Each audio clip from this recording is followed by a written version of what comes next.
Hey, Twitch. Yeah. Hey, you. How's it going, Twitch? You having a good day? I got a question for you. Oh, hello thank you for the boba. Thank you for the can. Thank you for the other can. Hey, frickin' Apple. Okay, what? Come on, people. I'm in the middle of a thing here.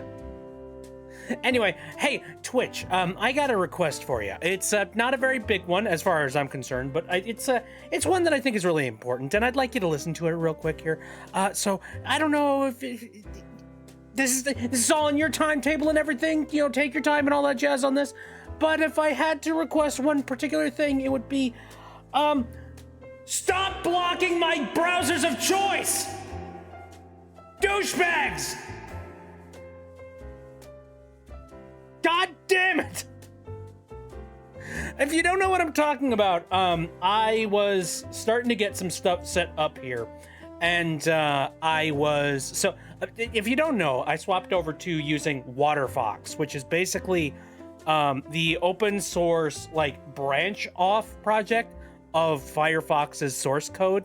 It essentially, you get the option of being Firefox, except not through the official branch, and the official branch has got a whole bunch of really stupid AI bullshit. I like WaterFox because they don't do the AI bullshit and have made a very clear, concerted effort to not do it. And I like that. I appreciate it, and I want to use Firefox. So, surprise, surprise, when I get up today and I go to check my Twitch because I'm like, hey, somebody is streaming. I want to go and say hello to them. And I cannot access my Twitch through WaterFox. And I have attempted to try and connect to Twitch through other means as well. I've used like a different like front end for Firefox. That worked perfectly fine. I used a different browser to get onto Twitch. That worked as well. I tried different computers. The main thing here is WaterFox. And I remember the last time that this happened, Twitch put in this really weird block on their website to make it so that they only delivered their services to browsers that they whitelisted through their service.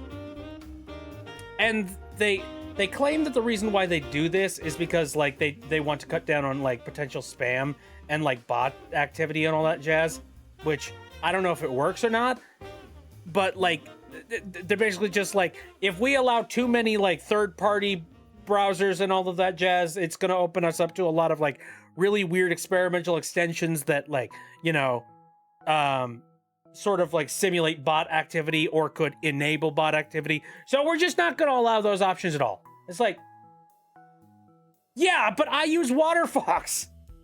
I don't want to use the stupid AI-centric, like, you know, Firefox bullcrap thing anymore. Cut that out. I want to use my option. And I wonder whether or not WaterFox can like get around this possibly. I don't know. I'll have to see. Do we know Twitch's stance on as a company on AI? Who the hell knows, man? My assumption is that if people can use AI, or if they can use AI to make things run smoother or more efficiently, or make it look like things are more trendy, I'm sure they'll probably go for it. It's kind of one of those, like, YouTube allows for generated AI bullshit on their website. You just have to declare it. So, you know, I'm sure that, like, if Twitch were, if there was a way for Twitch to be invested, they would be invested. So, you know. Avengers Doomsday. Junie Cortez. I don't know heck a lot about Avengers all that much. I've been out of the loop on anything Marvel for a very long time. I thought YouTube was cracking down on Gen AI. They still have the prompts to, like, you know, checkmark something and declare that it has generative AI content in it. So, far as I'm concerned, they absolutely still allow it. So, yeah, that kind of sucks, but, you know, what are you gonna do? Here, let me make sure that I'm over in the Discord, in case anybody wants to poke me. Let's see, what other things, have I seen or anything that has been going on as of recently? Not a well, okay. So I do want to say first of all that I am really sorry that I have missed the past couple of streams. I've been sick. I'm still sort of fighting it off, but I'm feeling a heck of a lot better today. Feel a little bit stuffy in the head, just a little bit, but aside from that, I'm actually doing pretty good. The only issue, and this is like kind of related, kind of not. I've been sneezing a heck of a lot more, meaning that like my chest has like sort of been shaking itself to pieces as of recently. And so now my upper back is actually like really, really sore because I've been sneezing as much as I have been. So that kind of sucks. That's a little bit raw. But the new addition to that, I woke up this morning and my lower back is tweaked. He's great. So now my upper back is just sore, and my lower back, I got a pinch somewhere. So I'm just like, great. That's lovely. I love being in my mid-30s and having everything fall apart. Yeah. Oh, and Comfy is taken off here. Thanks for coming in, Comfy. I appreciate it. Have a good one.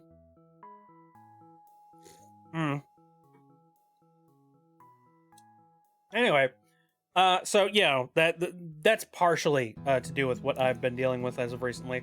Your body is not ready. No, it certainly isn't. Nobody's body is. Earthworm Jim and Mochi Monsters. Moshi Monster. Moshi. I know about Moshi Monsters a little bit, but like, man, is that something that's still going on, or like, is that sort of like in a legacy sort of thing at this point? I'm not sure.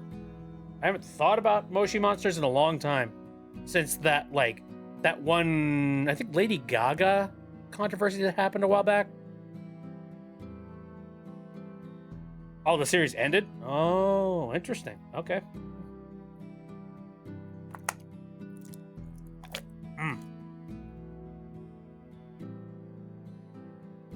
I know Earthworm Jim, and I have no idea what the status of that is at this point. I think a lot of that stuff is kind of legacy as well.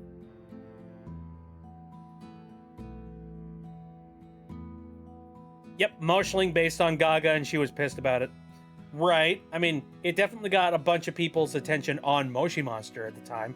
You know, what was really stupid is that, like, the name of the Moshi Monster was, like, Baby Goo Goo or whatever the heck.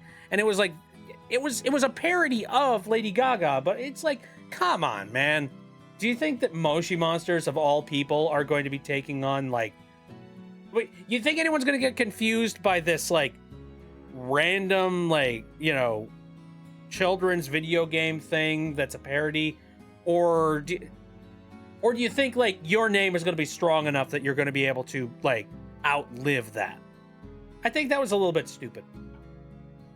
Wonder if she saw the music video too. Probably. I'm pretty sure.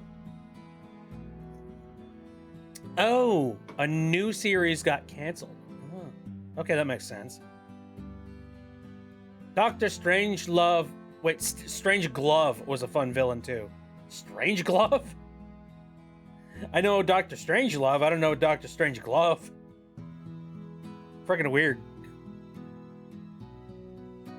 Again, I did not really touch anything Mochi Monster related aside from hearing about that one controversy that happened a while back. That's about it. I have to look them up. Alright. I'll look up Strange Glove and see what ends up showing up. No, I don't want Strange Love. Ah, there he be. Ooh, he fancy looking. I like him. Monster City's ancient enemy, known for his evil deeds towards moshlings and identified by his trademark singular purple glove. Hence the name. Neat. Friend is dragging me through Danganronpa to get me prepared for 2x2. What the heck is going on? What? There's a new dang old Rampa? Dang it, Grandpa!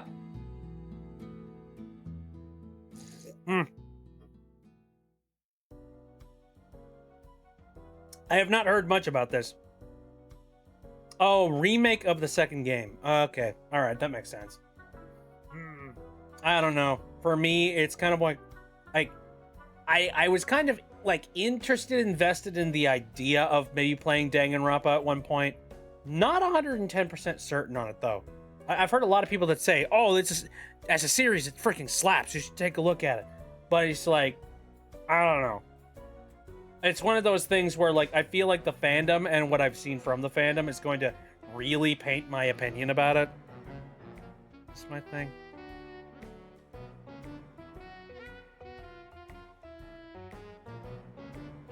Have you seen the prototype reveal on Poppy Playtime yet?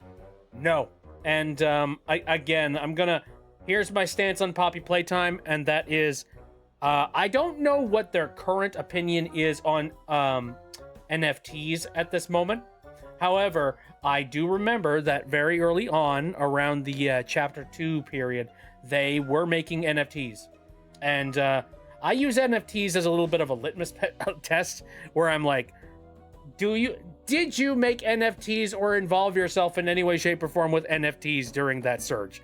And if the answer is yes, I basically put a big fat X across any interactions I possibly have with you in the future. Especially if you are not like a big corporate entity.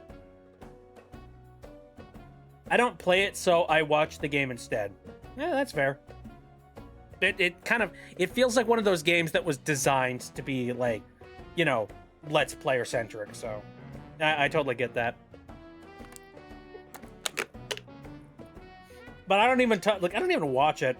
I'm just like, not worth my time. It's like when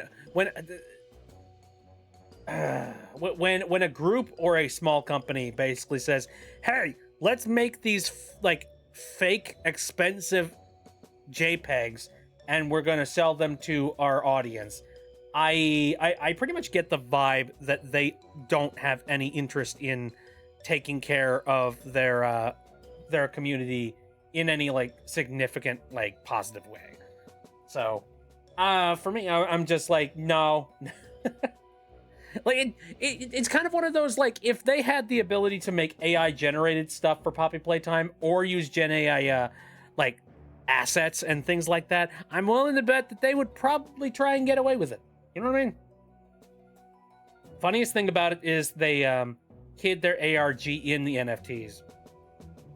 Even if you come up with a clever way to use NFTs, like, you still used NFTs. Didn't NFTs end, though? Technically speaking, NFTs have not ended. They have just become, like, irrelevant. Like, if you really want to, you can go and you can look up at some NFTs. You could probably buy some. The only difference now is that pretty much the bulk of people have realized that NFTs are a sham and a scam. And so most people that had their NFTs at ridiculous skyrocketing prices, they are now like, you know, they're sitting there after they have basically sold all of their assets. They're now sitting there with their NFT, waiting patiently for somebody to come and like pick it up. Just be like, please, can you come and buy the thing for me? Please, I spent a lot of money on this funny monkey. Much like all cryptocurrency, they burned bright and then they burned out. Pretty much. I try to be very careful when it comes to anything related to newer technologies. Like, if I can see something, and if I don't personally see a useful connection with something, or if I feel like I couldn't get a lot of benefit off of whatever it is that I'm looking at, I just don't go for it. I'm not going to immediately call it a scam per se, but I am definitely going to say, like, no, I don't see the appeal of it. Like, I mean, you know, for example, there were a lot of people that have been talking about how, like, 3D printing is a scam. You know what? No, I don't think it is.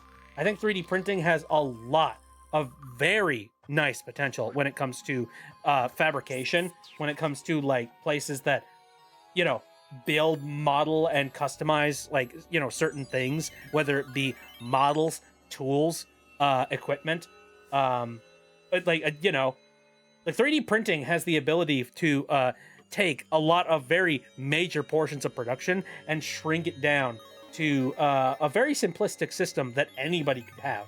And I appreciate the ever loving hell out of that. Doctors have figured out how to 3D print organs and stuff. Well, that's a little bit different than what I'm talking about. But yes, at least with 3D printing, we're putting value on things we can hold in our hands after a bit of time and materials. Well, yeah. Well, the main thing that a lot of people point to with 3D printing is like, but don't you have to, like, isn't there a lot of, like, waste involved with that? Like, there's a lot of excess plastic that ends up, like, you know, wasted in the intermitting time that you're making stuff. And also, doesn't it take a lot of electricity to, like, you know, heat up the extruder? And it's just like, yes, absolutely. However, I would say that it doesn't need quite as much money as, like, certain things out there do, as well as also, like there are ways that you can recycle the plastic you use, but, like, not very practical ones. I will say that is the most wasteful thing.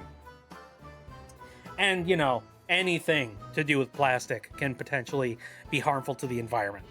People do have very legit criticisms of it, for sure. However, I do think that there are quite a few benefits to it as well, and a lot of positives. And, you know, that's why I went and I bought my own 3D printer, and honestly, don't regret it. And I really have enjoyed my time making a whole bunch of little doodads, and also making a bunch of things that have been very practical. Like, for example, I've got a little headphone stand currently sitting right here that's clamped onto my desk. And it's a really easy and simple place to put my headphones after I'm done streaming, you know? And, like, that's one of those things that you can't, I'm sure you could probably buy it somewhere, but, like, you know, you see a design on something like a 3D printing archive, and you go, ooh, that design is perfect. That fits my desk perfectly. Yes, grab it, extrude, print, and bada bing, bada boom, you got yourself something that is useful and works. It's cool.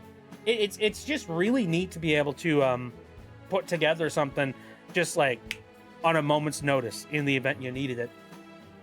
Problem is, you buy a 3D printer and suddenly you start thinking, how can I solve all the problems in my world with 3D printing? I don't know. It's a disease, I think. One of the things that makes me laugh about the Crypto Bros is when they found Spamton from Deltarune. They became, character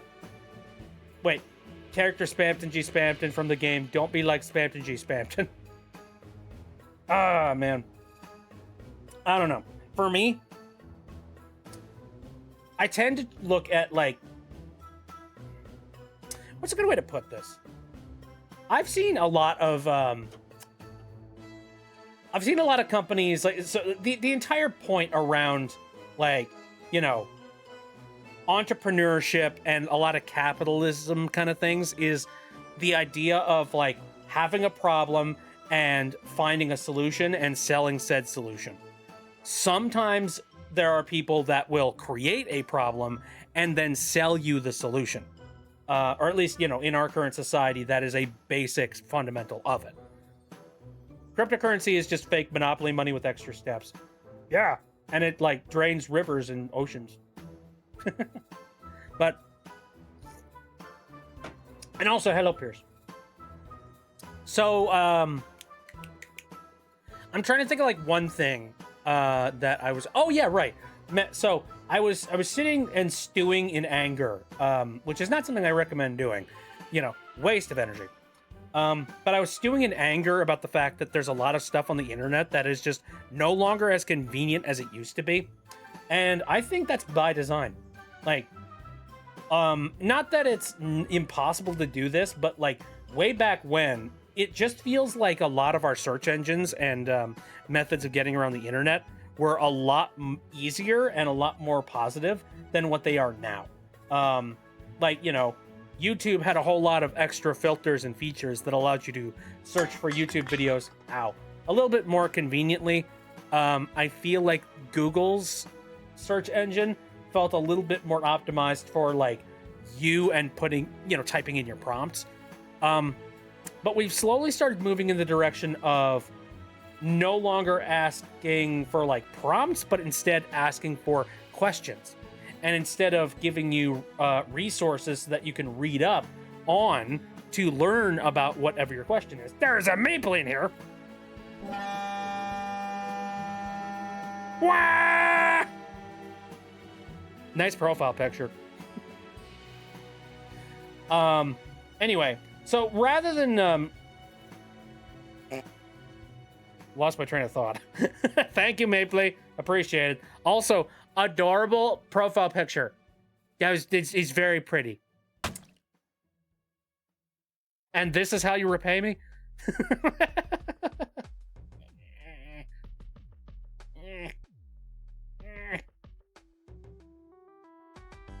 Anyway. No, I just feel like the search engine tools were a lot more robust, and we were actually making technology that was there to...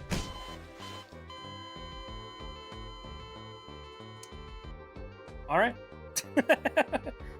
Okay, fine. I am the punching bag. Understood.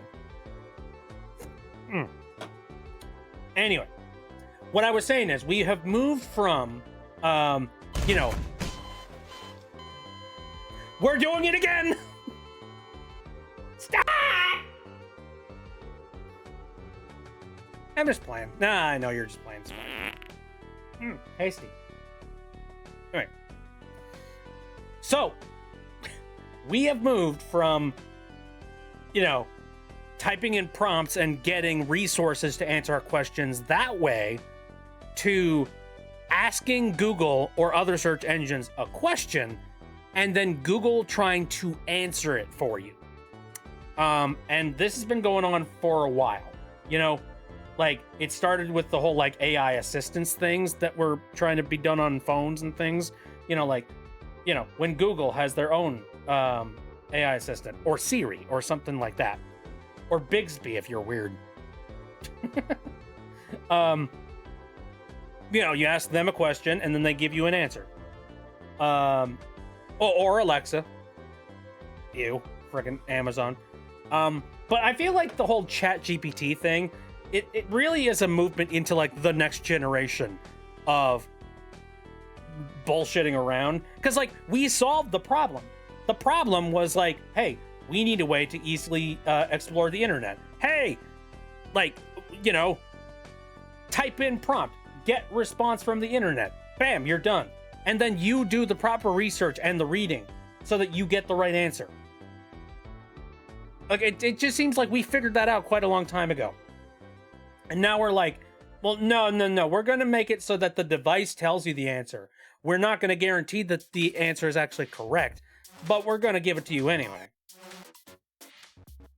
No, I don't like that. And I know that, God, there was this one thing I saw. It was pretty sure it was sarcasm, or, you know, it was, here, let me see here. My mom got me a strawberry tea boba a few days ago, but when I took a drink of it, the milk tea tasted bitter and gross. Oh, no! Oh, that's gross. That's unfortunate. I don't trust AI to do my research for me. There was an entire game about why that's a bad idea, and that game came out in 2001, by the way. Yeah, we figured that out a long time ago, that, like, no, let's not let computers figure shit out for us. Anyway, what was that? I saw a post not too long ago. It was very poignant, and I should have, like, bookmarked it or something. I don't remember what it was, but it was basically something like, it was satire, obviously, but it was somebody being like, why is it that whenever I ask ChatGPT a question, it gives me the most genius answer, but then when I ask it something that I'm familiar with, it gets it wrong 40% of the time? It's a weird phenomenon. And, like, obviously that was, like, a satire. They were joking. But, like, it's true, man. You read something from ChatGPT and it sounds like it sounds legit because that's just the way it's written. It just sounds legit. But then you actually look up research on a subject and it's like, oh no, it's wrong. It's kind of like how I remember one time I was trying to figure out, what was it? It was something code related. Oh yeah, I think it was I was using like a video encoder, and I needed to figure out how to properly type into the command prompt to get it to do a specific thing that I wanted it to do. And every single way that I searched it up online kept on feeding me like 0 good answers. And eventually I did take a look at the AI generated like prompt, and I was just like, you know, screw it.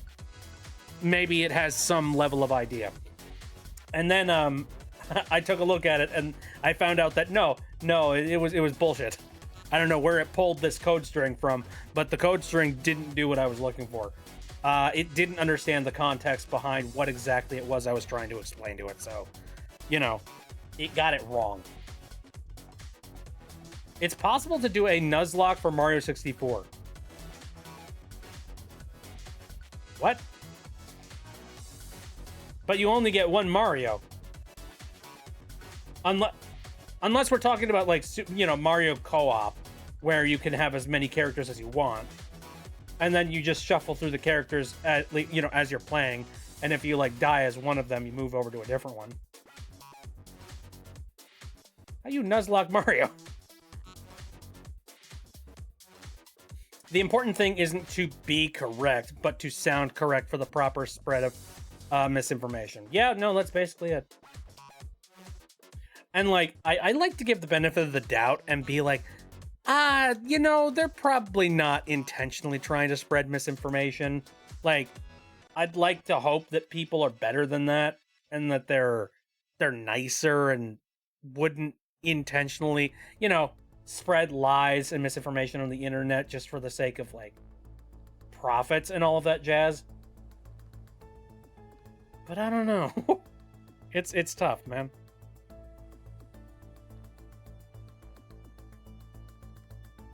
Ew, the DS version. Oh, man. The DS version makes me sad. Like, it's fine.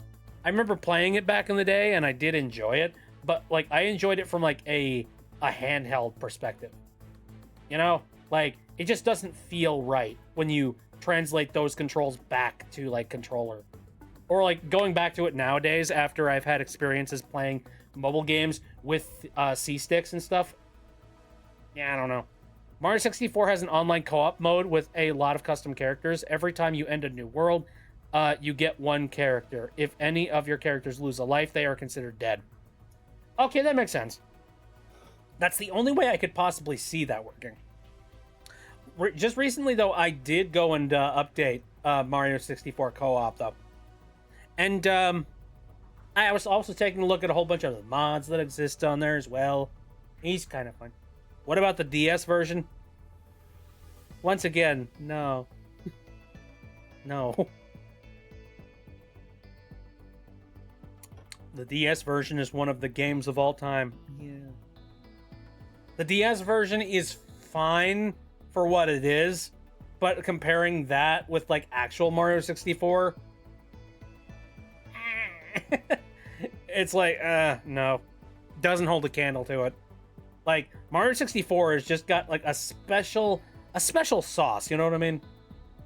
Like, just something in the way that the physics work and the mechanics, the way he jumps, the way he wall jumps, and, like, you know, taking all that and merging it over to a control pad, you know, a D-pad, and then having the run button, like the sprint button, be connected to, like, one of the buttons on this side. Screws things up, man. Like, you need the analog controls in order to make it feel right.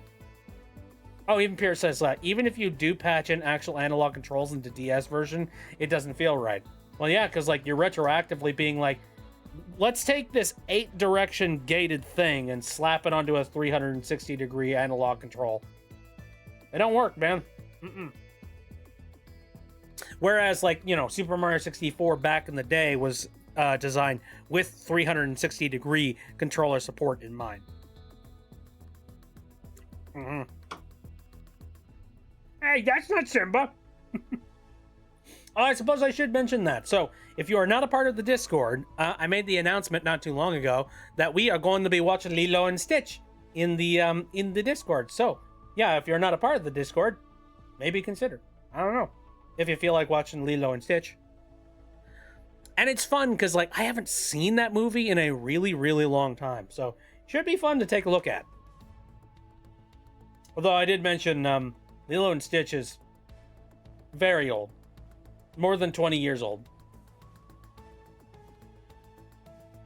Live action version was bad. Yep, that's why we're not touching it. We're watching the good one. The one that came out when I was still, like, actively watching Disney films. Yeah, the one that I appreciate. Oh, man, I don't know. We could rant about that, like, many, many times, and I could complain again about the whole, like, Child Protective Services thing that happened in the new movie.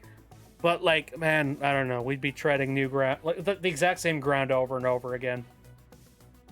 They made the scientist the villain. No, not a fan of that. I would much rather, like, the way that things played out in Lilo and Stitch, the original, just felt right. You know what I mean? Like, the new one just, it feels like it's such a weird, it's like, I don't really know what I expected them to do. It's one of those, like, well, it would be boring if it was the exact same thing again. But then again, if you made it different, then you would basically be destroying the story. I don't know. I watched the cartoon Disney movies. Yeah, that's kind of all they got going for them at this point.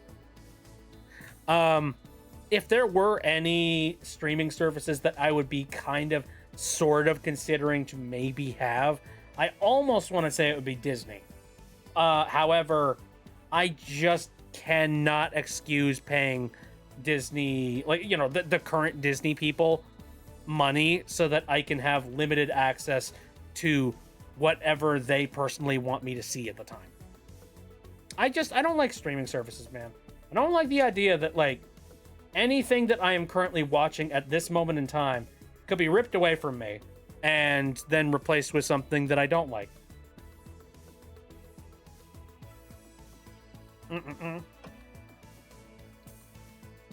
Jumba and Pleakley having the completely blending in disguises in the OG was way too good. As a Ben 10 fan, I feel that. Completely blending in disguises. I remember that. That was the weirdest thing, because it's like, dude, these two do not look like they would blend in at all. And yet, there they are, blending in. Yeah, I don't know. There's just like, there's like this extra little, like, suspension of disbelief that you are gifted from, like, a 2D perspective. When it's a cartoon, you can kind of turn that off. But when it's a live action show, you look at somebody and just be like, how do people not know that is like a, an 8-foot tall whale being? What the fuck?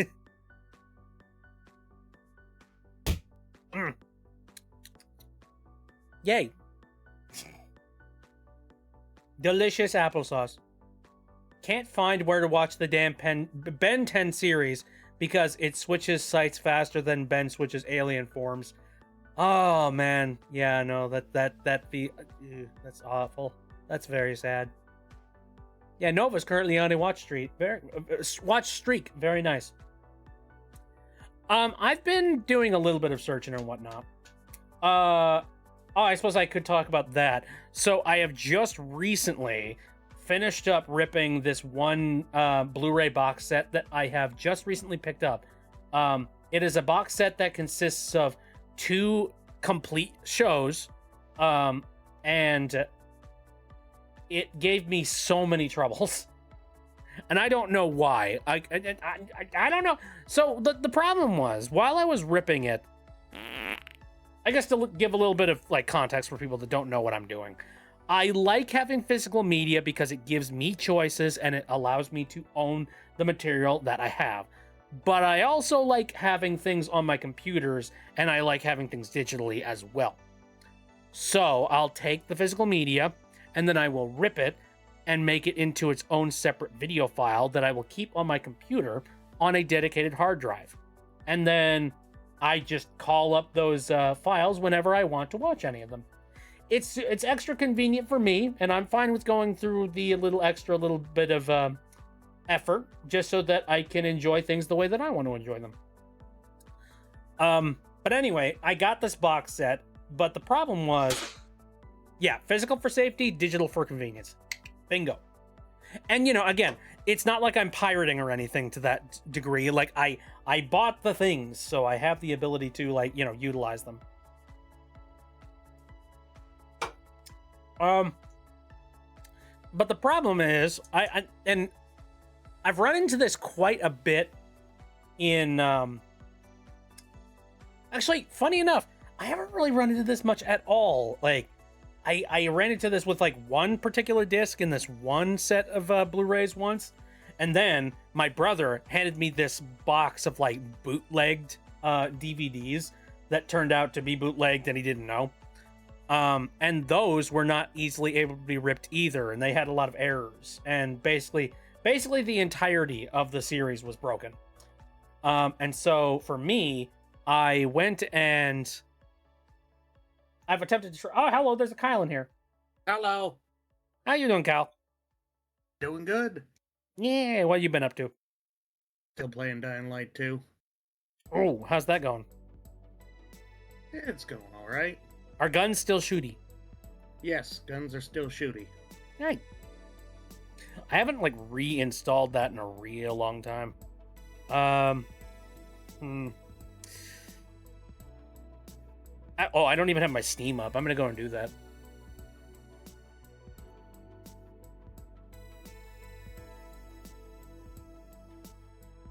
So I'm giving people an update on a thing that I've been ripping for my archives, and I've just finished up those Blu-rays, and they gave me the most problems that I have had out of all of the discs that I have picked up for myself. 50% of those discs that I was working with, they came out with errors. And the way that I ended up fixing it was, I just, every single time that they errored out, I would respin the disc, except with all of the redacted selections clicked on, and I would do it again and again until eventually I managed to get all of the files that I needed. And eventually, yeah, that did yield all the files except for one. There's one disc in my my set here. It is disc 3 of it is disc 3 of box set 1, and it is episode 17. I won't go into detail about what the show is. That'll be a surprise later. But let's just say that like that particular file, I don't know what was wrong with it, but it was shreked. Like, I kept on trying to spin that thing, and it errored on multiple different portions of the file. So I'm just like, what happened here? Eventually, I kind of may or may not have made the decision that it would be a lot easier for me to go and go to the internet and use these resources at my disposal to search around to find somebody that maybe has bought that box set before me, who took those files and decided to make them available inappropriately on the internet. And I may or may not have downloaded episode 17. However, I don't want to hear any lip from anybody. I physically own these freaking discs. Like, what the hell are you gonna do? All the rest of it, I ripped personally by myself. I don't want to hear anybody just be like, "What? No, you're not supposed to do that. What? You download that for something else." It's just like, if I can't get it from like, my own archives, I'm fine with borrowing it from somebody else's archive. You know what I mean? It's fine. I don't care. Has anyone eaten soup with a knife? Are we talking a butter knife, or are we talking like a kitchen knife? If it's a kitchen knife, I think you may or may not want to I've eaten with a pocket knife before. Ooh. Scary. That actually reminds me. I got bored and I was sick and I needed something to binge for a while. So I sat down and rewatched all of Ashens's advent calendars because I have a problem. You've seen the most recent one, right? Yes. Yeah. I love the most recent one. Every year there's always something weird that happens.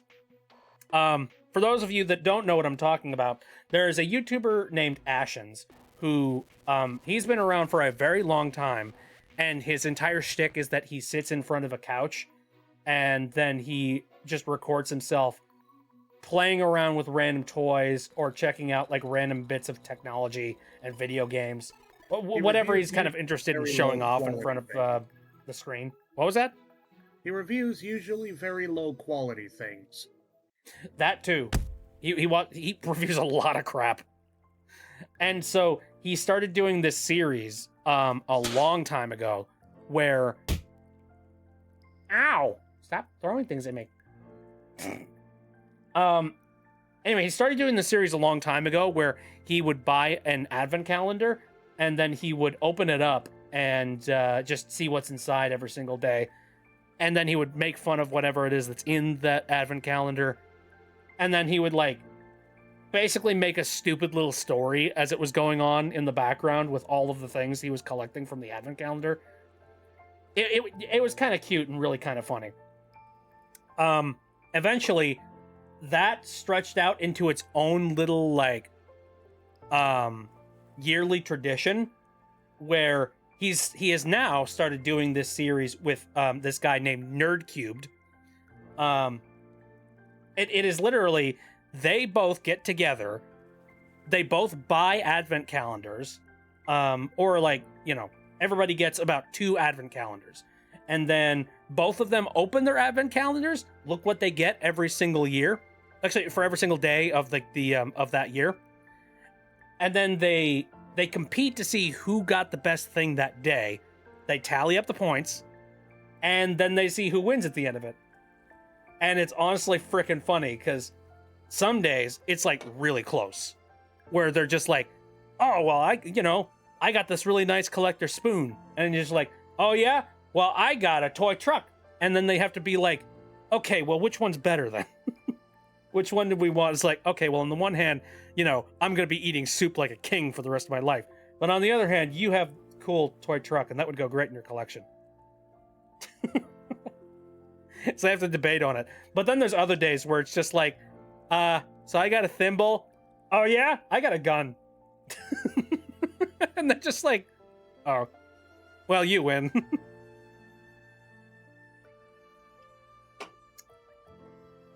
Does anyone know how to get the portable saw skill in Payday 2? Never played Payday 2. So, yeah, I wouldn't know. I remember that. I don't know how to get it, but I remember it. Oh, yeah? Ooh. One time Phoenix got sick and binged the entire series called Lamput. I don't know if I've heard about that. And Nova has binged Jimmy Neutron before. Jimmy Neutron sounds like it would be a fever dream and a half, especially if you're sick. Wait, I remember. Oh, do you? The portable saw skill was one of the card trees, but it was one of the skill trees you had to go through. I think you have to ace one of the skills in order to get access to the portable saw. Don't remember which one. Okay. Well, you might be able to look up the skill trees and find that via like a Google search or something. It hurt my head. I certainly hope it. Oof. Anyway, so this has been a really long diatribe of me explaining something for me to like geek out about the most recent year. So this year, one of the calendars they got, because one of their calendars didn't show up, so they had to get a replacement calendar. And so instead, they got a survival kit calendar, and it's the funniest fucking thing that ever has happened on this entire series. Because, fun fact, they live in the UK, and in the UK, they have specific laws that require you to, like, not be carrying around concealed weaponry. And in the survival kit, several of the days, there were just concealed knives. Like, they open up one day and it's like, oh, this is just straight up a combat pocket knife. Shit. And then there was another day where it was like, oh shoot, what was it? Oh, it was a knuckle ring. Oh, one of them was a knuckle ring that had to be returned. The third thing, and this was the funniest thing, it was a spork, except it was like it was a spork, and then the other side was a whistle. But then if you pull the whistle part off, underneath is a knife. It is a spork whistle knife. And it's just like, well, I get the idea of something tactical, but that is the goofiest freaking thing. I love how stupid it is. But people can use knives for not stabbing each other, right? Right, but I feel like you might be missing that part here. yeah, I know you can use knives for other, for very practical things.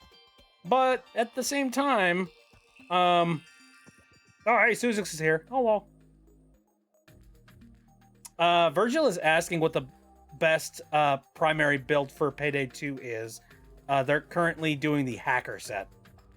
Oh, if you want to do or be a meta hugging sweat lord, you're asking the wrong dude. Because I like having fun with my video games. Happy anniversary to the Unleashed recompile. Has it really been it's been a year already? Good lord. Well, now that it's been a year, I kind of want to see more Xbox games get recompiled. Holy shit.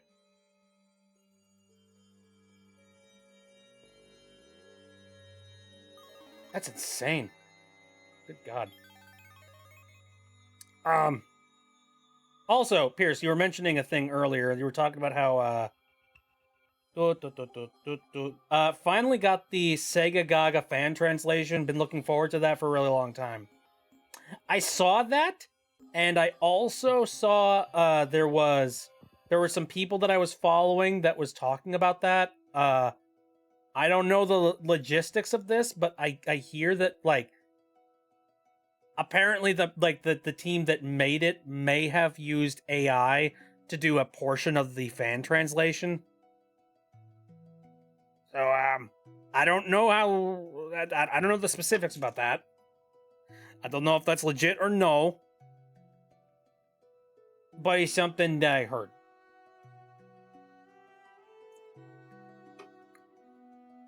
If true, it makes me sad. And I feel like it's probably not the best idea to do, like, a major translation of something using, like, machine code.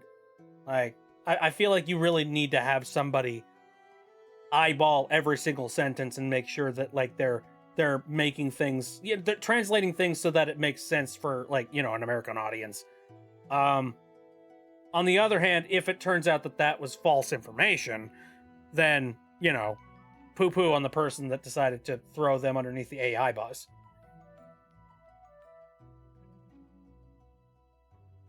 Any weapon can work. I don't think there is an outright unusable weapon.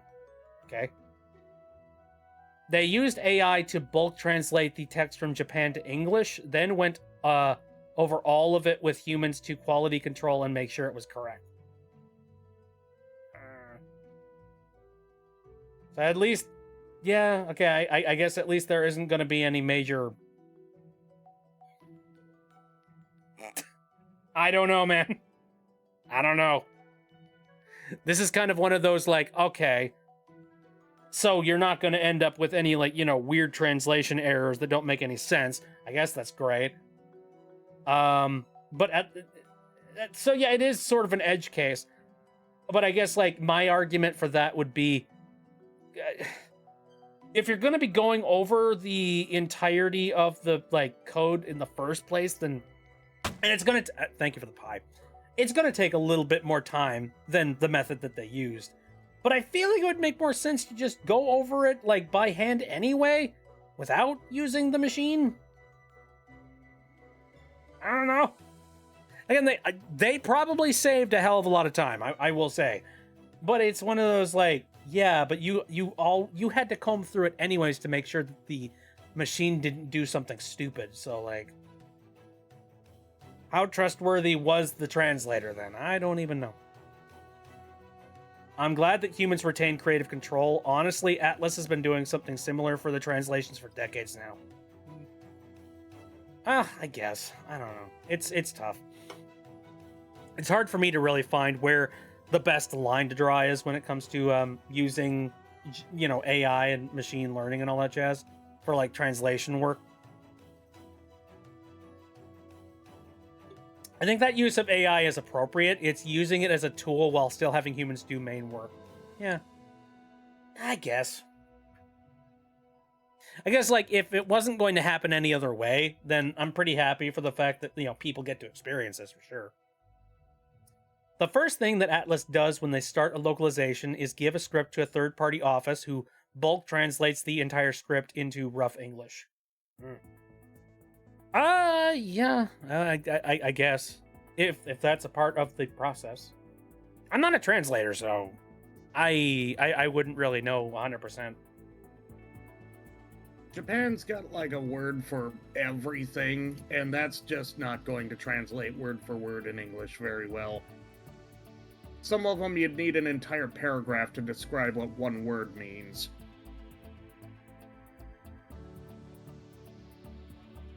They've been doing this since before AI was even a thing. Okay. So I'm starting to think this is coming from a standpoint of a bunch of people were complaining about, like, AI overlords and AI taking over in a situation where this shit's already been happening for a long time. So, yeah, probably not that big a deal. Well, hey, and this is why I bring this up with you guys. And this is why I didn't immediately, jump on it like a freaking tiger. I'm not going to poo-poo on something 110% until I know, completely the context. But yeah, kind of sounds like that translation was a decent job then. I'm glad. Let's see. What else do we have, like, video game news that, like, doesn't suck and make me sad?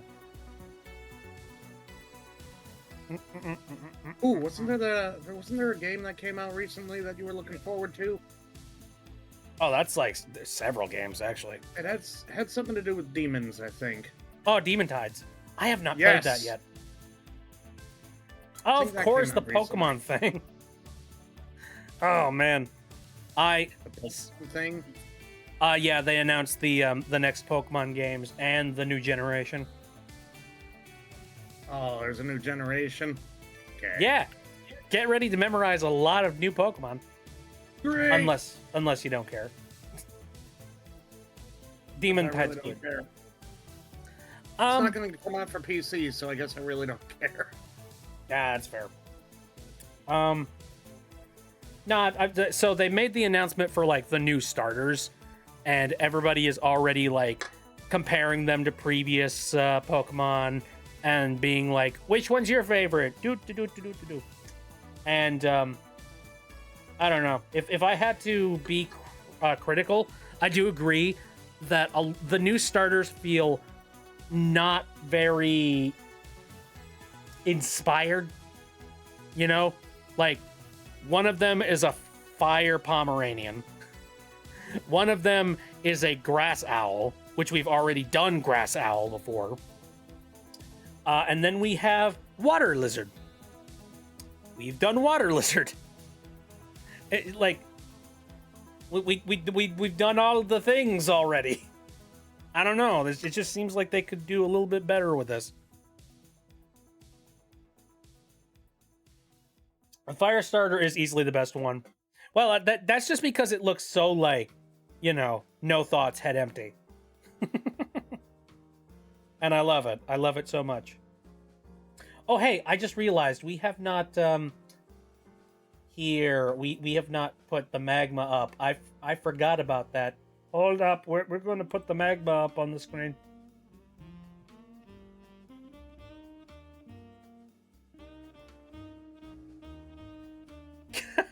I remember seeing an edit of the fire starter with its front paws taped to the ground. Like, no, become bipedal.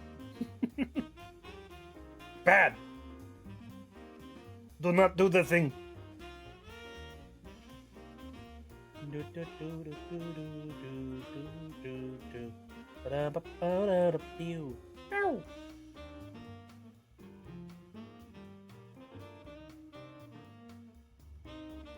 Alrighty.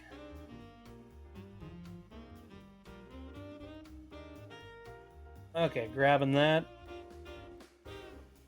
Ba-ba-dum-bum. Let me grab the magma link just so you guys can have that.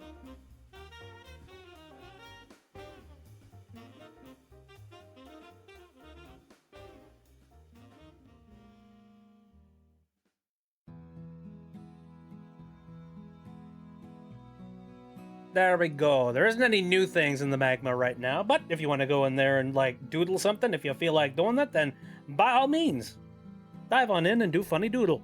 The last things that were in there was Muffin Snakes was in there, and they were doodling me as a funny jellyfish, which is freaking funny.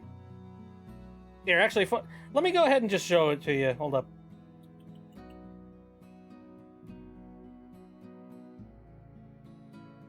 Doop-a-doop-a-doop-a-doop. There we go. See, there I be. He's a jellyfish. Look at the guy. So pretty, so happy. Yeah, Krabby Patties. No, sorry. And then this, this goober. Must be drawn, must be there. But yeah, Far Far West came out with a demo. Ooh, really? Yeah. It's like a full-blown demo instead of just a playtest. That's cool. It felt very bare bones, like when we were initially playing it.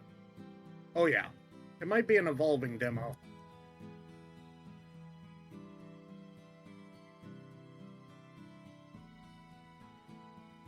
Pierce has sent me a link.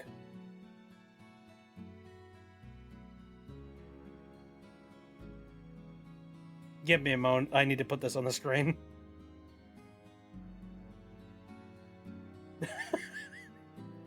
This is terrible.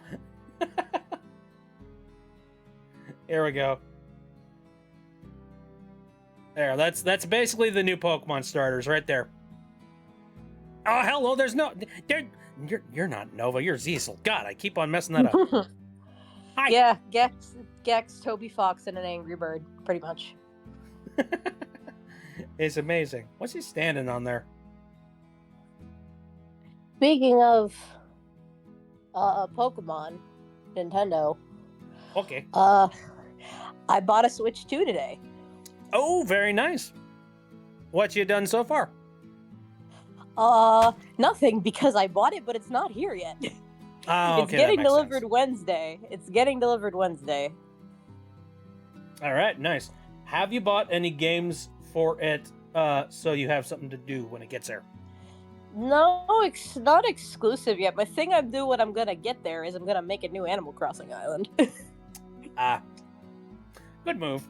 I suppose like the best time to start an Animal Crossing island would be like the start of your Switch's lifetime. Yep. That makes sense. Now, Mimic Nova. So, oh man, I don't know. I haven't gotten to that point where I'm quite ready to sink money into it. I think the moment that they make the announcement of like a new Mario platformer type of adventure thing, I'll probably cave and buy a Switch 2. Or so like, so I was talking to the guy at the store. I did not buy it at the store. I bought it through the app and it's getting delivered because the only one they had at the store was the version that was $50 extra and came with Mario Kart World, and I don't really want Mario Kart World, so they're like, well, we don't have the ones that don't have the game included in stock, but if you order through the app, we can get you we can deliver it to you in like a couple days. So that's what I did. But the guy who I was asking questions about the like, do I need to get an SD card or anything for it? He told me Donkey Kong Bonanza is like Ratchet and Clank, but Donkey Kong, and now I'm very, very interested because I freaking love Ratchet and Clank. Well, I've been told that. Also JJ's here. Hello. Hello.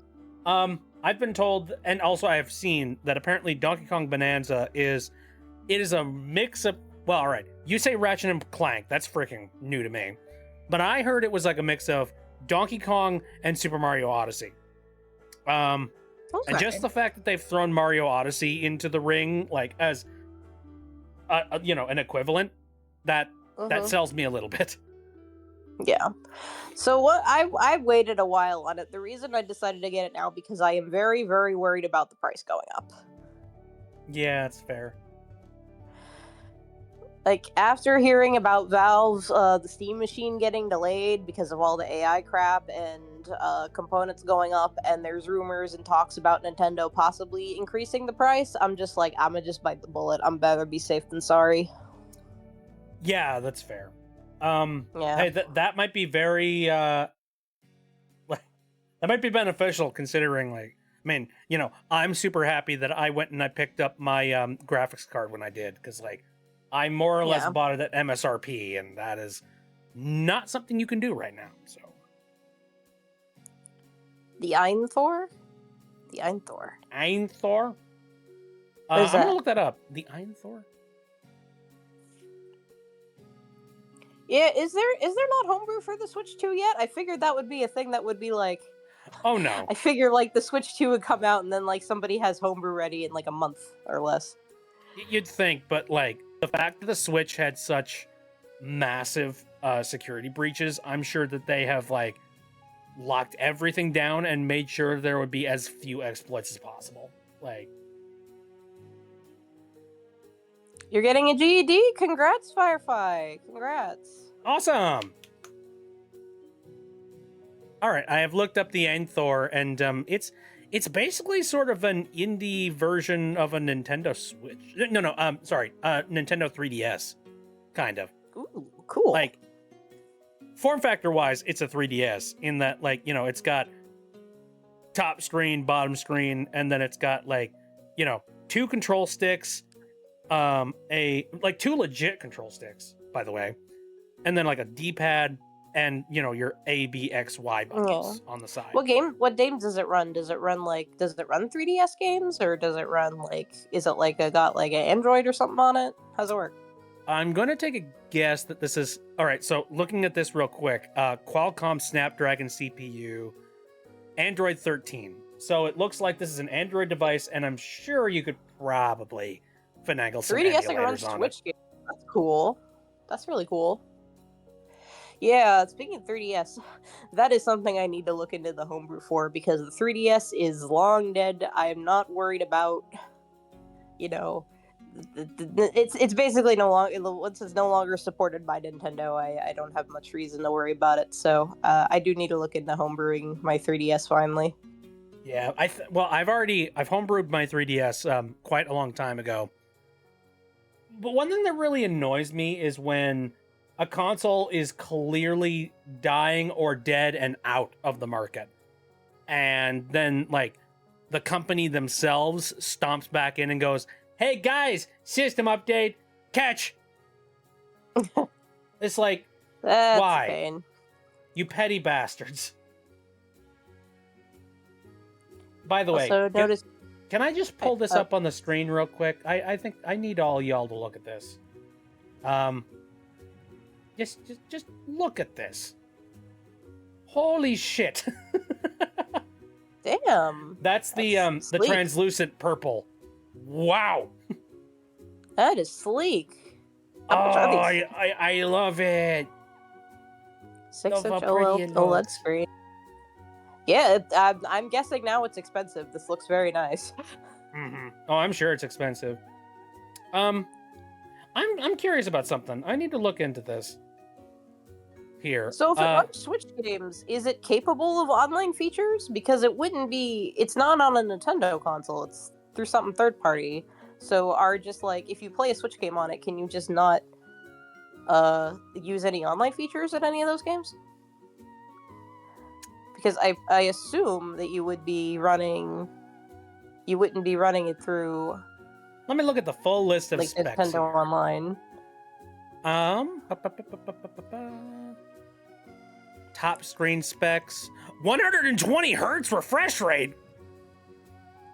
Is that good? Holy shit! Sounds intense. I don't even have a computer monitor that does that. Wow. If you're running a Switch emulator, so yeah, I guess it wouldn't have any online features. That's kind of a shame. Native software support with aim redefined multitasking.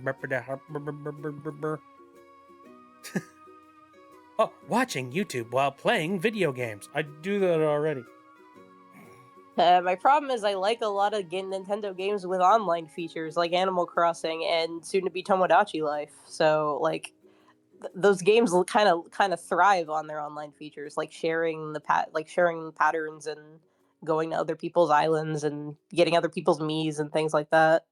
Mhm. So I'm kind of unfortunately locked into the official Nintendo ecosystem. Yeah, a little bit. Okay, so here's some specific specs here. Oh, okay. So you can either get a Thor or a Thor Lite. Okay. I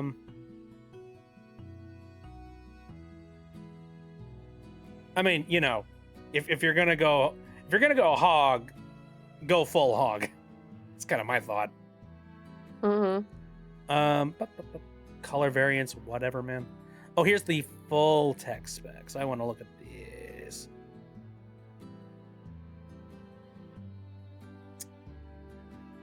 Okay, CPU specs. Okay, there's GPU, memory, and storage. I'm curious about that. Here, let's see. DDR5, 4200 megahertz, 8 gigabyte. Okay, you can either choose to get 8, 12, or 16 gigabytes of storage built in. There's also UFS 4.0. Is that the card slot? Kind of think that might be the card slot, and that has expansion quality for 128, 256, or 1 terabyte cards. Makes sense. Oh, here we go. Okay, so it does have connectivity for Wi-Fi 7. I imagine the only things that will actually work for the Wi-Fi stuff are stuff that is designed for it, or emulators that have it configured for it. So, I'm not gonna throw out the idea, like, hackers are crazy, man. They do some crazy stuff.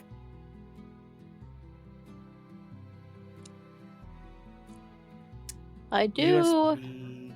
Oh, I did find out when I was asking questions to the guy at Target today. The Switch 2 apparently comes with a 256 gigabyte USB SD card from the get-go, which For their is sake, I freaking hope so.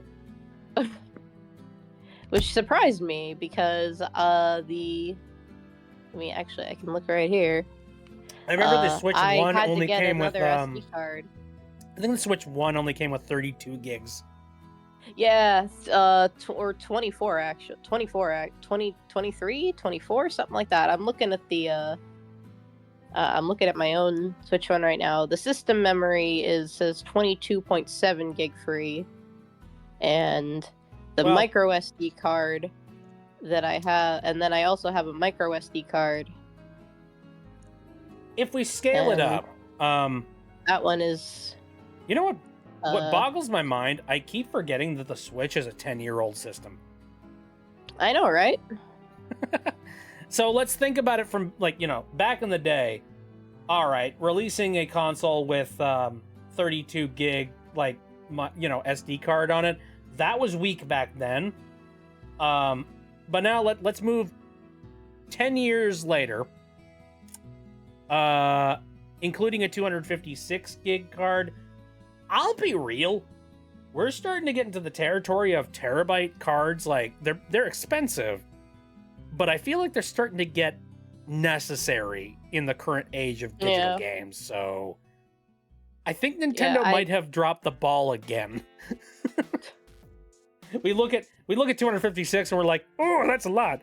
But if we wanted to be practical about it, most video games are coming out with like 60 gig packages, like, because nobody releases a video game compressed anymore. Yeah. So kind of become a lost art. But yeah, I can't see how much my micro SD is. It only tells me I have 40 gig of free space, but that's like, but most of it is filled up. So I would say it's like, it might have been a 256. It was I'm guessing it's a 256 is the micro SD that I have in here. And it's not even filled up yet, so you can connect the An Thor to a TV with a dongle and use it as a home console. Sweet. Radical. That sounds fun. I feel like that would make things a lot easier from a capture perspective. I'll be real. Having a hacked 3DS has been nice.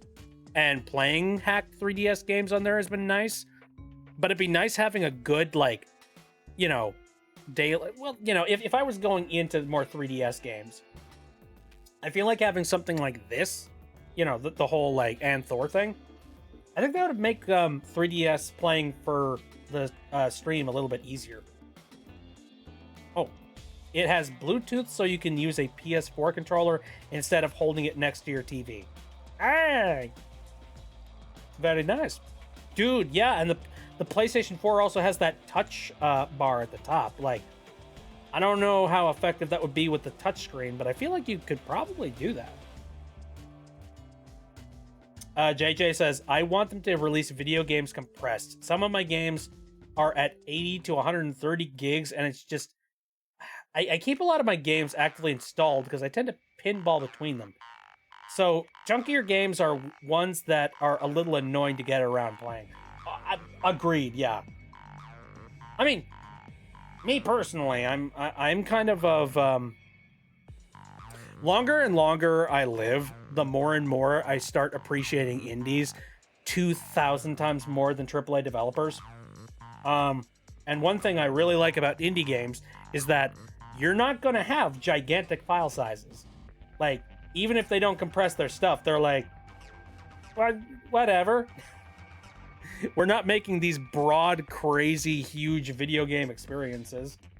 It's usually very, like, compressed and condensed sort of experiences. So, like, I don't know. They don't need to compress anything, but you still get, like, you get your money's worth, and it also doesn't take up a lot of space on your card. Like,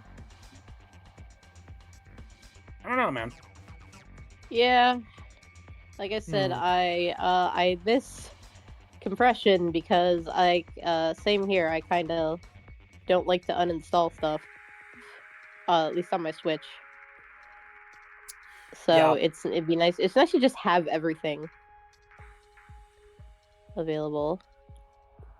The sticks are Hall effect? Ooh, that's cool. Take that, Nintendo. It should be.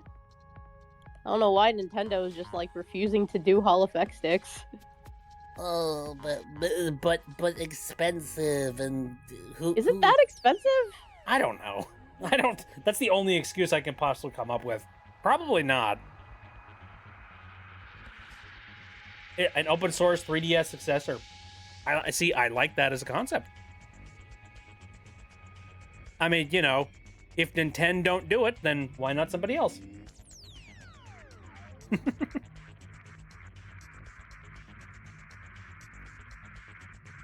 My PC has shit storage, so my bigger games need to be uninstalled and reinstalled whenever I ping pong. Hall effect sticks cost about 0.02 cents more than standard stick boxes, so basically nothing. Yeah, So what the God. heck, Nintendo? I could go for that, man. I like the concept Hall effect switches because it just seems like the longevity of your electronics are significantly better. Yeah, I don't know why Nintendo just doesn't make the Switch sticks Hall effect. I don't know. It does make me wonder whether or not, like, you know, we've got a whole bunch of these third-party hardware creators out there. You know, like the Analog company and this new company, like, you know, well, I don't know how new they are, but Aimtech, they're making a really good product here. Like, it makes me wonder whether or not they might succeed in like getting somewhere. Maybe we'll be seeing like more consoles and better shit. Yeah, can you actually buy third party like Joy-Cons? Because like I feel like those have kind of been phased out. Because like back in the day, like in the PS2 and GameCube era, you had all kinds of third party controllers, but I feel like those aren't really a thing anymore. I never see them. There's a surprising amount of people that make like controllers for the Switch, and also stuff that is compatible with the rail system for the Switch controllers. Interesting. Yeah, I like never see them. I guess maybe a lot of stores just don't stock them. Yeah, stores won't. Maybe Nintendo is like being all mafia on them and being like, "Hey, don't stock third party controllers. I don't know, only sell our stuff." I don't think mafia is the right word or something. Yeah, it's a very like specific thing, you know, like it's a specialty kind of concept. Not a whole lot of people are going to actively be looking for something that isn't Nintendo branded for their Nintendo console. So yeah, you kind of have to go searching, but they do exist on the internet. Here, I don't know. I had third party GameCube and PS2 controllers. So let me look up third party Joy-Cons because I know they exist. Although unfortunately, there's a lot of them that suck.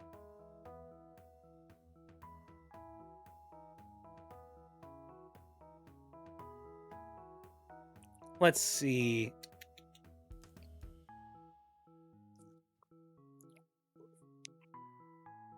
Okay, I see several people that are, advertising controller replacements, but I want to find specifically like Joy-Cons.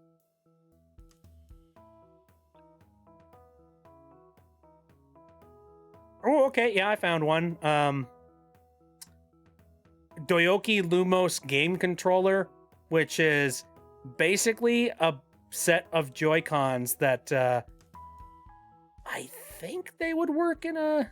Let me see. JH16 Hall effect joysticks, improved tactile sensation, adjustable, colorful lights. Woo, pretty.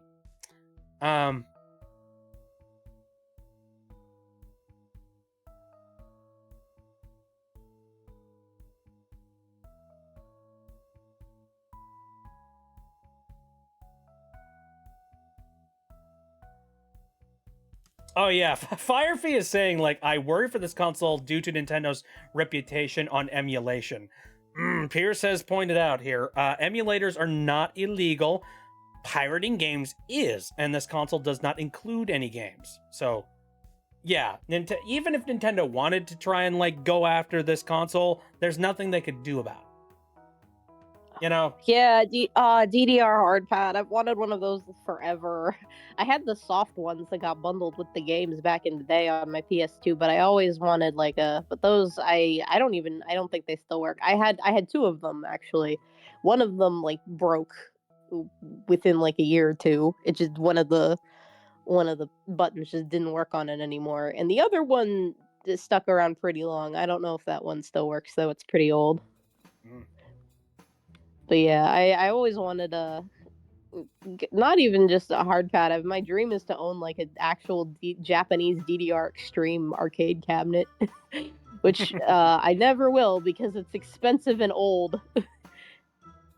Oh, there's so many things that, like, if money wasn't an option, oh, I would have so many weird things. Arcade cabinets. I would take like an entire wing of my house and just make an arcade. Full stop. I know a guy that did that, and then he actually opened an arcade. He bought it. He was buying all these Japanese rhythm game arcade machines, and put them in like his house or his garage. And then he decided like, what the people would come over to play him. He's just like, why don't I just open an arcade? And he did. So now I love he that has, idea. Jimmy! So Jimmy! Open up! I need to play DDR! And it's just like, you know what? Fuck it, pay me. yep, that's basically what he did. You're getting so up now and we have an bothering me at arcade 7 in the morning. Yep. It's not in the town where I live. It's like one of the next towns over. It's not super far to get there, but it's like 30 minutes. So I've only been there once. But yeah, he just took all the arcade cabinets that he had and he opened up a arcade, and you can go in there and you just pay to go there for the day, and you can play all the rhythm games you want. And they also buy and sell games. They got like some cool import stuff. They also got like anime figures and nerdy stuff like that. And they have like a little section, and they'll have like a little corner where they actually have consoles, and so you can like cool. play. So they got GameCube, and you play Melee if you want, and stuff like that. If money was no really cool object, Fire Fee would probably be collecting all kinds of merch, and then I would call it the Nerd Shrine. Yeah, same Suzix. That's like, there was a when I was young, there used to be a laser tag place, not even like 5 minutes from my house. It's long gone. It became several restaurants, and now it's currently nothing because the space where it was most recently was a restaurant, but now that restaurant closed down too, so it's currently nothing. I'm guessing another restaurant will be put in there eventually. But anyway, a long time ago it used to be a laser tag, and in the lobby they had a DDR Extreme machine, and so I would go there as much as I could just to go there and play DDR. And when it closed down, I was devastated because I could no longer had DDR in a very, very accessible way. Yeah. I remember Yes. 20 years ago, I know there was one place that I used to go to on the regular, and it was this really fun like arcade that it was kind of like sort of a mall hole-in-the-wall kind of thing. They had good stuff. Yeah. Like, they had a whole bunch of retro consoles. They had some newer types of stuff, like you mentioned, DDR. They had all of the gambly ticket things where it's just like, I'm gonna try and press this button on the right timing and get all the tickets. Ah, dang it! It hopped back one space, so I got none. Oh, I used to be really good at those, actually. I remember I got like three in a row one time. I remember once going to a Chuck E. Cheese. I think it was near where my grandmother lived. I don't remember how old I was, but I went to a Chuck E. Cheese near where she lived, and they had this one machine. They had this one machine where you like this. It's this colored light it's this LED light that goes up and down, and you have to push the button at like the exact right time to get the light in the perfect spot to win a bunch of tickets. And I cleaned out that machine. I got the jackpot. Like the perfect timing for that machine several times, and won like several thousand tickets. And I think the people that worked there were either like, they're like, okay, this thing that I'm guessing they after that happened, they like checked to see if it was working correctly, because I could see them being like, what the heck, this thing is probably malfunctioning, but we're not going to ruin this kid's day. Yeah, and tell them, oh, the machine is actually malfunctioning, and that's why you're winning so much. Uh, I had a very similar thing happen to but me. I like to think I Yeah. was just really good at the game. Damn it. Right. Well, like so I remember at the exact same arcade, if my memory serves me correctly. Maybe this was a different one. I don't know. There were like several arcades in my area, but they all like shut down over time. I was at an Yeah. arcade and then I was in front of one of those Cyclone machines. You Oh, probably yeah. know the Cyclone machine. The one where it's got the one light, it spins around in a circle, you wait for it to come around to like your position, and if you hit it dead center, you get like a certain amount of tickets. And I managed to One that win Mark 3 Rober times in a proved was row. One that Mark Rober proved was a sham. Yeah, the yeah, thing right. that I won all those tickets on was like a vertical version of the Cyclone. It wasn't in a circle. It was like it was like a tower that went up and down. Well, I'm gonna make the assumption that I'm gonna make the assumption that either my machine was malfunctioning or they just hadn't turned on the you know, the thing that stops you from winning every single time. So I ended up winning a crap ton of tickets, and I thought to myself like, oh my god, this is so many tickets. I got so many jackpots. This is amazing. I got like 300 tickets. This holy shit. And so I thought to myself, wait, this was kind of a red letter day. No point in wasting it. I looked up at like all the prizes that were available, like, you know, things that were in the thousands, and I went, you know what? We're not spending these tickets today. I know I'm going to be coming back to this arcade at some point. I'm going to pocket this, and I'm going to take it home with me. And then we're going to keep coming back here and saving up, and eventually I'm going to spend on one of the big ticket items. Never ended up doing it. That's how they get you, man. Yep. That's But how what they if I sell need the, it later? Yes, that's how they sell. That's why they sell the Twitch Switch for like 300,000 tickets. Yeah, because you're thinking, oh, I could probably get that. You can't get that. You'll never be able to make that. Ooh, pizza place went on their birthday. Says Fire Fee. One of the machines had its front accidentally left open, so I could put my token coin in, and it just fall on the ground, and I still got to play, and I could pick my coin off of the floor and then pick it up again. Fun. I remember there was I remember there was like this one uncle of mine, if I remember correctly. He was kind of an entrepreneur in a way, and he really wanted to like own this one particular spot. He basically like it's this little like lake-based resort where you go there and they've got a bunch of cabins and a whole like it's basically sort of a campsite thing with like some extra amenities, like if you need to go off and buy something from like the gift shop or like something like that. And then they also had like a common area where you could go in and you could actually, well, it was like a big sort of convention building where you could organize some big dinner event or something, but it was also open for the public so that they can just walk in there and buy a drink and just like enjoy their time. And they had a whole bunch of like machines set up there, including like pinball, Pac-Man, the works. And so I remember he was just starting up the business and starting up the resort. So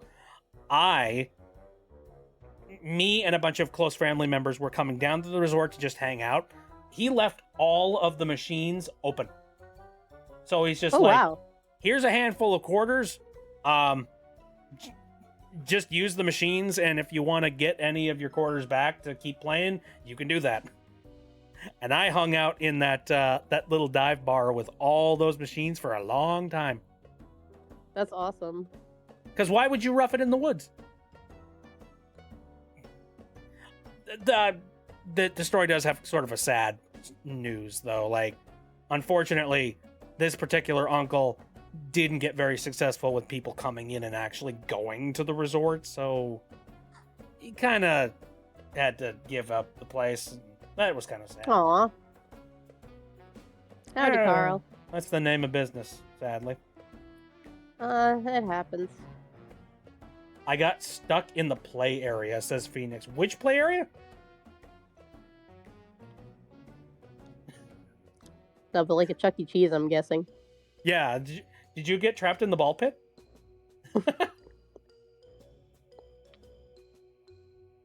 I wish to know. And also, hello, Carl. Well, I also miss I miss Atlanta Underground. When I was in college, there is this really cool underground mall in Atlanta called Atlanta Underground, unsurprisingly. But it was they had an arcade, and that arcade also had a DDR Extreme machine. So I was like, yes, I have to come here all the time.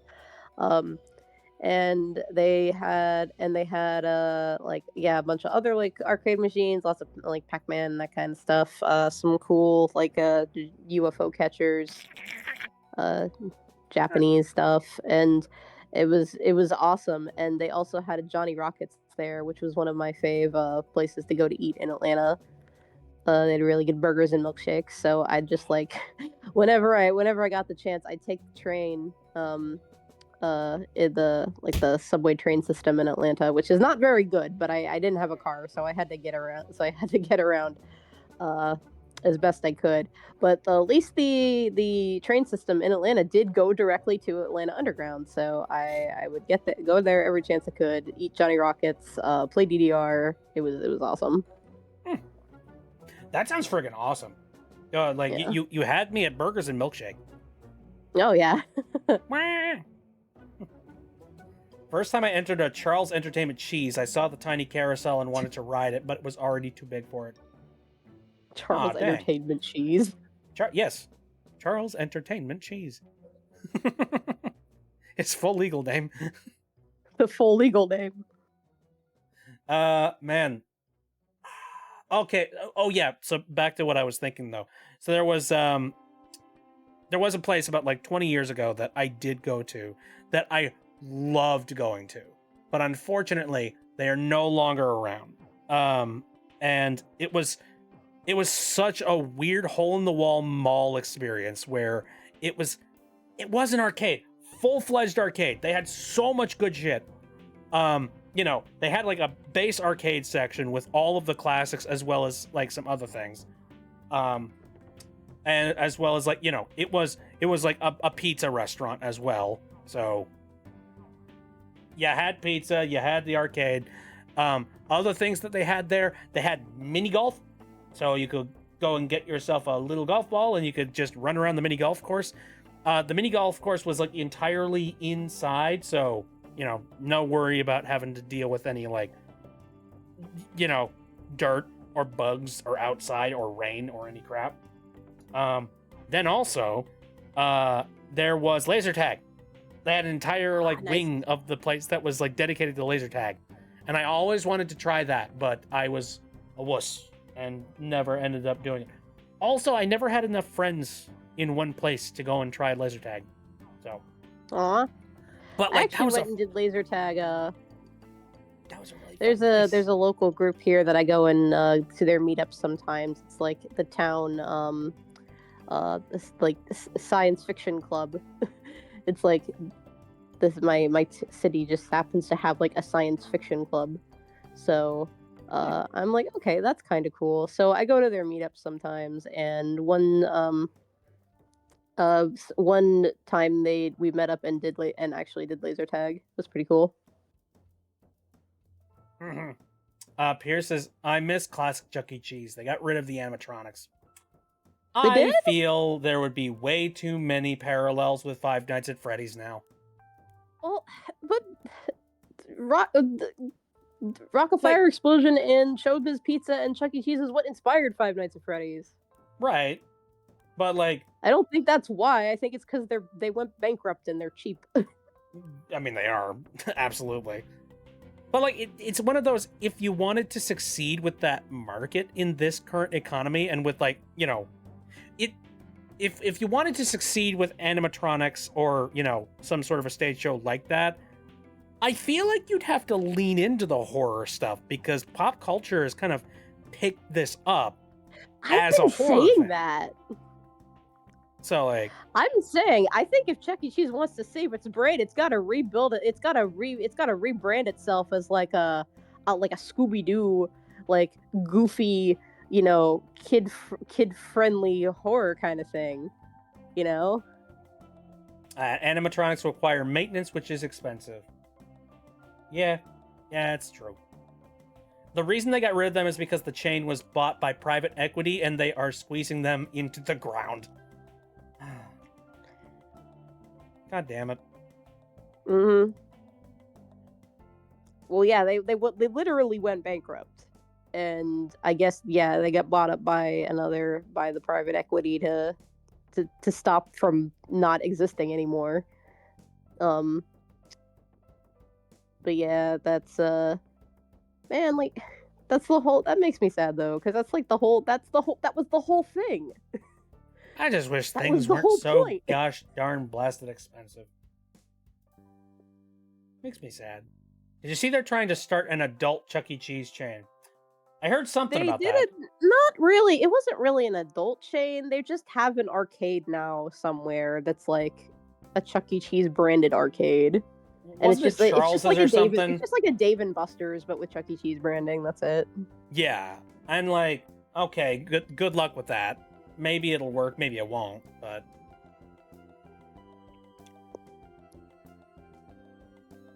Chuck's Arcade. Yeah, Chuck's Arcade. I did see some stuff about that. Like, Again, good all right. freaking luck with that. I'm saying if I became president of Chuck E. Cheese, I'm like, okay, we're doing Scooby Doo. We're like doing like Halloween like all year long. That's our new thing, because that's what the kids are into now. That's our legacy now somehow. We're gonna lean into it, and that's how we make money. I mean, I could see it working, but on the other side of the coin, if they failed, oh, it would be a spectacular failure.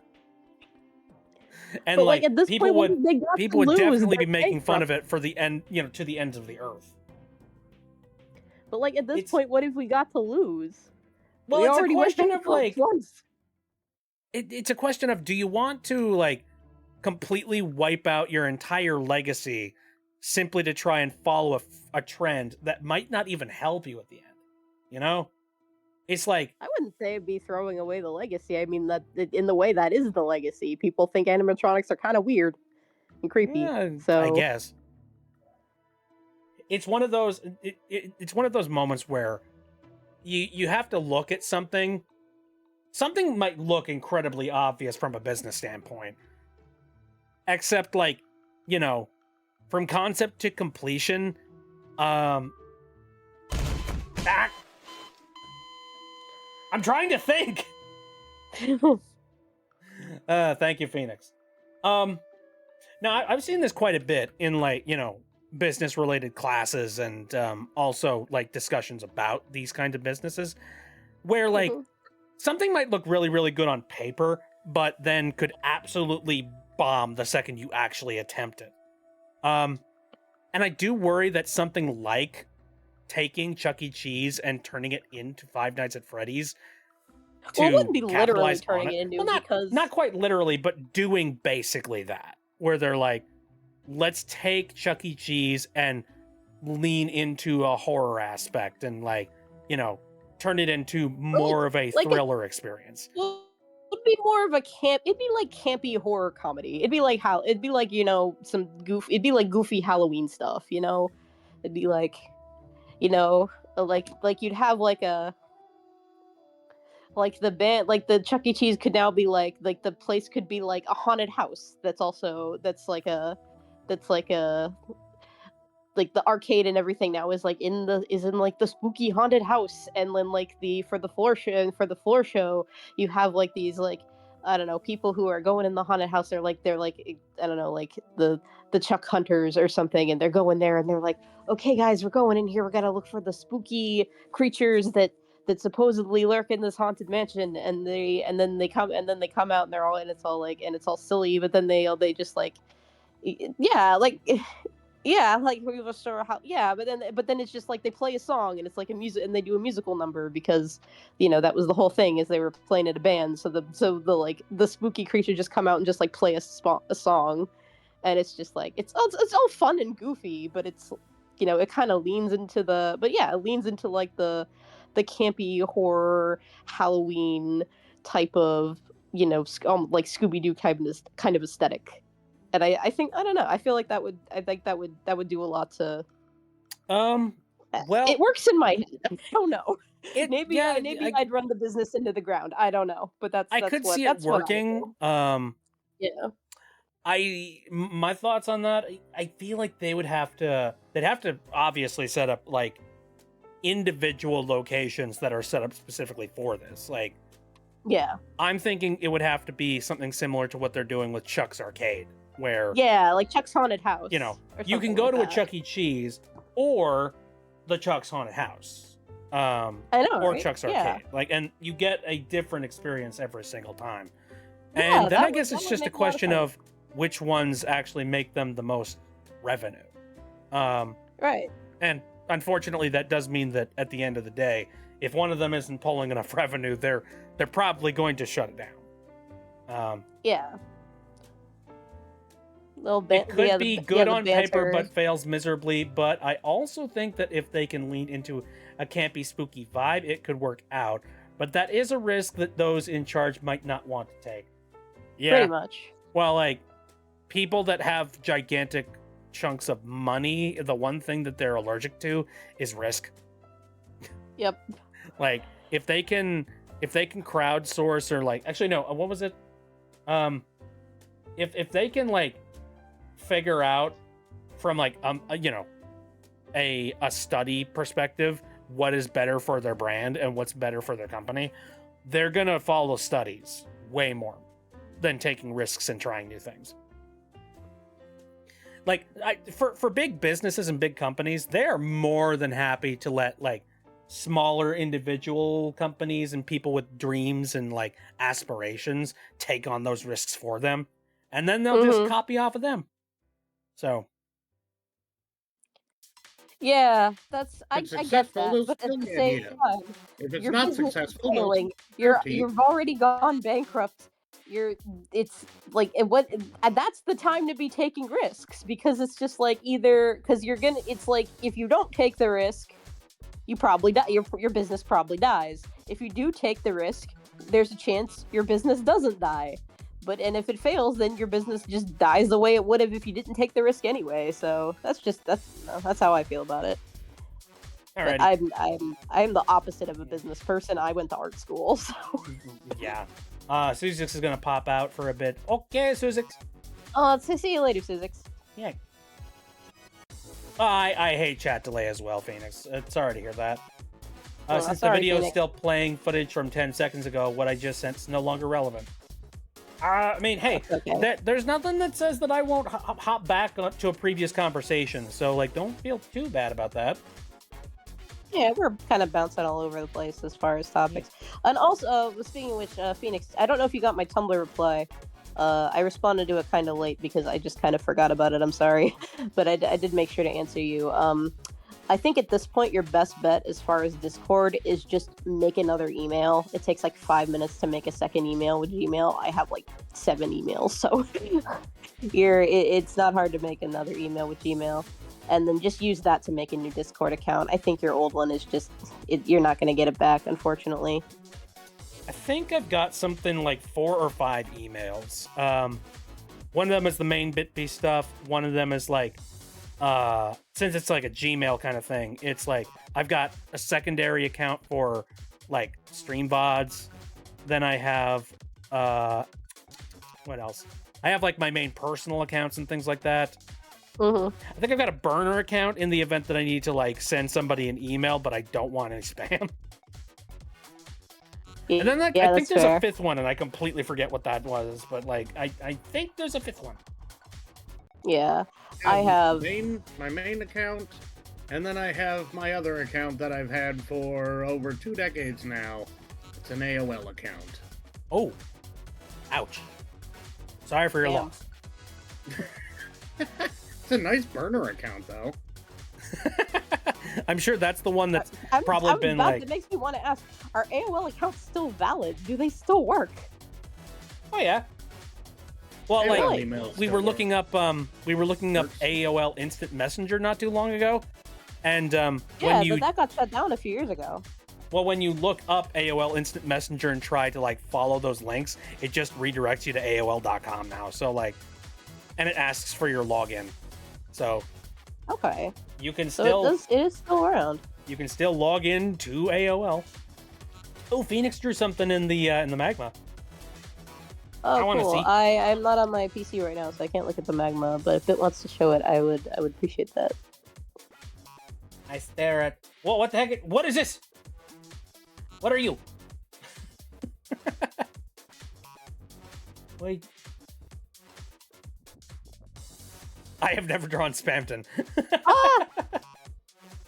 It's a pretty good That's drawing of Spamton? Spamton. Oh, that's awesome. That's a really good Spamton. I love that. No Crummer on a Friday night? Spamton, God, you're pathetic. Spamton.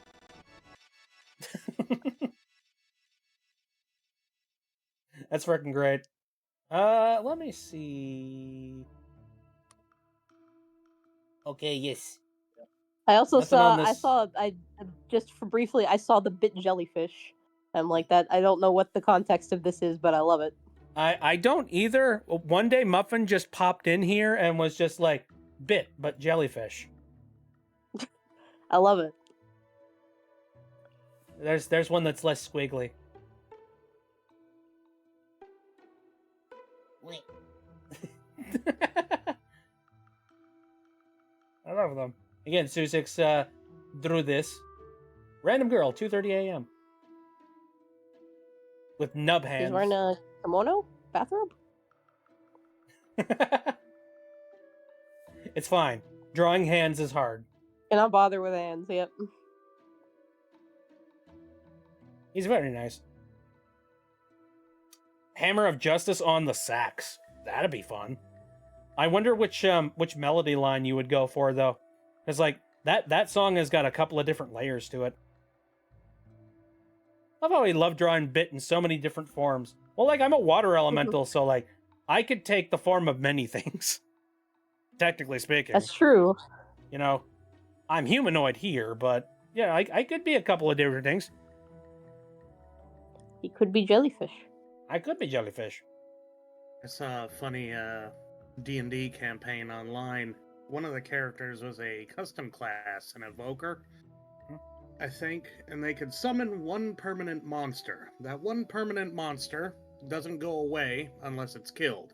And then you gotta spend a spell slot to bring it back. Ooh. But that nasty. monster can take the shape of whatever you want it to be, as long as it's medium or small-sized. Mm-hmm. And what'd runs they off pick? of the one stat block. Well, they were talking about or they were talking about a few things, and then they referenced the evoker's mother. They're like, I can call mom anytime I want. Call mom, or the GM's like, call mom anytime I. Whoa! Oh! So the monster is the evoker's Yes. mother. As the evoker calls a facsimile of their mother. Oh Of no. course, the monster also But has does to she be have phys- like? changed in such a way that it's distinctly different from anything in real material plane. So this one was pale, had no eyes, and was constantly leaking this black tar. Oh no. Horrifying.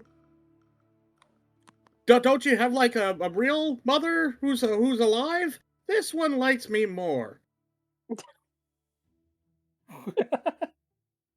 Wow. Oh, that's I a love lot the to idea. unpack. Just like a shambling zombie kind of thing that's just like, you know, walks up to you and just goes, fresh cookies. You're just like, oh, Laundry." thank you, Mom. Here's She your bed. shambles up to you and moans at you to do your laundry. Yeah, right. Clean your room. Oh God! Somebody needs to write this horror novel. Yes, give me shambling zombie mother cookies. Yeah. Oh man, that reminds me. Oh, I haven't watched a heck of a lot of this, but I remember I was with Synth and the gang, and we were just watching the a couple episodes of the show Primal. Oh That- yeah, I've been meaning I to think I watch remember that. that. That show is Uh, crazy. I've been meaning to watch it It goes for ages. hard. A lot of like heartfelt, crazy things, despite the fact that like dialogue is kept to an absolute minimum. I remember I saw a sequence, might be spoilers, who knows, probably spoilers. There's a character in the show that dies, but they come back as a zombie. And I watched an episode where there's a sequence where I guess one of the characters is like female, and she's pregnant with like his baby, and so she's trying to make a connection and be like, hey, I am, me and you, we were together. This is the child. guy who And the zombie guy is just sort of sitting there like looking dead and confused. But every once in a while, like that's really sad.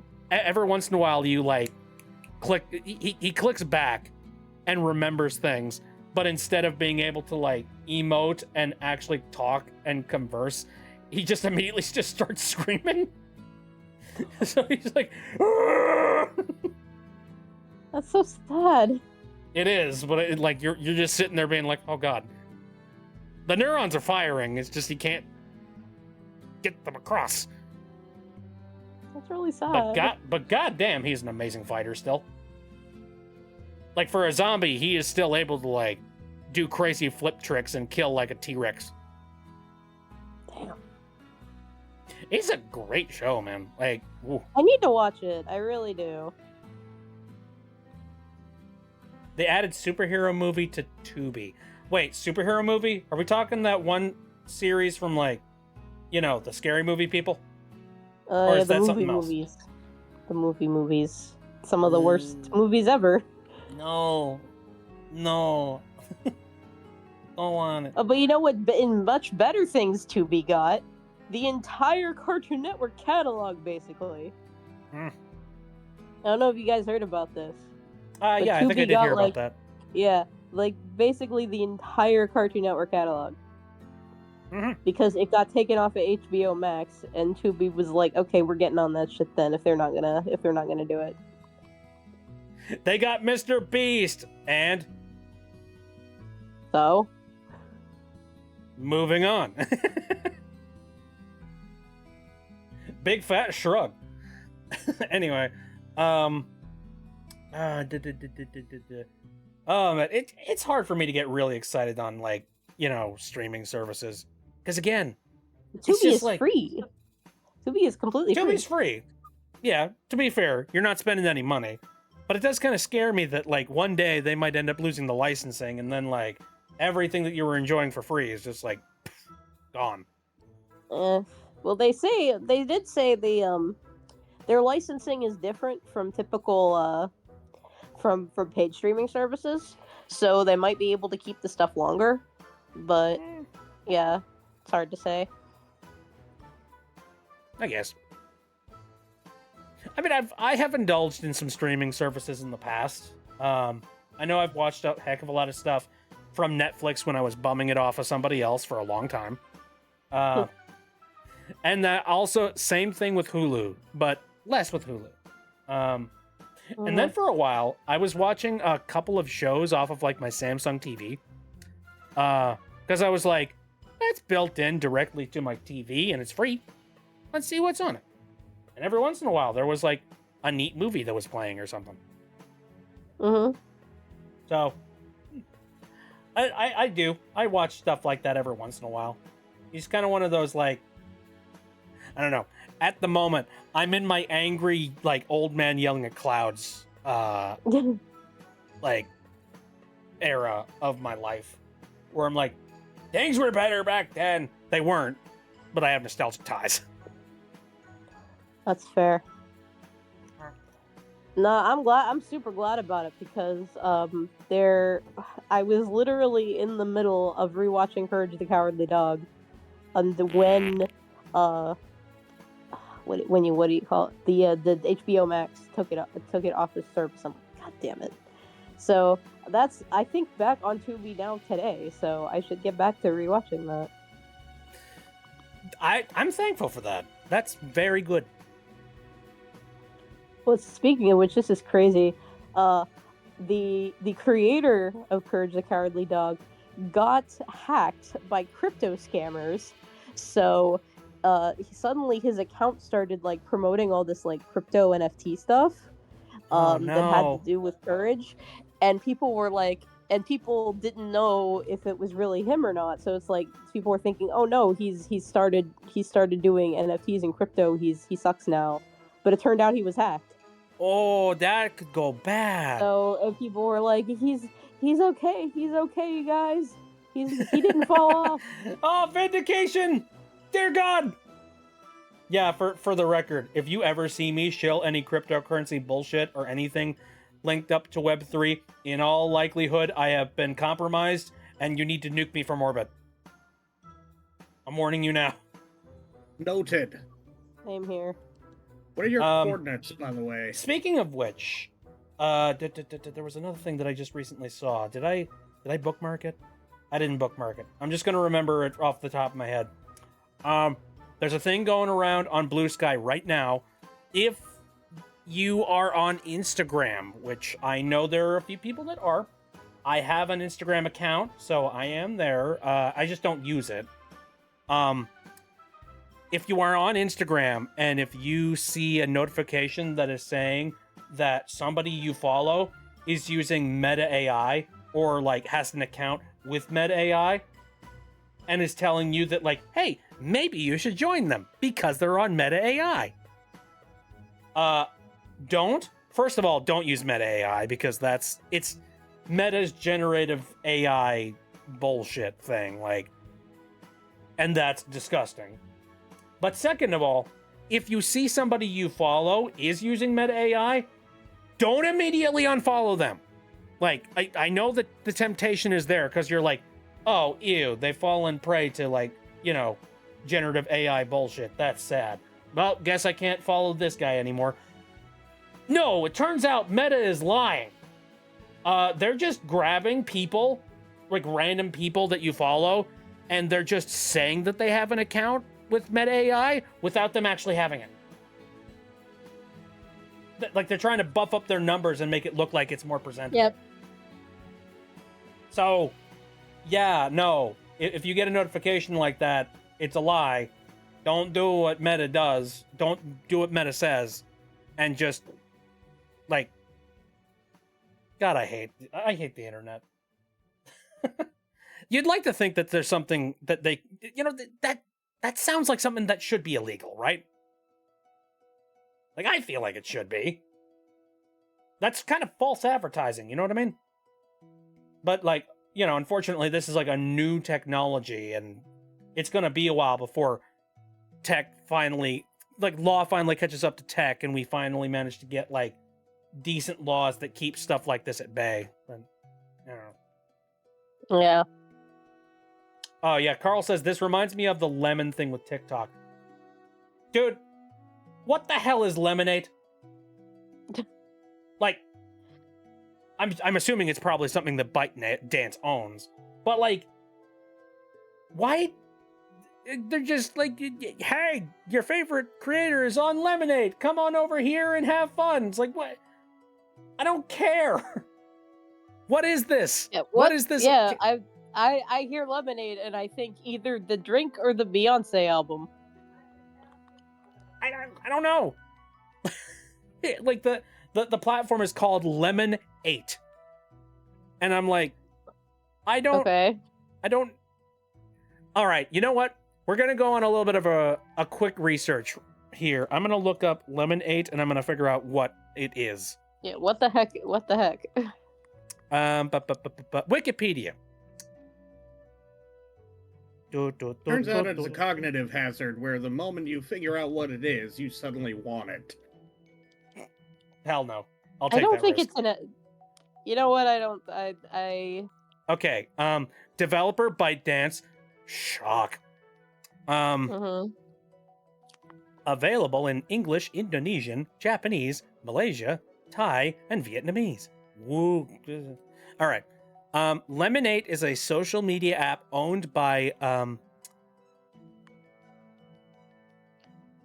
Is this right? Hold up. That's a word, isn't it? So it's just an app? Hold up. Hold up.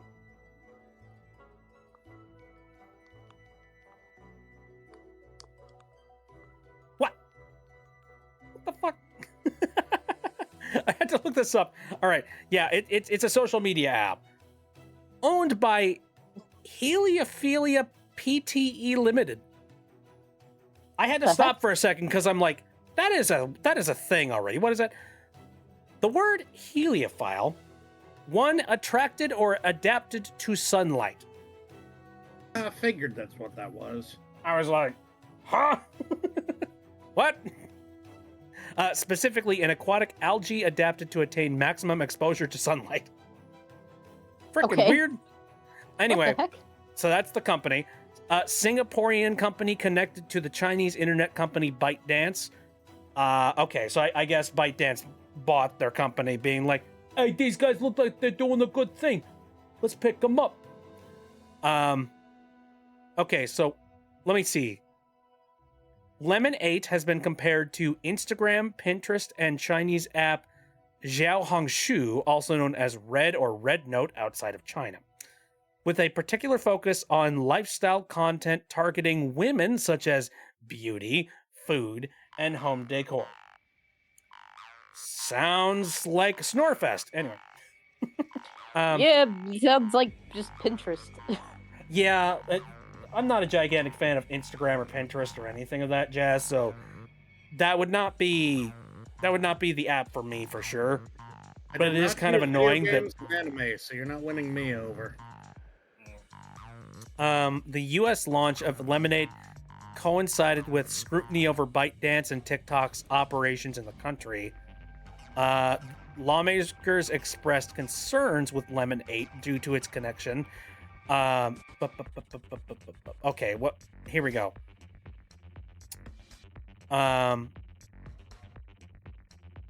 Lindsay Gorman, head of technology and geopolitics at German Marshall Fund, said it has to do with gathering information on users, and it has the same ownership structure, being a child of ByteDance, so I think the same issues are going to come up. Well, you know, I don't want to get too ridiculously political here. In fact, I'm kind of not. I'm gonna be real. A lot of times, whenever I see people complaining about like tech giants that are using these algorithmic setups and like, you know, branching structures that are predatory and take advantage of a younger audience, and they design them to be very addictive and in like, you know, in content and all of that jazz, the first thing I immediately think is, okay, cool, you're right. But Google is also setting their stuff up the same way. So is Meta. So is frickin' X. Like, yeah, American companies are doing this too. So take down the American companies doing it as well then. Or is the problem not about, you know, the children and the people using these apps, and is it more about the fact that you can't control those countries and those companies because they're over in a different country? I feel like it's the might have latter. something to do with it. You know, like if this was actually legit, like if they actually wanted to try and take something like this down, you know what the first thing they would take down would be? Google's AdSense. Mm-hmm. They tear that shit down right away, because AdSense is like invasive as hell and leaves so many cookies and so much like tracking shit on your computer. It is insane. Like, again, this is not a case of like them wanting to try and clean up the internet and make it, you know, more private and secure and save your children and save your you know, and save your quality of life. They don't care. No, they just they want don't. money. They want money, and they want to be able to like control things and be like, they want to be able to like go to TikTok or companies like them and be like, hey, this thing you're doing, stop it. And they want to have the capital and the ability to be like, so hey, we're not going to tell you to stop doing this, but we're saying that you have grant money with us, so and you also have like a government contract for like the military, so if you want all that stuff to just suddenly disappear, it might happen if you don't do the things we tell you to do. The mafia shakedown. Mm-hmm.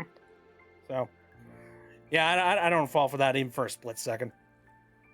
I know it falls into like conspiracy category, but like, man, is it really even a conspiracy anymore?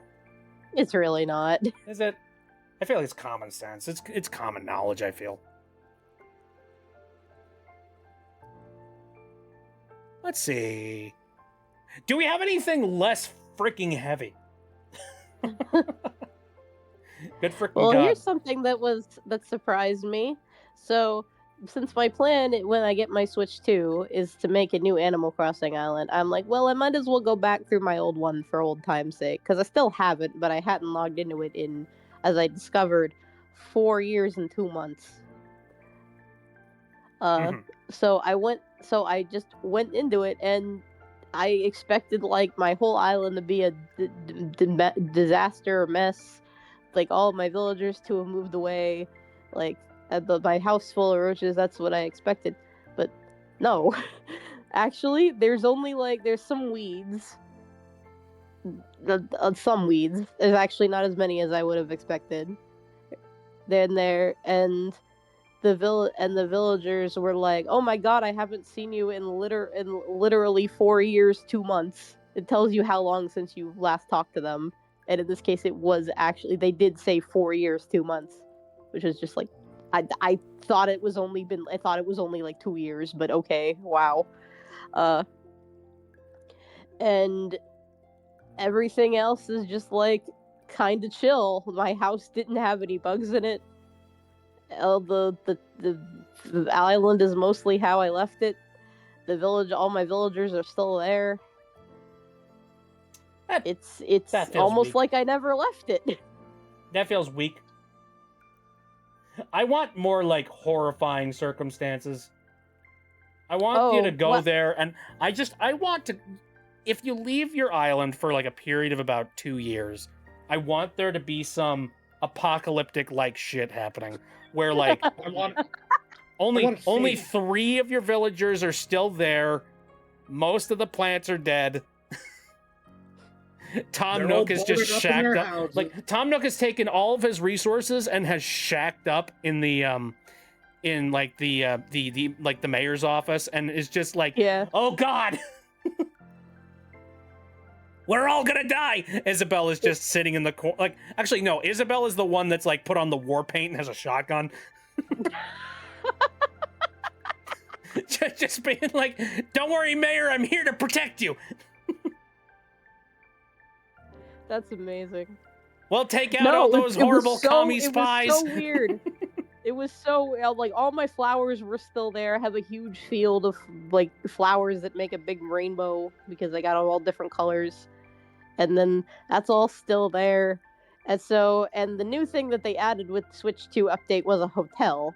There's a hotel on your island where random villagers that don't live in your island can go there, and you can design the rooms like you can with all the Happy Home Designer DLC stuff, which I never did finish. I might go back and finish that. So you can like design hotel rooms, and then villagers that don't live in your town can come and stay in the hotel. And I get there and I go to the mayor's town hall or whatever, and Isabel's there, and and she's like, "Oh yeah, so Tom Nook, go see Tom Nook at the hotel." It's just totally nonchalantly after I haven't seen her for 4 years. And then I go walk in the hotel, and Tom was like, "Oh yeah, we're opening this hotel. You should come design the rooms for us." And I'm just like, I haven't been here in 4 years. Yeah, the suspension of disbelief after you leave for a while. Just kind of. It's funny. I feel like Nintendo just kind of like, yeah, we know you probably stopped playing like after the pandemic was over. So if you're coming back for the Switch 2 update stuff, we're just gonna pretend like you know, I guess we're just gonna pretend like you never left.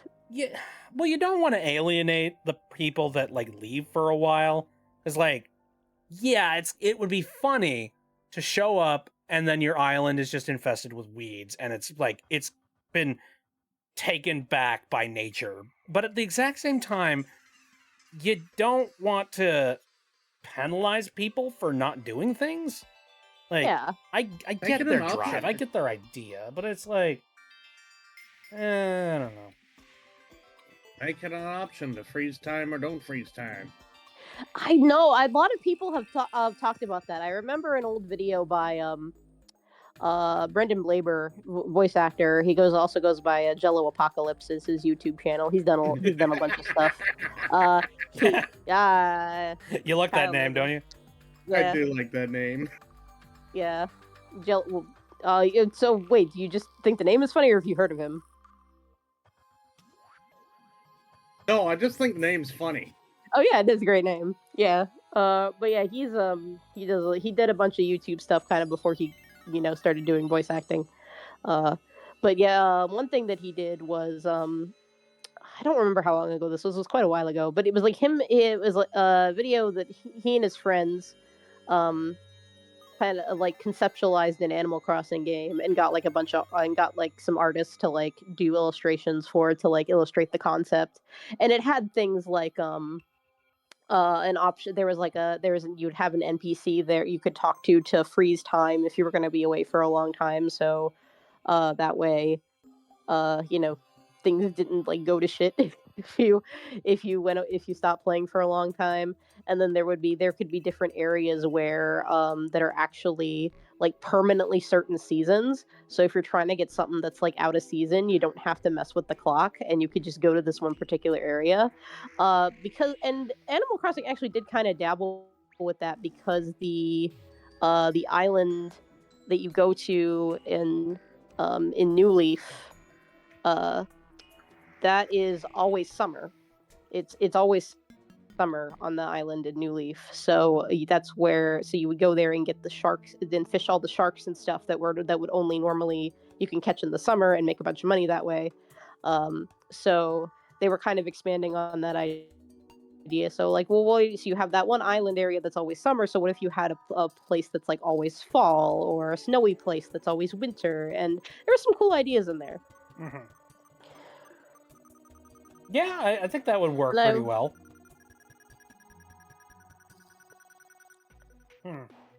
Yeah, I would like to see some of those. It'd be interesting to see some of those ideas. Like, I'm really curious what Nintendo will do next with the series, because I almost feel like with New Horizons, it's like, where do you go from here? Because we got honestly the most insane amount of customization ever. You can if you ask literally me, customize the whole town down to like the last pixel. You got that was kind of the main draw of the game. Crafting, yeah. I just don't think, aside from that, I feel like there wasn't much innovation with New Horizons at all. Not really. Like, the big thing it was just kind of a lot of retreads from were... previous concepts, but like they were stapled into the new engine for New Horizons. They definitely was an evolution of like what started in New Leaf, with you being more in charge of the town, and with where like in New Leaf you were literally the mayor, so you could like build different things in the town, and have some more, and ordinances where you had like generally had more control over things. So that's what basically New Horizons just took that up to 11, where it's just like now you can customize literally every inch of the island down to the cliffs and the rivers and everything. Is it weird to say that I think it would be kind of an interesting concept to take away customization, and rather than doing that, I think one of the things that draw people into Animal Crossing is the characterization and the activities. I think one thing that would be cool is if they kind of took away the whole like, hey, you're the mayor, you make gigantic decisions and all that jazz, and they kind of strip it back to like grassroots where, you know, you show up in this town, you make a house, yeah, you pay it off, all the classic stuff. But then, like, I want to see some expansion on the characterization and coming up with ways to maybe make the NPCs a little bit more individualized as characters. That would be a And from kind there, of the I next logical think I'd way like to to expand see. it, right? Because that's something. I'd also like to see them expand out the concepts that they came up with within, like, you know, City Folk, where you go to the city and you explore and do like bigger and more interesting things. I think something Yeah, like well, it was that. kind of just like. I feel like it would feel a little bit less, well, like, you know, with the extra characterization and all that jazz, I feel like you would have a little bit more variation on what you as a player are doing. But, you know, so like Yeah. your friend would be doing this one thing with this one set of NPCs, while another friend would be doing another thing with another set, and you're doing your own thing. And it would almost be like you know, it's like a scavenger hunt of trying to find, like, you know, character types and character arcs, and you know, just figuring out what certain things do where at certain locations. Yeah, almost. I guess that would be like kind of the next first thing where to go, right? Because we already have like cosmetic customizations. Like you customize literally the whole island. You don't know where else you Right. can go from there in that department. So I guess I think- that would be the next level, is to kind of give it a little bit more of a Sims aspect, where you can like have more control over. We got control over the environment. Now maybe we get more control over the NPCs. And yeah. you start, and things you can do could like shape your personality, so you can kind of have, because like no matter where your villagers you get in the town, it's still like the same villager. Like my Anka in my town isn't any different from an Anka in somebody else's town. So you could have them, like, they could even like change personalities, or Maybe. because villagers have like set personality types. So I could have like I could end up with like an Anka that's like more like happy and happy go lucky, as opposed to someone else's where she's like more depressed or something Maybe. like that. I guess that and I'm would not be saying that could be an aspect. I'm not yeah. saying there doesn't have to be no customization. Like, if anything, I think a lot of people would expect the customization, but I don't think it should be the focal point, personally. Yeah. Like, it was a That neat was definitely idea. the focal point of New Horizons, was like you can literally make the island anything, the cliffs, the trees, the Right. rivers, put Yeah, stuff like, the it's The island whole is canvas yours. for you. You do with it what you see diorama. fit. And like, there are a lot of there's a lot of mainstay elements of Animal Crossing that have kind of become like regular when it comes to Mhm. the way that the whole, like, dream islands, going to other people's islands, like, in multiplayer and stuff. Like, Mhm. the series really has moved in the direction of customizing the island, making the island your own. And I think it would be kind of a shame to completely get rid of that entirely. So I could see why Nintendo would want to continue to keep a hold of that, so they can keep some, not legacy features, but features that have been like more prominent in recent established games, and like, keep that going. Like, Mhm. okay. But yeah, I think the thing that was the most depressing for me, or like the thing that's made me the saddest, was that it really didn't feel like any of the NPCs that I was talking about actually had their own individual personalities.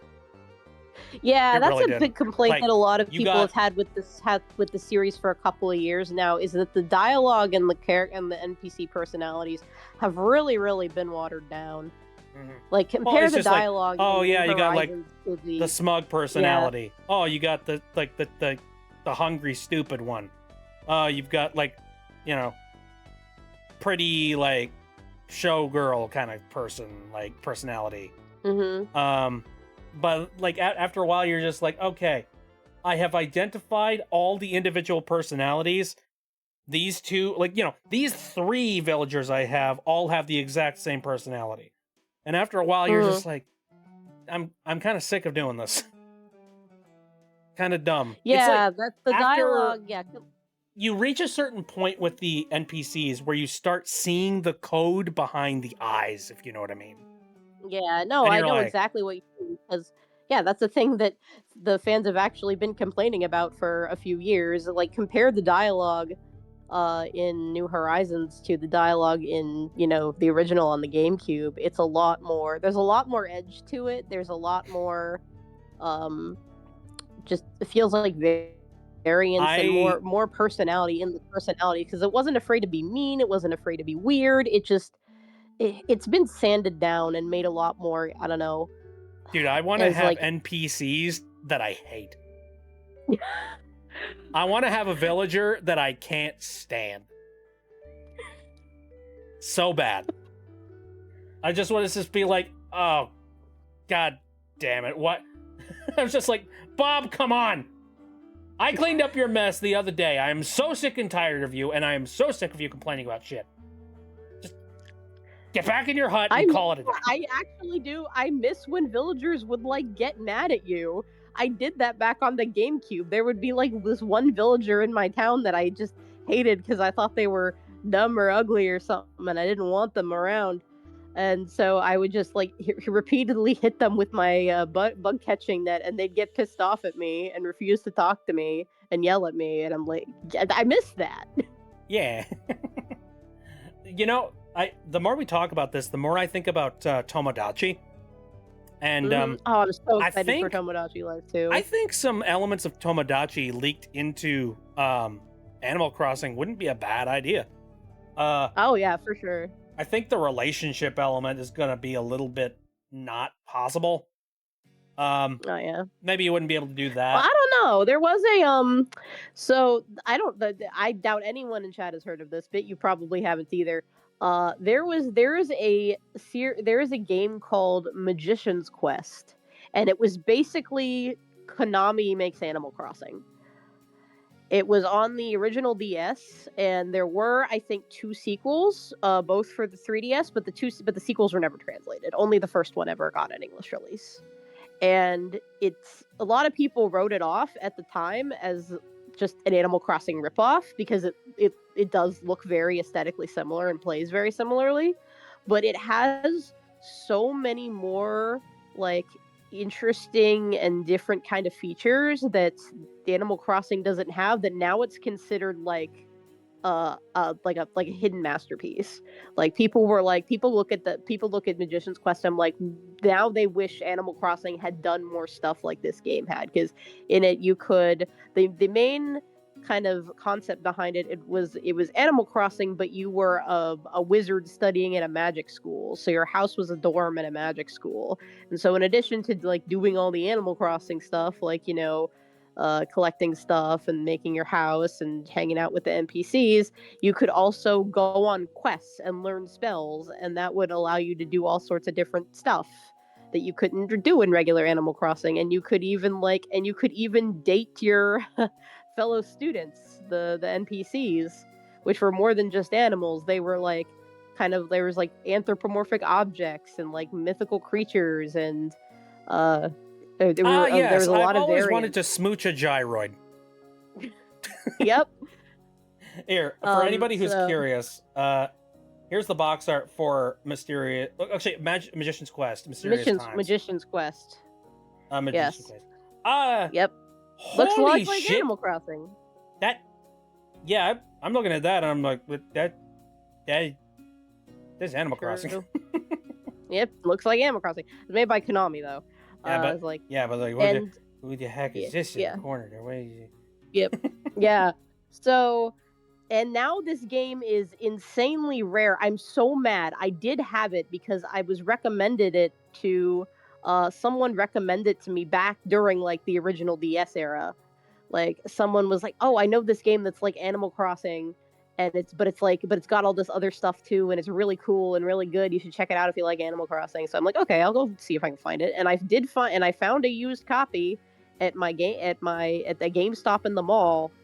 And I got it and I played it. And it was pretty cool. I never got as into it as I did regular Animal Crossing, but I think it was more just because I kept getting distracted and I just kept forgetting about it.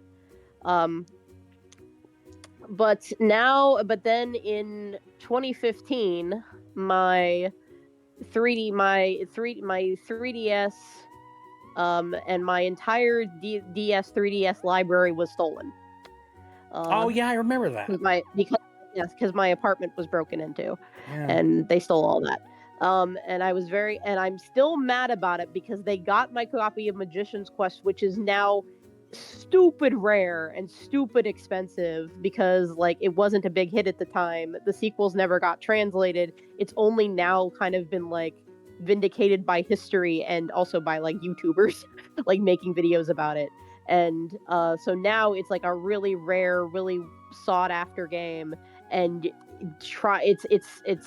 let me see how much a copy is to actually try and get one nowadays. It's got to be over $100 at least, maybe like several hundred.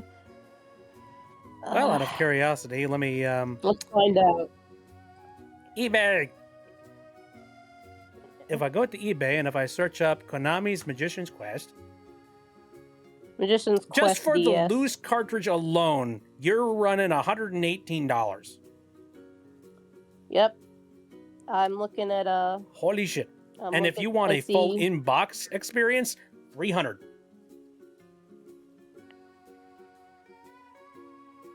Now, to be real, like, the manual, not even the game, just the manual is going for $50. What the fuck? Jesus. I'm seeing eBay. Just the cartridge is $140.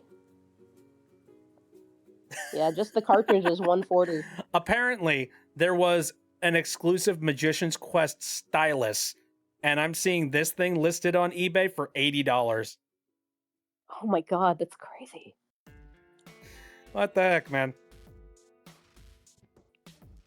Oh, man. Yeah, this has become like a retroactive cult classic. Yeah, I'm of the And last I checked, there were people working on a fan patch, fan translation for the sequels. So I might look into that at some point. I know I told my friend about it, who originally recommended me the game, and she was like, "Oh my god, that's so cool! I've always wanted to play the sequels, but I couldn't because they were Japanese." So, yeah, like, man, for me, if I'm gonna be playing a video game, or like if I'm gonna own a video game nowadays, I am not of that loose cartridge lifestyle, man. I can't just buy the cartridge itself and call it a day. I need the box. Like, I want to have a nice little, like, showpiece that I can put on my shelf and be like, hey, there's a game right there. I can't. Here's a fun hobby for you. You buy the loose cartridge of the game, and then you bootleg the case. You could do that. You could get an empty case and then just like print out the. Hell, if you do that, you could even change the case art if you wanted. People do that sometimes. That is true. Although the problem is like do that. Even buying the game itself is stupid expensive. Yeah. So I feel like if you're gonna be paying the money for it anyways, Yeah. you might as well go whole hog and just get the official item. I don't know. Draw your own case art with crayon. Your friends are. Yes. Slams table. Phoenix. Gregory Horror Show is my favorite anime. What? Phoenix says, one of my friends in Telva recently introduced you to Gregory Horror Show. That is my favorite anime. Ooh. It's very weird. It doesn't look like an anime. It looks more like Animal Crossing. It looks like if Adult Swim did Animal Crossing. It's really weird. It's like all these like CGI square weird creature creepy looking characters, and the anime is only, the episodes are only like 2.5 minutes long, so it's like a bunch of shorts, but they do form like a singular story over the different seasons, and it's just weird and cool, and I love it. And whenever anybody is like, "Oh yeah, Greg, I just found out Gregory Horror Show exists," I gain back a year of my life at least, probably.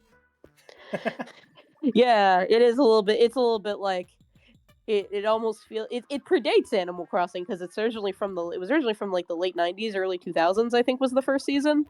Uh, but it does kind of feel adjacent to like the Animal Crossing horror stuff. I imagine. I feel like if you like stuff like Ica Village and all of the like horror towns that people would make in Animal Crossing, you'd love Gregory Horror Show. I believe I remember you talked about that at one point. Yeah, Gregory Horror Show. And it does have video games. There was a game on the PS2 that I think was also made by Konami, weirdly enough. But that only got and while the game did get an English release, it only got one in Europe. So, it's kind of hard to get if you're in North America, but there is an English version, so you just have to play the European version, and you have to track that down. But and I have played it. I'm terrible at it. It's an actual like legit survival horror game. And I'm just awful at it. I don't know why I suck at it so much, but I tried it. I'm just like, man, I'm so bad at this. So I never beat it. But there is a newer game that is currently in early access. It was crowdfunded by the creator.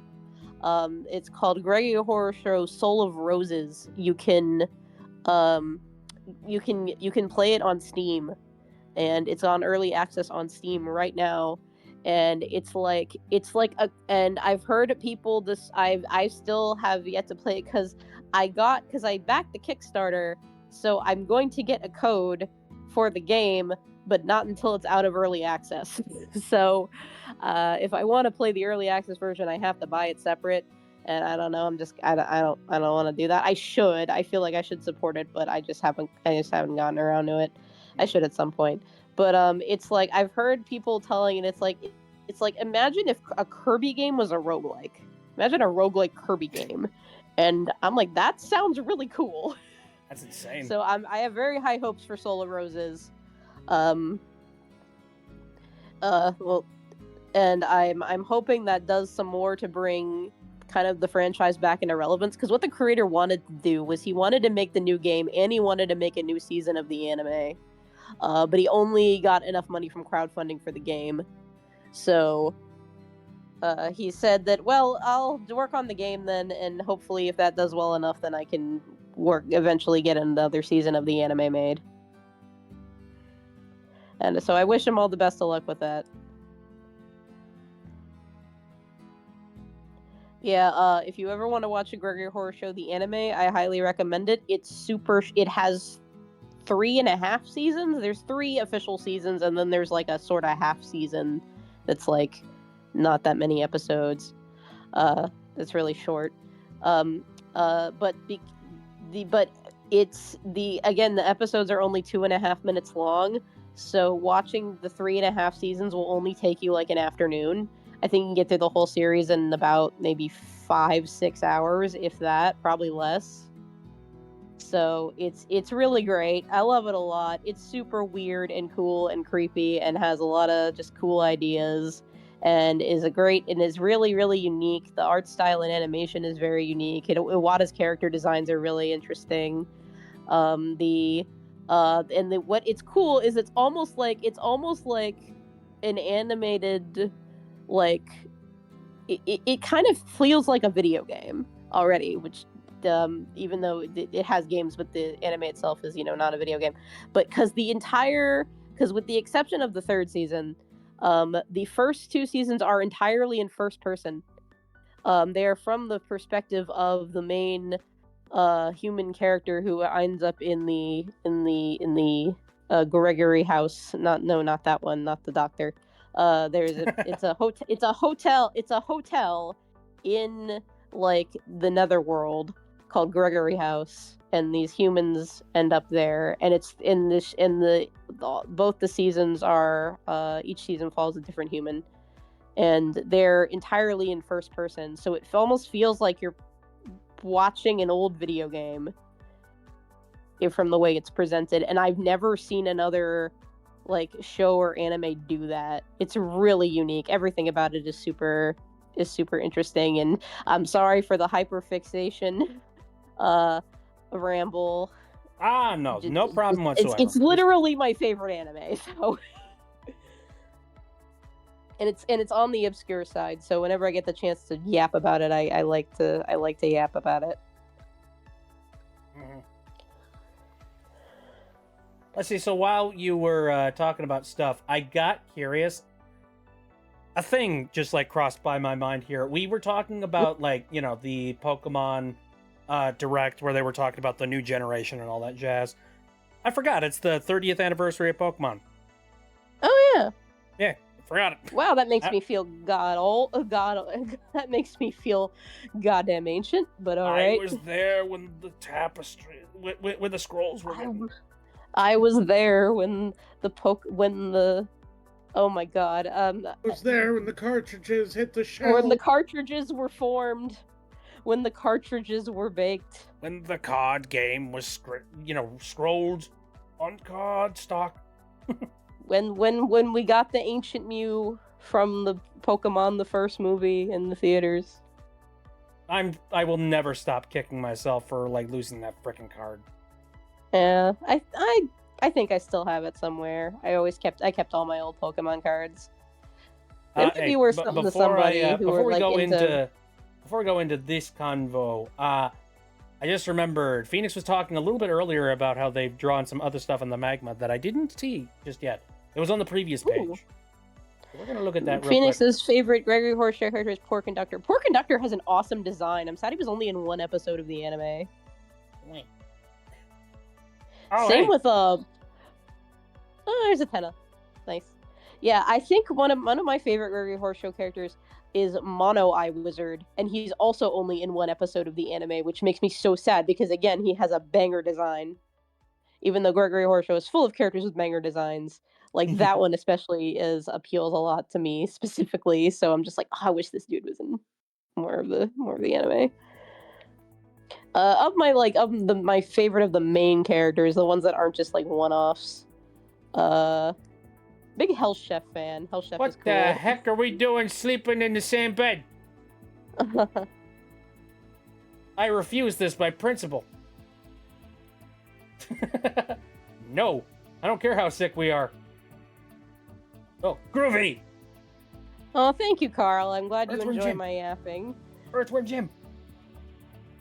Oh, Earthworm Jim! Oh my god, Earthworm Jim. Heck yeah. Hello darkness, my old friend. Okay, here's another yap. I'm sorry, but I have to talk about this. So the creator of Earthworm Jim was at one point in my life I would call him my favorite artist. Like my favorite artist, my favorite illustrator, game designer, animator, just inspiration. He does all of that. He's made cartoons, he's made games, he's made comics, he's done everything under the sun. There's a guy named Douglas TenNapel. TenNapel, it's a bit of a weird last name. The thing about him, though,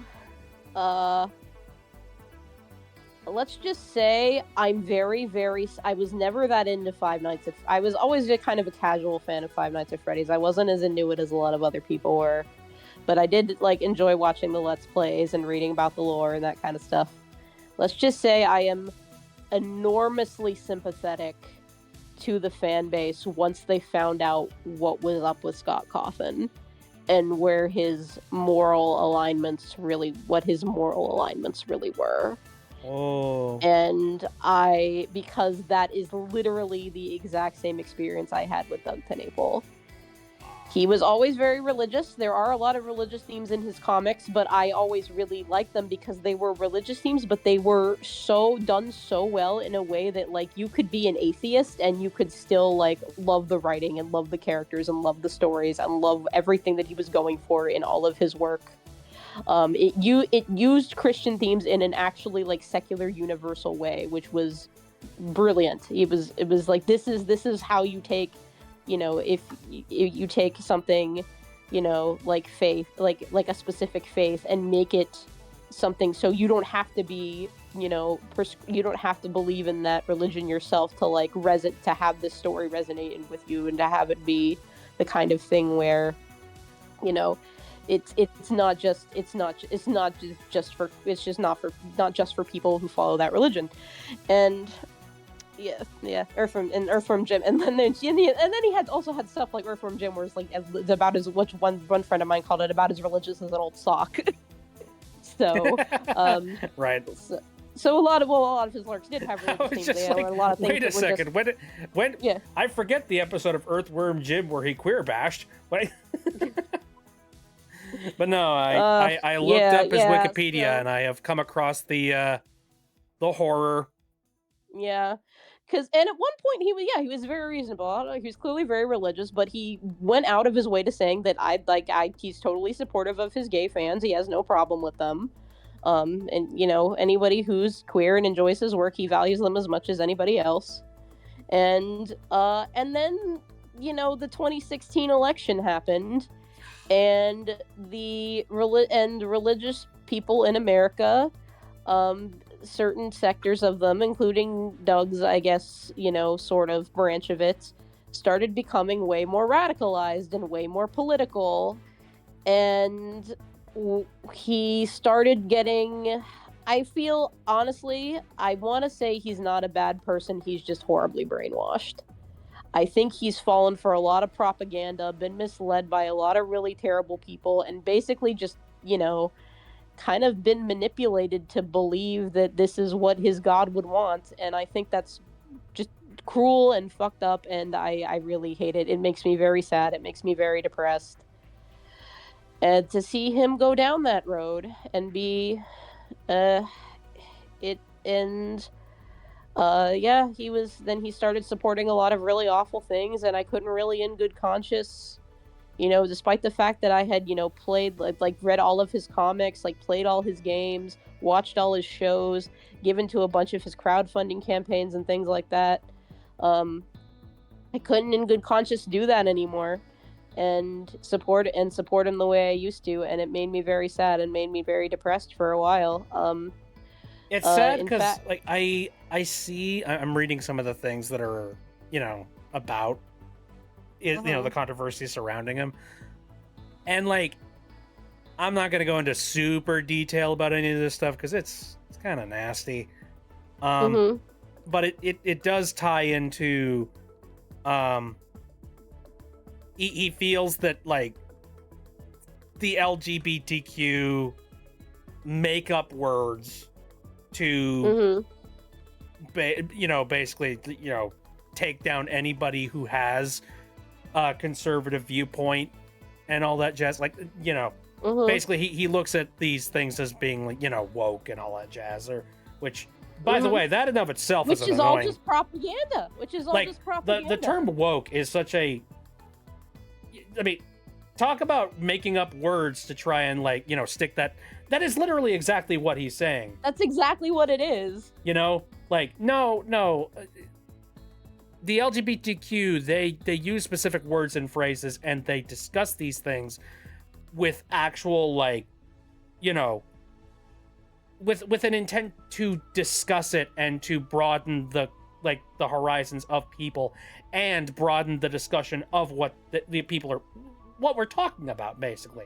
That's the whole point of whenever somebody brings up a particular word or phrase, or tries to expand out the concepts of what is gender and what is sex. People aren't just making up these words just for the sake of being like, oh yeah, we like funny words and big words and we like making shit up. No, it's an attempt to try and that stuff if you don't have a word for it. We're talking about things that we feel need to have more of a complex discussion about, because they are complex and people aren't just, a B factor when it comes to exactly anything, frankly. Looking at the world in nothing but black and white is a really terrible way to live, bog standard. Even if we take out any of the LGBT stuff in general, shit's muddy, man. A lot of shades of gray. Now, there are certain things that we should have direct walls that are put up that just say, no, this is bad, fuck you. A lot of things involved with abuse and death. Mm-hmm. Absolutely. I will not stick my finger up on that one. But yeah, for the most part, like from my experience working with people that are a part of the LGBTQ community, like I have only heard nothing but really good arguments and really good discussions about these things. And the discussions that I think are important and that people should be discussing.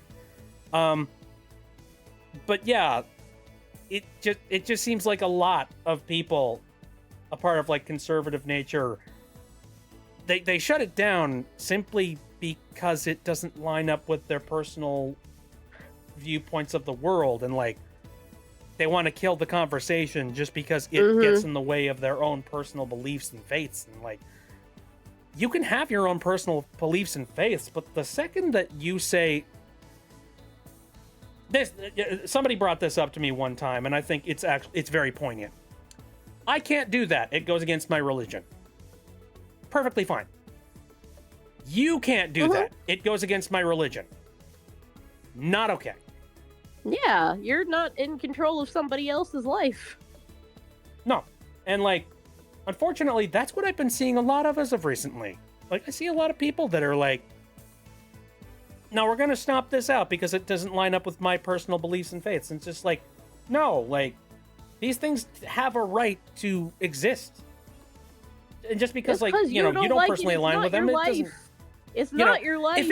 If it were my decision, I would, like, if I had the power, I would be completely wiping out anything to do with, okay, I don't want to go too ridiculously, like, hot button subject, but there are certain things that are currently happening in this country that if I had a magic button that got rid of all of these things and all of these concepts, I'd press it. But the problem with that is that all right either? Because, like, should I be the sultan of the choice maker for what people are allowed to believe and think? Not really. No. I think you're allowed to believe and think whatever you want, but the moment you just start being a jerk to other people, I just think it's not a good idea. Well, like, you know, you can believe whatever you want, but I also have the ability to believe whatever I want. And exactly, and I can believe the you're moment being that a jerk. I feel that what you're doing is really harmful to people, I can make the decision about whether or not I want to associate with you. Exactly. You know, I'll pick up my stuff and leave. And unfortunately, yeah, Doug, like, it's not that people, like, are making words up to hurt you. It's that, like, we're having a discussion that we want to have broader, like, terms and, like, you know, better descriptions for words that, like, we'd like people to start educating themselves on. That's ultimately what we'd like people to do, is, like, we would like better education and better discussion about stuff. And, like, it's really telling that there are people that just don't want to do that. Like, they don't want to look into it, and they don't want to discuss this stuff because, like, for some people, it's really hard to shake up your moral compass and what you believe in. It's funny you bring this up because the other day, I don't know, my mom was watching some political ad on TV, and she's like, "What is woke nonsense? What even is that?" And so my dad, being an old man, amused by, you know, the newfangled thingy in my phone that gives me the magic answers, takes out Microsoft Copilot and asks it, "What is woke nonsense?" Oh, don't. No. I tell him not to. He doesn't listen to me because he's an old man and he thinks, you know, all that AI stuff is like cool and magical. ChatGPT is not going to give you the answer. No, but the answer it did give was pretty funny because it basically amounted to, so yeah, that's a thing that people invented because they're scared of change. Yeah, exactly. Yeah. That's basically what it is, though. Yeah, it is. I was like, I was kind of impressed at the summary. I'm like, huh, that's not what I was expecting. Problem is that summary came from some random person on the internet that happened to say the words, and ChatGPT decided, yeah, that looks like it's the right answer. So, like, Copilot, not ChatGPT, but yeah, same thing. Yeah, no, you know, basically whatever AI stupid thing is currently on the market today. Yeah. But no, that pretty much sums it up. It's like people use the terms woke to Be as a reductive catch-all towards term to talking dismiss about something that people don't want to Yeah. discuss. to Like, be dismissive or to just like be like, I don't like change. I don't want to talk about, it reminds me of the time, like, when I was on Twitter. Christ, Yeah. never again. There were people that were using the terms like, cisgender and things of that nature. And those terms were banned on Twitter. And the reason behind that was Elon made the claim that these were terms that were being used to directly, like, be dismissal and harmful to people that were straight and people that, like, did not align it's with literally just LGBTQ an morals. indicator. And, like, no, the term cisgender is literally it just means you're not trans. it means you're That's all not it trans, means. and it means you are male or female. Like, that's it. That's all that is. It just means you're not trans. That's all it means. Literally all it means. You're either No, you're but, either like, trans or you're cis. well, You're so one it's or the either other. so it's either this is a case of Elon being like, I don't want to learn this Not term, knowing what it and means. people are using it, and smart people are using it to make fun of me, so I'm going to get rid of the word. Or he does know what it means, and he just doesn't want people to have the conversation. Which is funny, because this is the same person who's like, like, He's supposed this to is be the guy smart, that but I wants swear to he's have. one of the He was dumbest advertising people this on this idea that planet. free speech is an important thing on my platform. No, this isn't a free speech thing. This is entirely, I want to be able to be a bigot as much as I want, and I want to Yep. bully people that tell me otherwise. Yep, exactly. It's really sad because he actually has a trans daughter who he's Yep, basically yep. disowned and acts like she's dead. And it's really messed up because she's very much not. She's very active. She's around, she's doing her own thing. And she's very, very, very, very outspokenly against her father. And it's very just sad to me that literally he acts like she's dead just because she's trans. Mm-hmm. He's like, you got to look at that and just be like, fuck, am I really cut from the same cloth? Jesus Christ. It's Like, really sad. I must have gotten so many of my genes from my mom. What the fuck? One of those moments. Anyway, let's If he take even us has, she off even of the technically subject. has a mom. All of his kids are IVF. Let's return to the Pokemon thing that I was going to be discussing here. Yeah, yeah. So yeah, they're celebrating the 30th anniversary of that, and I went and I looked up, like, what are certain things that you could pick up from, like, the Pokemon Center, and there's a couple of things for, like, the 30th anniversary. There's this guy. That's cool. It's kind of neat. Let's see what we got here. So we got, like, so basically, like, the 30th anniversary logo is just Pikachu with, like, 30 on it, and you can get a bunch of merchandise that happens to have it on it, and, like, it's kind of neat. I kind of like it a little bit. I especially like the holographic sticker back there. Holy crap. Oh yeah. Keychains, t-shirts, all kinds of stuff. I mean, it's not like we're hitting a 10-year anniversary or something. Like, that would be, I feel like I would want something a little bit more substantial than that.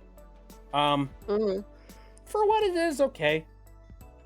I'll say, when it comes to merch, I tend to be a little bit more persnickety about the kind of stuff that I'm going to buy for, like, an anniversary. Like, I feel like it's got to be something that really means something. You know what I mean? Yeah.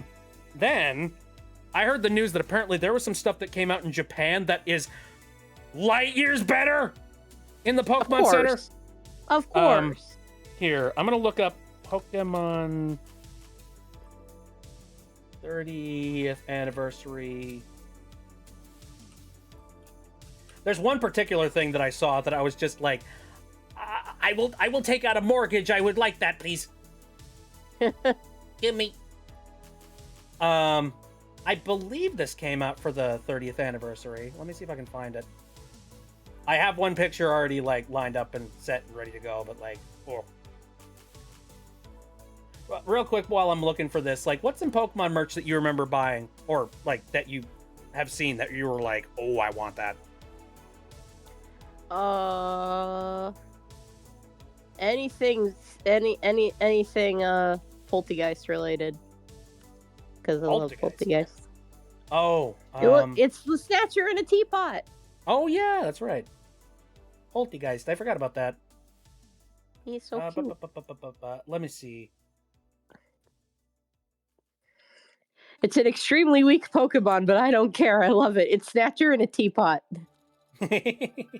Nah, I agree. Very cute. Oh man, I remember seeing an image of this, and I hope it wasn't like, I hope it wasn't like just a picture that somebody was sharing offhandedly, like, you know, just randomly for no good reason. But it looked cool and it looked official. I wanted to see if maybe it was available. Dang it! What other Pokemon related things? Again, if I could go back in time and if I could grab one of those like ancient Mew cards, oh, I would. Oh yeah. If I still have mine, I'd give it to you. Dang it! I might still have it. I'll go look sometime. Oh, wait. Here. Maybe it's in, like, the news section. See, I see a lot of people that are making these things on, like, Etsy. I saw, like, official-looking ones that, like, it looked like they were being made directly by the Pokemon Company.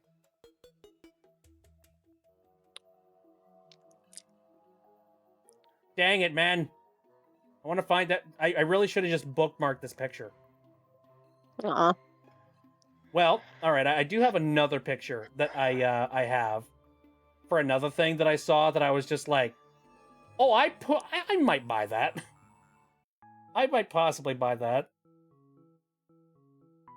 Okay, here there's a couple things in this image, and apparently you can purchase them at like Japanese Pokemon centers. I forget if these are like 30th anniversary related or if they just have them. But look at this. I saw that. I did see the Retro Pikachu. Retro Pikachu, Retro Fat Pikachu. I love it. He's so original Game Boy. He's so chubby and weird looking. And then I love him. A giant paper craft SS Anne. Oh, that's so dope. That's freaking cool. I'd have that on my mantle. Where's the truck? I want the truck. I want to have truck? like a paper cut out of the truck, please. Okay. Here, I'm gonna swap over to using Google as the search for this one thing, because maybe Google has the more up-to-date stuff.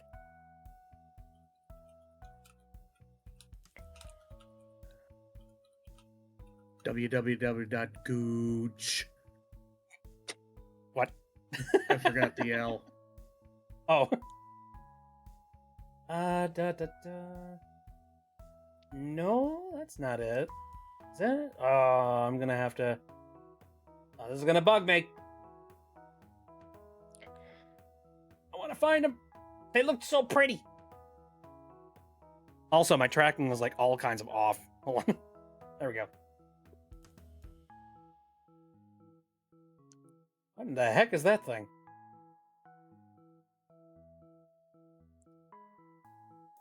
This does remind. Ooh. Wait. Oh,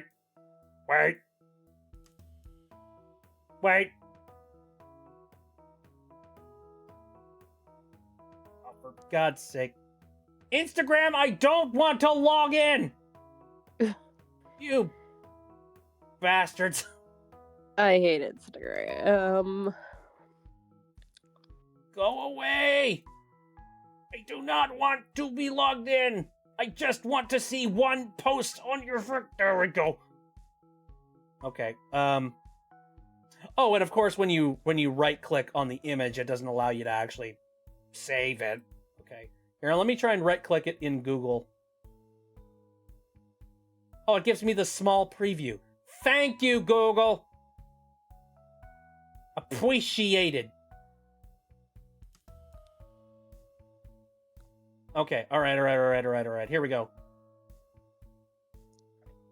Found it. Okay. Listings for Fire Red and Leaf Green's anniversary bundles are already live. Okay, yes. There are special edition versions of Fire Red and Leaf Green that you could apparently get in Japan, and they included these things. And I want them all. Is Look at it the this. little? Oh, that's cool. Holy fuck.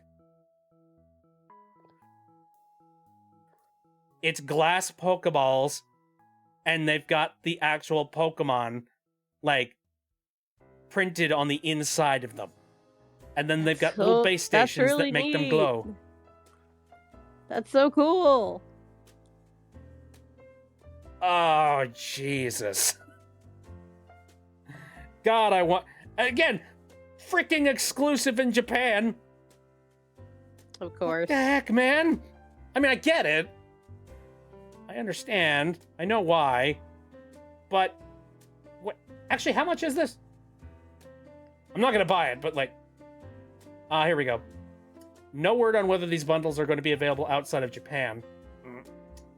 In case it's not, or if you can't wait, there will always be a way that you can get them shipped to you if you're willing to pay extra. The bundles are priced at 19,800 yen, which is a little more than $127. That sounds about right. That's Unfortunately. a lot of money for glass. Again, I ain't buying it. But, wow. I Yeah. want. It's It'd cool. be so freaking cool if I had it. Also, again, there are like physical releases of Fire Red and Leaf Green that are being released in Japan, and like, he's cool. I mean, that's better than just buying a $20 ROM. Dude, I was just about to talk about that. Yes, exactly. If people don't know, Pokemon Company basically said, hey, you can buy a special $20 game ROM off of the digital store, and you can play Pokemon on your Switch. And people were like, why would you do that? ROMs are... that's got to be the cheapest, most lightweight thing you could possibly distribute. You could just throw that onto, like, a virtual console section and just... we could play it that way. And they were like, no! $20. What the heck? Well, The- on the one hand, at least you don't have to pay for the Nintendo Online subscription to do that, because that's the only way you can play the virtual console. Yeah, okay. I But guess on the it's kind of other, nice that... it's $20 buy for it- a ROM. yeah, when you buy it, it's yours. All right, sweet. But, like, keep it... What anniversary is this for again? Bruh. The 30th? How old is this game? 30 years old? You're gonna make us pay $20 for it again? No. They're like, oh, we added no online play, so you can end Pokemon Home support, so you can get all the Pokemon you catch in Fire Red and Leaf Green. You can send them over to Sword and Shield or Legends EA or Oh, I see or that. put him or trade in battle with your friends online in their Fire Red Leaf Green. It's like that's not really worth totally- $20. That's totally development time of $20. Yes, absolutely. It totally wasn't something that was just cobbled together by a set of interns that happened to be working over at the Pokemon Company right now. Like, really, if I were the person that coded the online functionality of Fire Red and Leaf Green for this $20 purchase, I think I'd be insulted. I would just be like, I was not paid nearly enough money. Like, you're charging them that much, and I was paid this salary? Fuck you. What the heck, man? It's pretty bullshit. Yeah, no, that's trash. Dude, like, we are living in an era where ROMs are so easy to, like, just randomly stumble on the online. Now, I do not endorse piracy, okay? For the record. However, ROMs are so freaking cheap and so lightweight that it's criminally easy to just find it. Like, you could just stumble, like, literally somebody could just throw it onto their Google Drive and just throw it to you if they wanted to. Like, no. We have moved, like, we are much more of an advanced people nowadays. We have many means of getting a hold of these ROMs and playing them and all of that jazz, and we don't need to be spending $20 for them. 5, I feel, is a little too much. 5 is like okay. I think that's what I paid 5 is the for, amount 'cause where I would be like, I have Pokemon Crystal and on my 3DS, and I think that's about what I paid for. It's like $5, $6, $7, something to that extent. Which is 5, like, for me, it was 5 is under pushing 10, it. So But 5 is pushing it, but like, it's enough if you take in the, if you account for the fact that, like, there was some port forwarding sort of, or like, at least, it's an official emulator coming directly from the company. They did a bunch of back end work to make the online stuff work. They probably had some other functionality as well. Like, maybe yeah, there's some, and also at that point, I didn't have a phone that could like run an emulator, so like the option for that would be like, I don't have to get out my old Game Boy, and I have Right. this handheld console that I'm currently using, so I can just play an Also- old game on it. So that's worth a couple dollars. It was under $10. It might even been under 5. I think it was. I don't think it was more than. I don't think it was more than 7. I don't think I would have paid more than that. But it was See- probably around 5. It was very cheap. Another extra bonus would be if, like, I think I could excuse the $5 mark with, like, all of the extra back end stuff, but like, another cool thing would be some quality of life elements, like, some save state things. Don't know whether or not that's built in. I Though think with- they do. I With think that's- Pokemon, think I feel like that's a little bit sillier, though, with, adding states of that. So, because, like, that game's a little bit too slow paced for a need for save states. So, I don't know. But one thing that would be kind of nice is, considering that there are some significant changes and differences in translations between different versions, I think building all of the different translations for Pokemon into one single ROM file, and giving people the option to pick and choose whichever one that they wanted, because you went and you paid money for it. I think that would be a very fair trade-off, right? I think so. See where I'm going with this?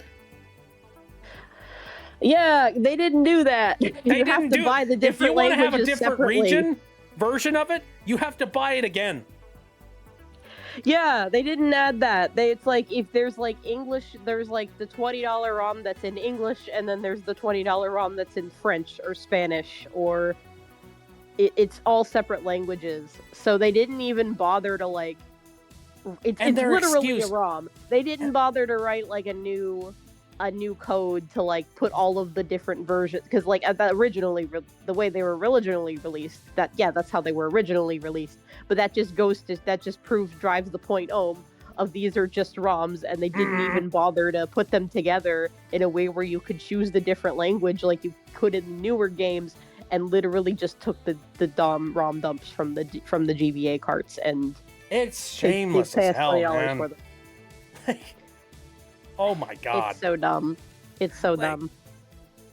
Yeah, no, like, I could understand a $5 purchase if there was, like, choose your language, which is a thing we've not allowed you to do in the previous version. So hey, extra bonus. Like, there's just a lack of quality of life involved with this release. It really does feel like it feels like they had the idea for a 30th anniversary, and then they just kind of skipped out on the rest of it. They're like, oh yeah, our 30th anniversary is coming up. What do we do? Oh, release the game except for $20. Perfect. I'm like, oh. No. Don't do that. For God's sakes. Anyway. Yeah, I probably won't be buying that at any point in time. Nope. I'm penny pinching as much as I possibly If can at this point, so. literally I have a Game Boy. I have this thing on my iPad, and you can get it for iPhone, and you can get it for iPhone too. And I'm sure there's for Android, but Android probably has even better emulators because it's Android. I have this thing on my iPad now called Delta, and it runs. And it'll run ROMs from NES, Super NES, Nintendo 64, Game Boy Color, Game Boy Advance, and Nintendo DS, all Yep. on my iPad. Yep. Which is funny because it's been a while since emulators like that have been allowed to be on the iPad. Uh-huh. I think that's a more recent thing. Like, Yeah. finally yeah. the doors opened up and they allowed for stuff like that, because like I think legally they have to. Yeah. Apple Just have to poo-pooed it twist for a Apple's long arm time, and be then like, they were let like, people have their fun. and yeah, Apple poo-pooed it for a long time, but then people were like, no, you can't do that. Mm-hmm. You can't do that. Emulation itself is not illegal. Pretty much. But like, this is why I've been like a part of the Android field for a while, because even if Mhm. Android doesn't allow something on their store, that doesn't stop me from just going off and getting the APK and installing it myself. Is what Yep. I would say if they weren't planning on changing that sometime soon. Oof. I hate the tech sector right now. I do too. Oh, it also, this could go into another, oh, hello. Fish Miser. I am the Fish Miser. I'm Mr. Scales. I am Thank the you. Fish That is Miser. a funny random amount of bits that you've Mr. just Fish dropped me. Miser. I'm Mr. Scales. I'm Mr. Swimming in Scales. I don't know. But thank you. I appreciate that. I hope I'm not being too dry or too random here. I was just about to jump into a That's diatribe great. of like, you know, me complaining about censorship in computers. Because yeah, this could go into a little bit of a rant. I don't want to dive into too many rants because we've already done that a lot today. But I did just recently see a news story talking about how there is a California bill. They want to lock down some age verification essentials in operating systems, basically. Yeah, I And heard I'm about like, that. man, I'm such a gearhead when it comes to anything computer related that I see something like that and it makes me know that whenever they make laws like this, they don't talk with a computer person at all. They don't. They, And like, yeah. it's Silicon a Valley bunch is in California. You would think that the biggest experts you could possibly find are gonna be there. And yet they put out a law like this that clearly shows that they didn't talk to anybody. Because if you knew what you were talking about, you would know that like putting age verification stuff on like the, you know, in the base level of your operating system is a terrible idea. Mhm. No. Don't do that. Just trust that the person that is getting the operating system and using the device isn't some like toddler or a horrible criminal. Because that's basically what Too you're much doing. to ask for some people. I don't know. It makes me sad. It really tells me that like I got to be real careful about who I buy things from this from this point moving forward. It's like My birthday is March 6th, 1672. I am the ancient one. Actually, computers only go as far back as I think. I think 1980 something. Oh man, that's probably the worst crime if they're not letting us have fun with it. There was computers in the 70s and even kind of the late 60s, but they were so rudimentary and like took up an entire room. Mm-hmm. Well, like the entire concept of I think Unix time, if I remember correctly, like it's based on some kind of binary that I'm not smart enough to really understand, but it's locked down to only a specific set of integers, if my memory serves me correctly. And they Something like started that. in 1980 because that's when they started making computers of that nature. And since then, Mhm. computers have more or less just kind of been the same thing, except, with an extra coat of paint over it. Like, our computers nowadays are more or less kind of the exact same thing as they were making back then.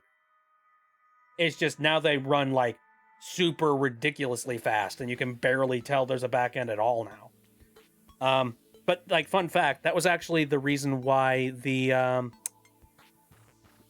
Y2K, Y2K was going to be happening, because they designed the timekeeping on computers based on this one particular set of like Unix code. And they were like, That- but what if it doesn't work anymore after the Well, new like, millennium? They were like, what if this doesn't, back in like 1980, they didn't think about like what happens if the year ticks over to 2000 and zeroes out. And they're like, later us will have to deal with that. And then 20 years later, they were like, well, it's later. Shit. Luckily, there were a bunch of very smart people and scientists that worked very hard to make sure that Y2K didn't happen the way that it was going to. And what ended up happening was like only a handful of servers in like random countries ended up dealing with anything remotely close to what Y2K was. Yep. So, that worked out. But no, that's kind of a fun fact. Computers can only go back to like 1980 something. Because that's when the Unix started. It makes sense. Mhm. I like knowing about computers. Oh, your parents are making burgers? Anything fancy they're doing with them? I want to know. Feed me the knowledge of the Borg. I want a burger. Burger. Been a while since I've had one. Or a good one, I should say. No. Recently, the last fast food that I picked up was like a chicken sandwich.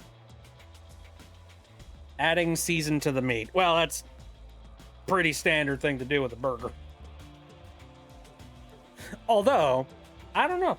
As I've gotten older, I've realized that, like, man, when you're younger and you're just like, I don't like the taste of anything except for ketchup. So I'm gonna dip everything I have in ketchup and eat it that way. Man, I still drown everything in ketchup. That's just delicious. Oh, I was real bad when I was younger. I was like, I was just like, I'm going to have a serving of ketchup with a side of fries. Essentially. Look, it's just good. I swear, ketchup can make pretty much anything edible. Yeah, well, as I've gotten older, I don't hate ketchup per se, but I have my palate has definitely improved to a point where I'm like, oh yeah, the texture and the taste of like the actual meat that I'm eating is pretty nice. And like, even with fries, I'm like, ooh, crispy potatoey goodness. Yeah. Like, I can eat fries dry now, which is like something I couldn't have said when I was 5. Oof. Don't I'm like sorry, any kind of heartburn. condiments besides barbecue. Oh, gives you heartburn. Yeah, no, I get that. Oh, that sucks. I'm sorry. ketchup on a scrambled egg sandwich. Ooh. Yeah, I had that for breakfast this morning. Hey, nice. I had a egg sand for it was a fried egg on a sandwich, with cheese and melted cheese and grilled ham and ketchup, and it was freaking delicious. Oh, that sounds amazing. Now I'm hungry. What time is it? Ooh, it's getting a little bit late. Won't eat scrambled eggs without ketchup. You know what? Actually, so for me, I'll eat scrambled eggs, but I feel like scrambled eggs by themselves, you gotta add a little bit of pepper or something to it. But I'm not a fan of ketchup and scrambled eggs, or just ketchup and eggs in general. Something about that flavor combination has never sat well with me. However, I used to not be a ketchup and eggs person. I'm just like, I put ketchup on other stuff. Why would I put it on eggs? And then I've tried it, and then I'm like, my God, where's this been all my life? And now I always put ketchup on my eggs. That shit is my favorite thing ever now. oh, I know Scrambled eggs somebody and who cheese absolutely on, despises. 2 What? slices of bread. What? Scrambled eggs and cheese with 2 links of sausage on a piece of bread on 2 pieces of bread. Simple. To the point. My brother recently, I've been going to his place to have some meals every now and then, and he has turned me to the side of like breakfast scrambles. Yeah. Oh my God, I have not realized what I was missing out on. Like just the delicious combination of like sausage, like basically sausage, egg, cheese, and hash brown. You mix that together. That sounds good, except for the sausage. I've never been big on sausage. It depends on what type of sausage. I know my brother and me, we have the exact same problem when it comes to fennel. Fennel is of the devil. Dipping sauce out of melted cheese and lemon juice. That actually does sound pretty good. Ooh. Melted cheese and lemon. I think there's one dipping sauce that I made a long time ago that was like, it was very similar to that, honestly. But yeah, you like the lemon juice is there for like the extra zest. I could see that. What was this? Man, there was one sauce that I made that like, oh, I think I remember now. I remember I made a really nice steak sauce, which like the base of it was sort of like more of a citrusy kind of taste. Ooh. Yeah. So like, you know, gives a little bit of like a sour kick to whatever you're eating. And I don't know if that's like a great use of a sauce. Like, I don't know. I think you can have a little bit of like, you know, sort of like a sour kick to whatever like steak sauce you're making. But I wasn't making something that was just straight up like, you know, I'm terrible when it comes to just describing taste, I swear to God. It's not like I was actively attempting to try and make some sort of like island mojito and then dipping a steak into it. No. This was like sort of a barbecue kind of mix, but I did use lemon juice as sort of a flavor enhancer to kind of give it a little bit more of a sour kick to it. So like that's a legitimate strategy. Kind of reminds me of I've had several I've made several sauces and things like that where I've used cocoa powder as sort of like a little spice enhancer. Because like you don't want to make something taste like cocoa, but you do want to add a bittering agent. So just add a little bit. And it's not even perceivable. It's just like, a little more of like a bitter taste for something. Interesting. Yeah. Man, cooking is like such an alchemist thing. You know what I mean? It is. I can't cook for shit. There's something about me and my family, both like me and my brother, my mom, like we are just like, I'm not going to say we're eggheads, but we're definitely like, we're infatuated with like cooking and figuring out how it works and what makes it tick. He's fun. Although, That tends to only Bitch, work for my dishes that roommate cooked for I me. want to have.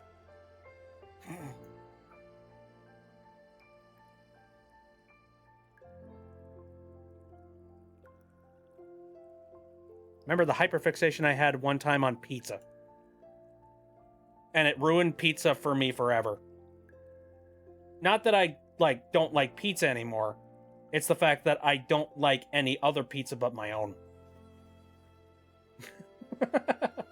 Like I realized oh, frozen pizza is garbage, and most places where you can get pizza around me are delivery garbage. Made by the lowest bidder. Some people like ranch and Oreos.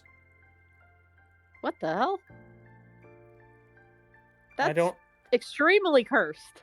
I don't like this combination of words. Phoenix, That's take it back. That is cursed. Say psych. Please say psych. Please say psych. I don't need this in my life. I'm gonna think of it. I am curious. Oreo flavors. Are there any new Oreo flavors happening anytime soon? Probably not. Here, Oreo literally has a section of their website for new flavors. The heck is all this garbage? No, I don't want to sign up for an Oreo newsletter. What the heck? Oreo, what do you... Come on. What? Huh? Give us your information so we can sell it and make money. That's about it, yeah. Alright, let's see. So we've got... Zootopia. Zootopia Oreos? What flavor? Oh, apparently this is like a cookie box. And Okay. it's got special it's technically an Oreo, but then it's like covered with I don't know. It's a weird decadent thing. Oh, it's Oreoid, not Oreo. Oreoid? Oreo ID? What the hell are you? Whatever. Oreoid. It's a cookie. I'll call it that. All right, here's some actual Oreos though. I think I actually saw this at the store. Oreo Reese's. That checks out. They finally absolutely lost their minds. They're like, "Hey, do you want the richest hockey puck you've ever eaten? Here you go." I think, yeah, I was curious about it, but then I was like, I don't want to die. So I chose against picking it up.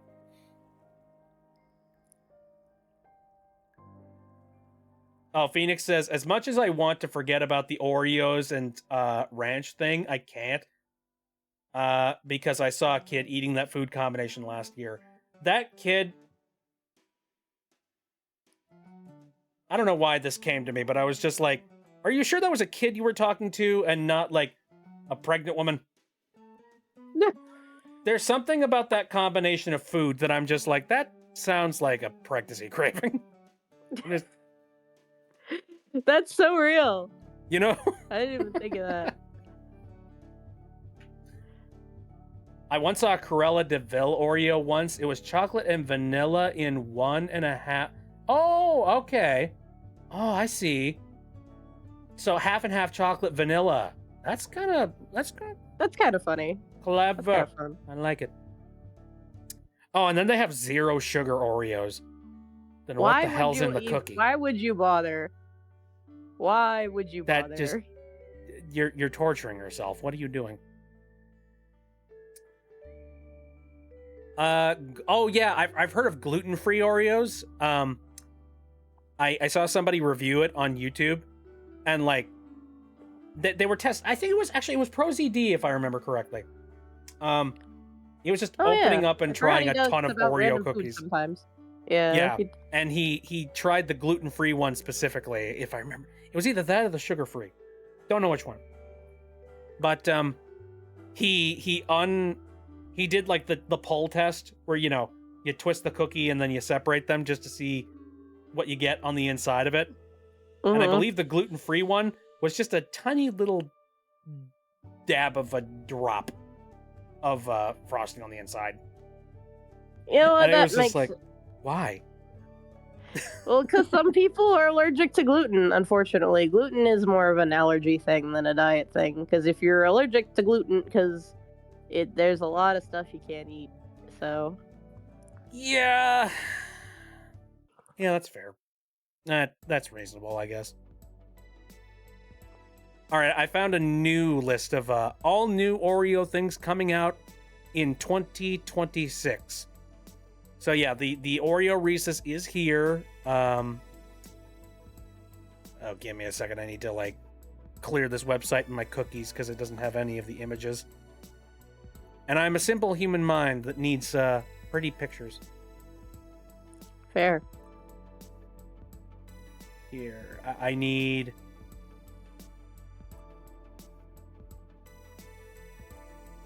Sometimes I think to myself, I feel like browsing the internet would be easier and simpler if I didn't have all of these, script blockers and things on my browser. Maybe I should just be lazy and let all of the viruses in. Maybe don't. No, screw it. All right, I can't get the pictures to show up, but I do see what some of them are. One of them is cookie dough flavored. It seems redundant. Cookie dough. Flavored cookie. Okay. Sure.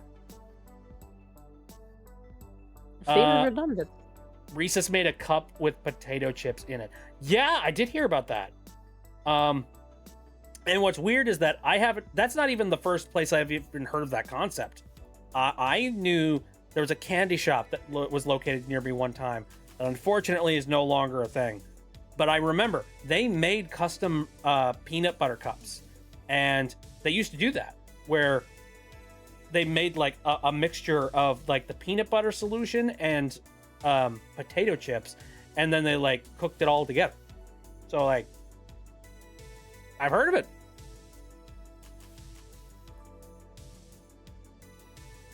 They got a listing on here for Oreo muffins.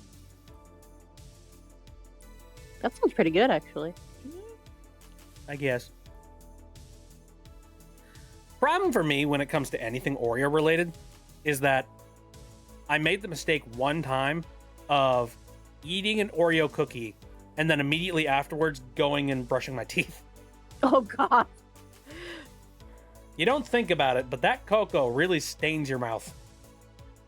I brushed my teeth 3 times, and it took that many times before it finally cleared all out of my system. And after that, I was like, oh, that's what I'm putting in my mouth? Oh, no. You maybe never do that again. And then, like, several years later, I went back on that promise, and I went, oh, Oreo, I miss you. So, have I ever had a white chocolate chip and macadamia nut cookie? Ooh, or a white chocolate chip raspberry cookie? I believe I've had white chocolate chip macadamia. Yes. Raspberry, Yes. not sure. Haven't had that one. Oh, wait. Yes, I have had that one. Ooh. I've made a lot of custom cookies myself. I remember there was one time when I made it, like, I made a batch of cookies with butterscotch and white chocolate chips in them. Ooh. That was just like sugar overload.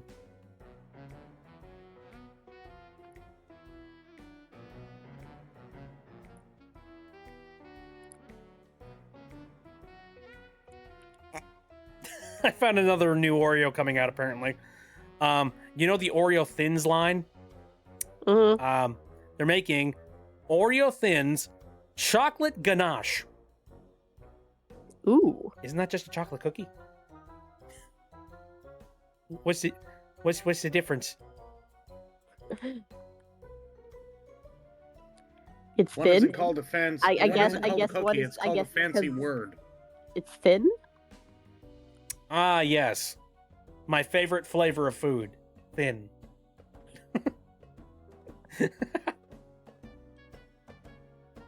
Oh, I think at some point I'm gonna have to break down and pick up these Reese's Oreos. I'm gonna feel so fat afterwards. Why? What the fuck is this? What? What the fuck is this? I found a new article. February 24th, 2026.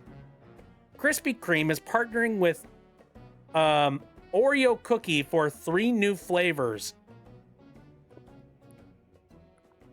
They're making 3 new donuts with like Oreos on them. What the heck? That checks out. Okay, so we've got Chocolate Oreo Dream, an original glazed donut dipped in chocolate icing, and an Oreo cookie. Oh, and Oreo cookie pieces. All right. They've got the golden Oreo variant, original glazed donut with golden Oreo flavored buttercream on top, sprinkled with golden Oreo cookie crumbles, and rainbow sprinkles as well, because, you know, we just needed more color on this son of a bitch. And also, we're not fat enough. Yeah, damn it, I'm supposed to get back. I was sick for a week and a half, so I wasn't really paying attention to what I was eating much of. But I've got to get back on my diet and exercise tomorrow. Maybe we should stop talking about this. You know what? Fair enough. No, good move. Now, funny you mentioned that. I was sick for a while there, and actually, I wasn't really eating much of anything at all, just because I couldn't get up the energy to get up to the kitchen and cook a thing. Usually, my solution would be, well, I could eat something right now, but I'm really exhausted, so I think I'm going to sleep, and that'll count as my meal for the day. Not the best way to do things, I will say. But it got me through, so. Yeah, you shouldn't sleep instead of eat. I did that for a while, and it was not a good. No. Your body needs nutrients, and if you deprive it of nutrients, that's just going to make things a lot worse. I know that I did I did recently break down, and I went and I made myself like a Screamin' Sicilian pizza, which is like the rare frozen pizza brand that I will actually buy for myself. Never had that brand. I'll have to try it. Oh, he's good. Very addicting. My personal favorite, because I'm just a weird meat lovers kind of guy, and I have a weird affliction when it comes to vegetables. My favorite is Mambo Italiano. Mambo Italiano is just basically a meat lover's pizza, except they put whole halves of meatball on the top. Nice. He's addicting. I gotta find somewhere near me that has Screamin' Sicilian. For some reason, yeah, it's kind of like not a rarity, but it's kind of difficult to come by. Like, you got to find a specific market. Like, I found it in a lot of places, but they tend to not have the good ones. I used to be able to find it at Walmart. It's not there anymore. Oh, darn. JJ's been playing Dying Light 2 with a stream on the second stream. Oh, nice. Tower raids are funky. Gotten an online co-op distress call, and it shoved me right into a tower raid. First time I've done one. Interesting. I feel like I've been like out of the loop when it comes to a lot of stuff related to Dying Light. I don't know if I'm I've never played it. It's fun, but like I feel like the bulk of the fun that I had with playing Dying Light was with friends, aka this guy. Yeah. It's a really fun co-op game because it's super fun to just like do crazy, stupid, parkour moves and just like kicking zombies halfway across the map. It's super fun. super stupid. It's especially funny when somebody just goes flying right across your vision, and you're just like, what the fuck? The hell are you doing over there? Don't worry about it. Drop kicking reminds me zombies of, gives me life. Yep. I would not. I makes wouldn't me- recommend not eating when your body is in a weak state. Agreed. Yep. No, you need nutrients and stuff. I was talking about this a little bit earlier, though. I have found myself in a really fun circumstance where I've just gotten done with being sick, and because I was sneezing so much, it kind of messed up my back. Like Oof. right around where the rib cage is, where the lungs are. Oof. So, like, little uncomfortable there, but it's nothing that, like, some Advil and just a little bit of, TLC, ain't, it's fixing stuff. What isn't being fixed, though, is that I finally got some, like, really decent sleep last night. Hallelujah. And unfortunately, I think I must have, like, twisted weird while I was sleeping, because then I woke up and my lower back now has got like some kind of a weird kink to it. Oof. I'm having fun. Sorry. I'm enjoying my time. He's just like, hey, just say, do you want a side of back pain with your back pain? I'm so sorry.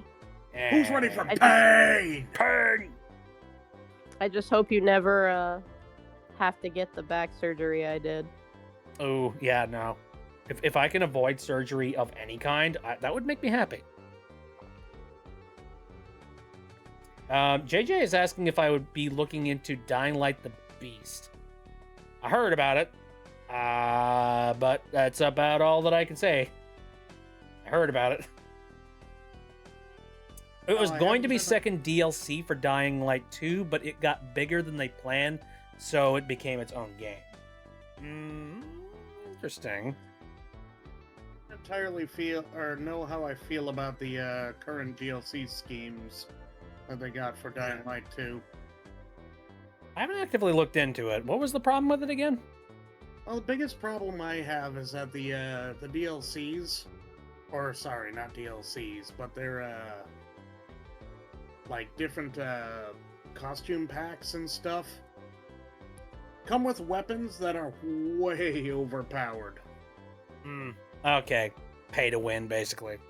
Yeah, Yeah, I don't know about that. like that chicken pack that I played with. Hmm? That had a supremely overpowered two-handed weapon that came with it. I think I used it once in our playthrough just because I had it, and I didn't play with it because it didn't seem fair.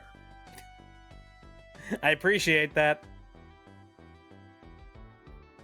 On top of that, they have a whole lot of new packs and stuff, but you can't buy it on Steam. Instead, you have to use their own weird in-game currency.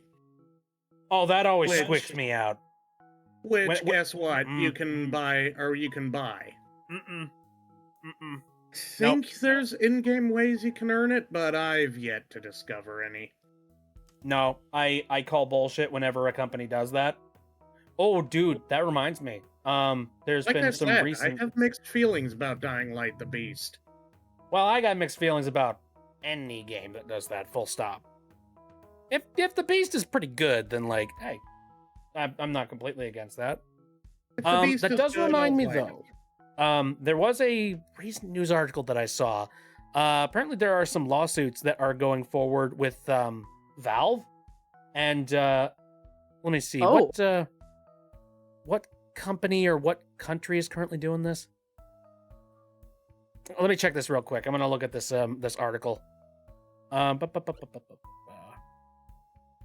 Okay, so it's the state of New York that is currently filing the lawsuit, and they're going after Valve for its loot box mechanics.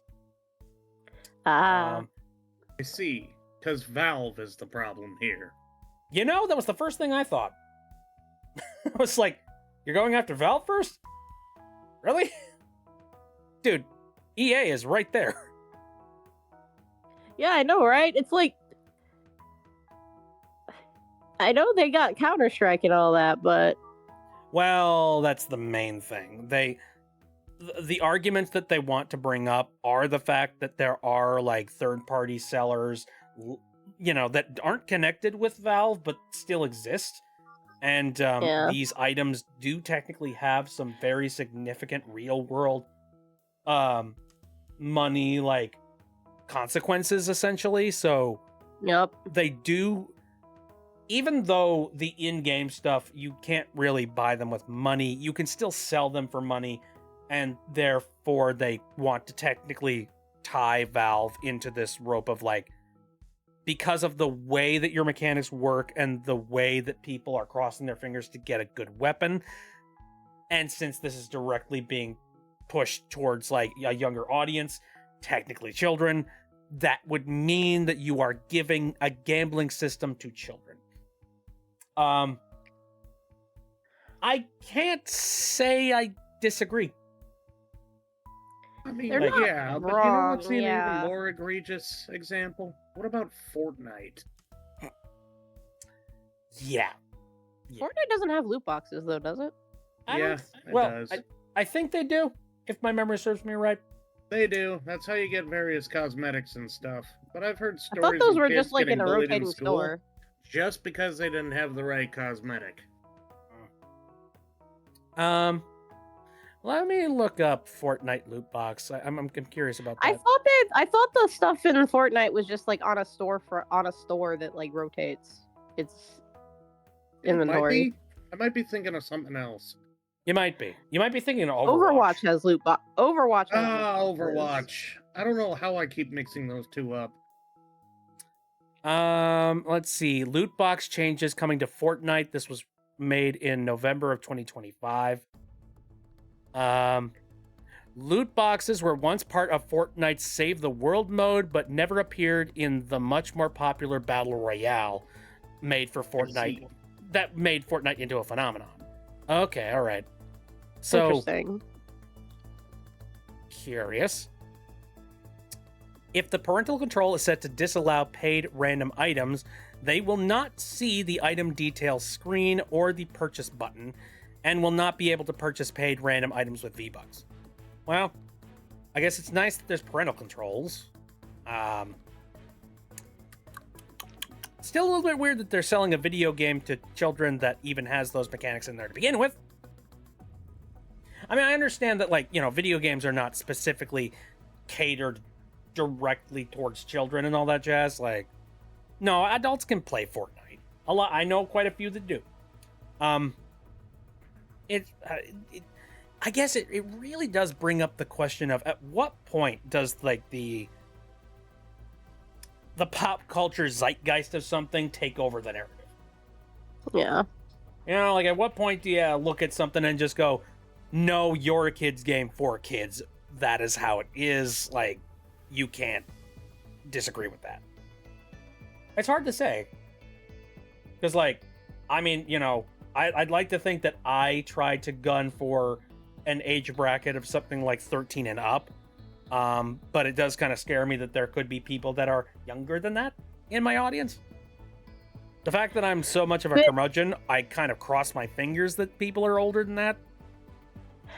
I don't think I've seen anyone in your chats or whatever younger than like 16, but still, that's. I worry about that too. In fact, have considered because right now my server allows members 13 and up, since Discord is 13 and up. But I am considering changing it to be 16 and up, possibly even 18. Yeah, I could see why you would. I'm in my 30s and I'm old and I talk about adult things a lot. Right. I got less of a problem with that. It's just part of my personality. I got less of a problem with that myself, just because I don't tend to like bring up those subjects. So. I mean, in passing I will, but I don't I don't put a focus on it. Yeah, Um, same here. And so- I'll make like, and I might make like raunchy jokes and things like that.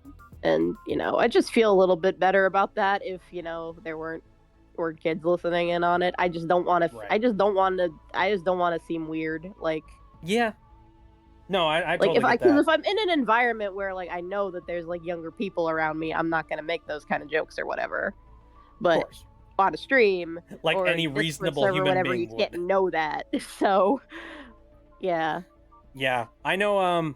There's a couple of things that I've personally like stepped away from simply because I felt that it kind of wasn't appropriate for the audience that I know that I collect, and I know one of them was as much as I would like to do VR chat related stuff with my community, I just feel like opening that up is not a good idea. That's fair. Like, if I do VR chat related stuff in the future, I will be requiring people to be at least 16. Though I'm going to be going on the honor system for that. Like, I'm not going to be requiring people to go and get age verification. Especially since, don't know if you knew this, VR chat's age verification system is done through the same one that Discord was trying to get recently, Persona. Oof. I did not know that. Good to know. Yeah. And I only just recently found out about that. And like, oh boy, I'm kind of glad that I never went through that process. There were a ton of people that were like, they were praising that like, that system at one point. But I think people were praising it because, one, it was optional. And two, I think people have just been begging, like, desperately for there to be some kind of verification system in place so that there would be safety for people, so that they Yeah. don't have to worry about anybody under the age. Yep. I've been on VR chat, and I know how frustrating it can be to, like, go into a public lobby and be hit with a room that is literally, you can tell, is just filled with 9-year-olds. Yeah. Like, uncomfortable, squick, bad. No. Very. Can't manage appropriate behavior from everyone, which would then bring out age requirements. Gotcha games kind of annoy me in general, not gonna lie. Yeah. I mean, I feel like if you wanted to have a good, like, case on your hands, all you gotta do is just go to any mobile games ever and be like, hey, kids play these, they have loot boxes. Maybe that's where the, like, I mean, it's hard to say. It's hard to say that there should be regulation because, like, I get kind of freaked out about the concept of throwing regulation on stuff, especially in the age of the internet right now, because our government right now is actively doing exactly that. And they're doing it badly. You want a surveillance state? This is how you get a surveillance state.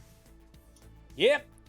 So And it's kind nobody of, wants it's one of that. those be careful what you ask for kind of things. Exactly. Because you don't know what you ask. Why would parents let their 9-year-olds or something, like, be on VR chat? Because they're there dumb. are parents out there that don't pay enough attention to what their kids are doing. And they kind of just say, oh, well, you're a smart kid. You understand this internet stuff better than I do. So here, little Timmy, have VR chat. Enjoy. And then they don't look into it any further because they're just like, I don't know, funny VR game when you're running around and chatting with people? Sounds fine to me. Probably running into several people just like you, like exact same age group. Not doing any research to figure out who actually uses VR chat, which is a lot of people. So, I am thankfully this will get better as time goes on. Can because we're starting to get more parents that are our age, even then, or I mean- just even just a little tiny bit older who are relatively internet savvy because we actually grew up with it. I guess, but I also know Yeah. that I grew up with a lot of people of the exact same age that now have, like, several kids who Yeah. I wouldn't trust them with children any way, shape, or form. Because That's I fair. knew what they were like when they were teenagers. And they were Also stupid. really fair. That's also fair. On top of that, the like the ecosphere of the internet and like online stuff in general is constantly changing. Mm-hmm. It's kind of a matter of like, no matter what we do, like to stay relevant and to understand these mechanics, eventually we're gonna fall out of like knowledge for this thing. Yep. At some point, you know, I've kind of resigned to that fact that like at some point the hip and trendy thing, I'm not gonna know what it is, and I'm not like, you know, it's just not gonna be on my radar, and then other people will go off and start doing the hip and trendy thing, and I won't know that people have done it, and then suddenly I'll be out of the loop. Like, it'll happen. And I think the important thing with that, though, is that if you're a parent, you're almost kind of forced to stay on the pulse of pop culture to an extent. Yeah. Like, if you want to keep your kids safe, like, you need to, like, look into this stuff and research. But the problem is that there's a lot of parents that just, one, don't care, two, are, like, too scared to do research and don't know where to start, or three, they don't, well, okay, no, let me think about that. So, like, either they don't care, they don't know where to start, or they think they already have all the answers and they're just like going with the flow. Mhm. It's tough, man. Or or they blame everybody but themselves for, you know. Yeah, that too. Well, I think that's a big reason why we see a lot of this stuff happening, is that there are people that are like, you know, my kid ended up running into this thing on the internet, and these people shouldn't be allowed to do these things on the internet. It's like, you handed them an internet access. Like, I'm sorry. Like, you had every chance of taking the internet and putting parental controls on it. You could have, like, maybe. So here's a fun thing. At absolute worst case scenario, one thing you could do is you could set up an internet whitelist. Yep. Like, people don't really talk about this. You could literally set it up so that your child only has access to a select set of websites.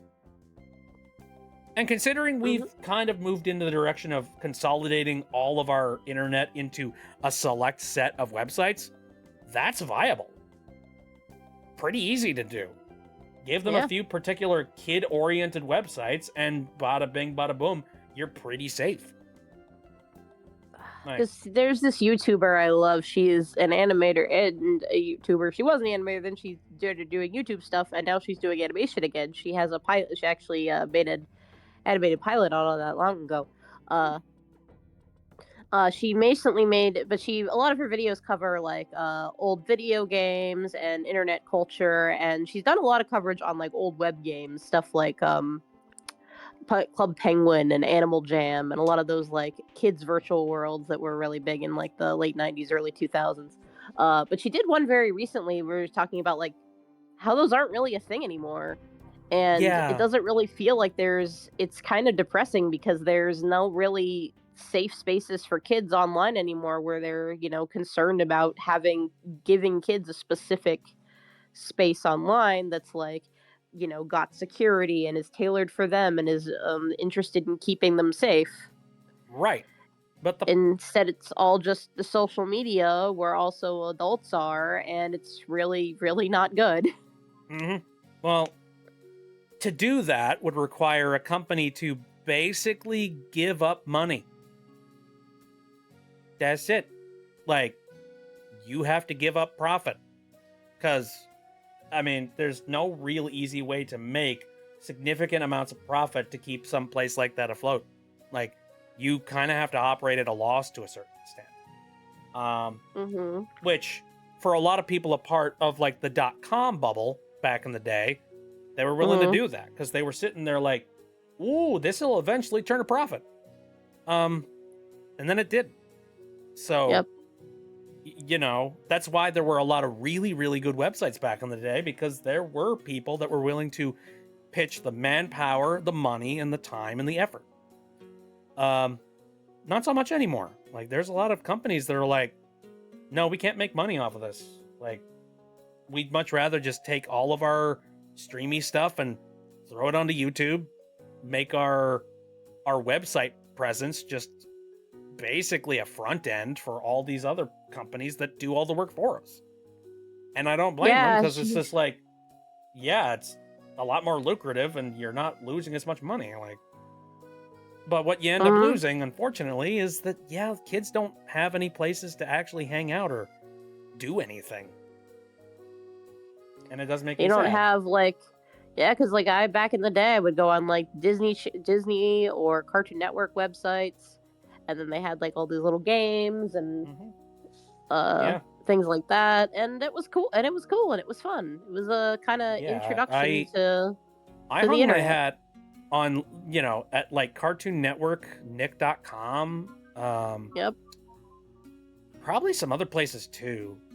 I know there were a lot of, like, you know, Flash games places that I would go to, like Yep. Flash game addictinggames.com. websites. Yep. Just fun places to sort of noodle around and, you know, burn a little bit of time, have some fun. You don't really get that anymore. Like, the bulk of the internet is now just social media, and like every single website has this need to have the users make the content. Yep. Like, why make a front end, and why make and cater the experience when you can just have the people running the website, or, like, you know, the people using the website do it for you. You know, take the guesswork out of it. I get why, like, it's efficient, but it's also like really dangerous. Kind of what happened, I guess, with YouTube is like people started making stuff on YouTube, and then they realized, you know, oh, we can start content. People can now be a content creator for YouTube as a job through ads. So they're like, we don't need to make anything anymore. We just basically pay people through ad revenue to make stuff for us on YouTube. Well, I don't know if YouTube was kind of always set up to be a user-generated website, though. That's the Yeah. thing. But Like, that's like it really. But I'm thinking like that's really where it started, and then, you know, other websites kind of ended up following that within think, that model. the initial concept of the social media website, I think, is where that idea really truly birthed from. Even for websites like, even like going way back, like angelfire.com, where the whole Oh, concept yeah. is you're making your own web page and then you're sharing it with other people. And then MySpace came around, and like that was a huge change. People were like, oh my gosh, so like I can make my own account here, and it's got, like, you know, a main web interface where everybody's talking to each other and everybody's becoming friends with each other. Whoa, that's so cool. I get to post and talk about my day, customize my you know, my main page, and, you know, play the horrible music track that I'm listening to at the moment. But yeah, MySpace as was time one of moved the on, first though, ones. like, I think it got a lot more milquetoast for sure. Like, Facebook came in and tried to basically take the business of MySpace, and then they innovated by taking away options. They basically Sadly. said, you know what? We don't want any of you to have the customization to make your own MySpace page. We want you all to have the exact same bio and the exact same place where, like, all your posts are. You know, like, And then you'll give us personal information that we can sell to people. right, yeah. And then you take this, 30 question quiz that will actually, we'll take that information and we'll use it to sell it off to people who are like data brokers who are looking for information about people. You know. And it's directly tied Remember to you the- and your name. Remember the days where they said don't use your real name on the internet, don't give out personal information? Remember Yeah. that? I remember that era. Remembers. It was around the time that I was using, like, again, websites like Nick and Cartoon Network. My mom was very firm about that, being like, you don't talk to random people online. You don't give your real name. And I was like, okay, Mom, we'll do. Sorry, we'll not Yep. do the thing.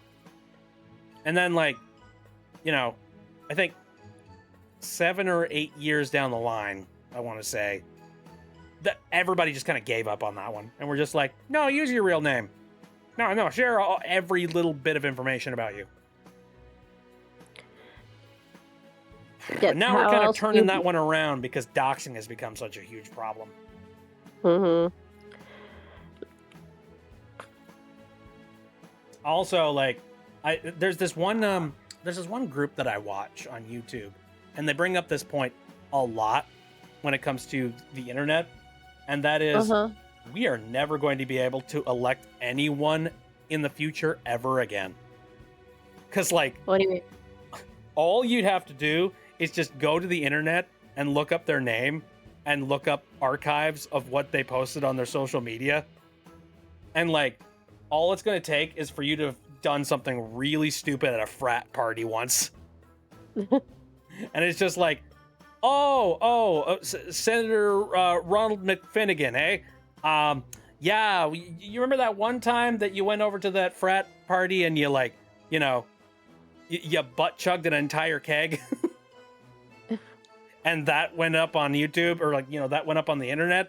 We have the archives of that. Want to say something about that? And he's just like, I plead the fifth.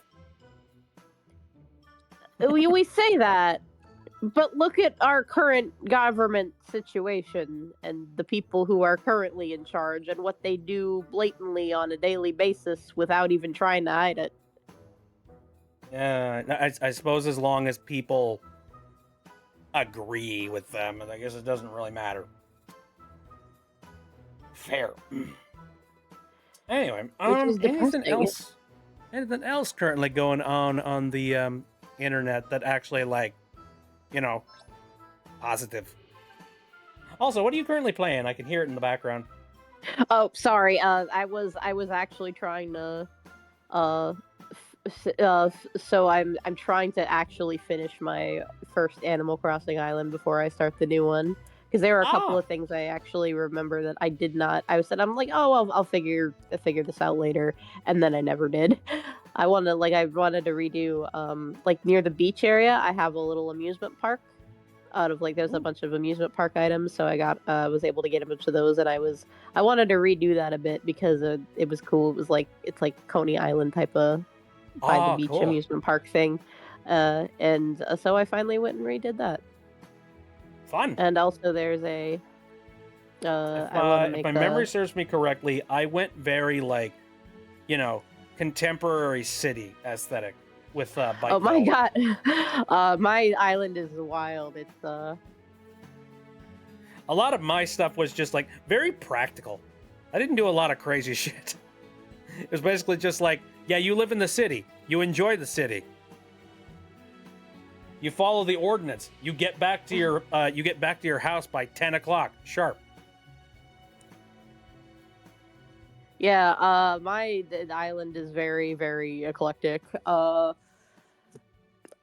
live next. I made two characters. My second one is based on one of my OCs, and he who is a mad scientist. So I just made his. So I got my house, which is just like pink and purple, and has like a little like garden and a little place with tea, or you can like a little tea party area outside, and then like there's a spacey path with a telescope and purple flowers and kind Aw. of cool stuff like that. And That's then cute. next to me is the mad scientist house, which is got a bunch of like hold on, maybe I can just actually get a picture because it's very funny. I've had people who come over to my island saying like the transition between like your house area and then the what's next door is very funny. So okay, so here, let me just take some pictures. All right. Oh man, like about the craziest thing that happened on my island was the gnomes.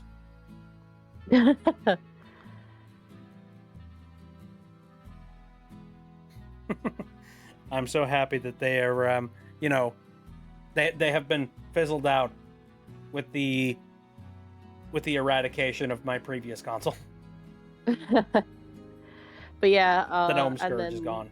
below that, I have an area that I call Subcon Forest. It's a spooky Oh, of forest course. with it's a little wooded area with like, well, there's a little farm where I'm growing some ingredients to make the food.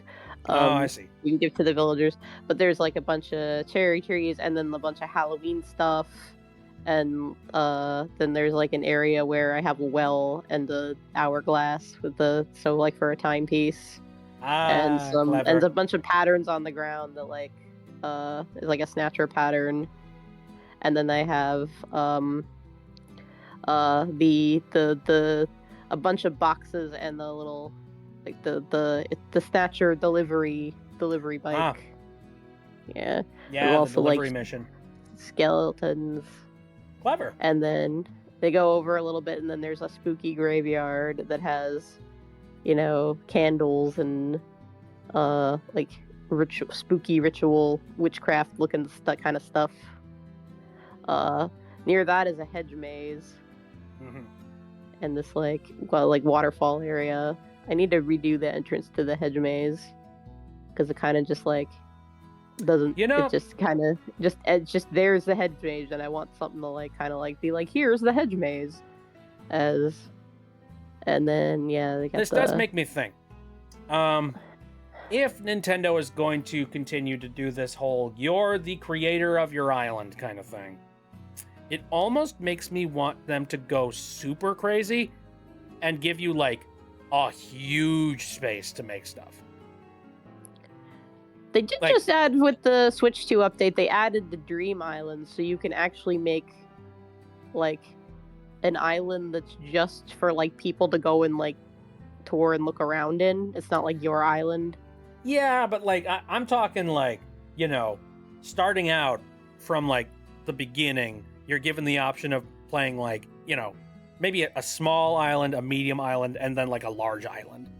And then like the large island could be consistent of like 4 or 5 times the size of like a standard Animal Crossing island. And that's for people that specifically want to make like some crazy sort of like experience on the island. I don't know. I always felt like, when I played Animal Crossing, I just felt like I kept on running out of space for things.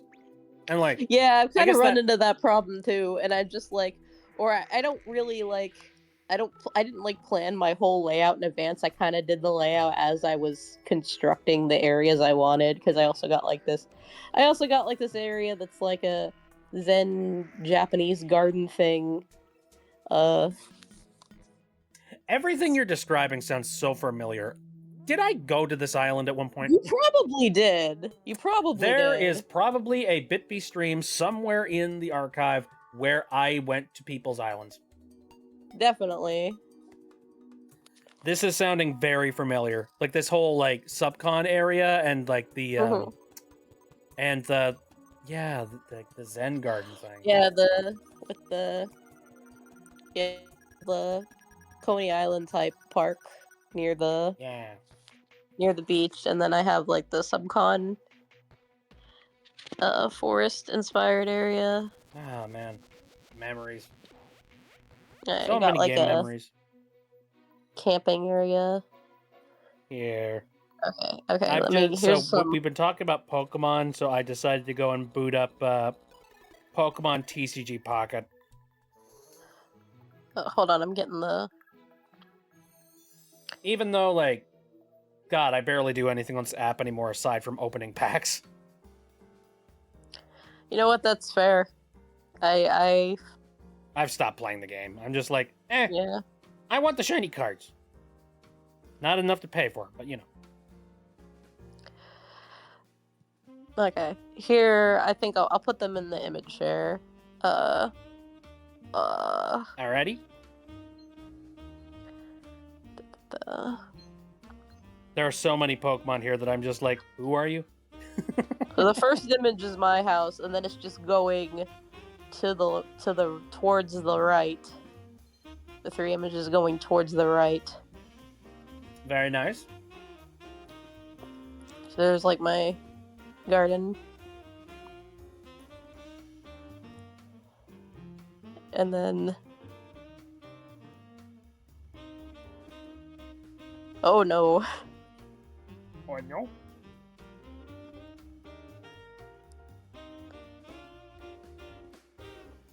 Yeah, just like, okay, kind of normal looking stuff, and then Mad Scientist House.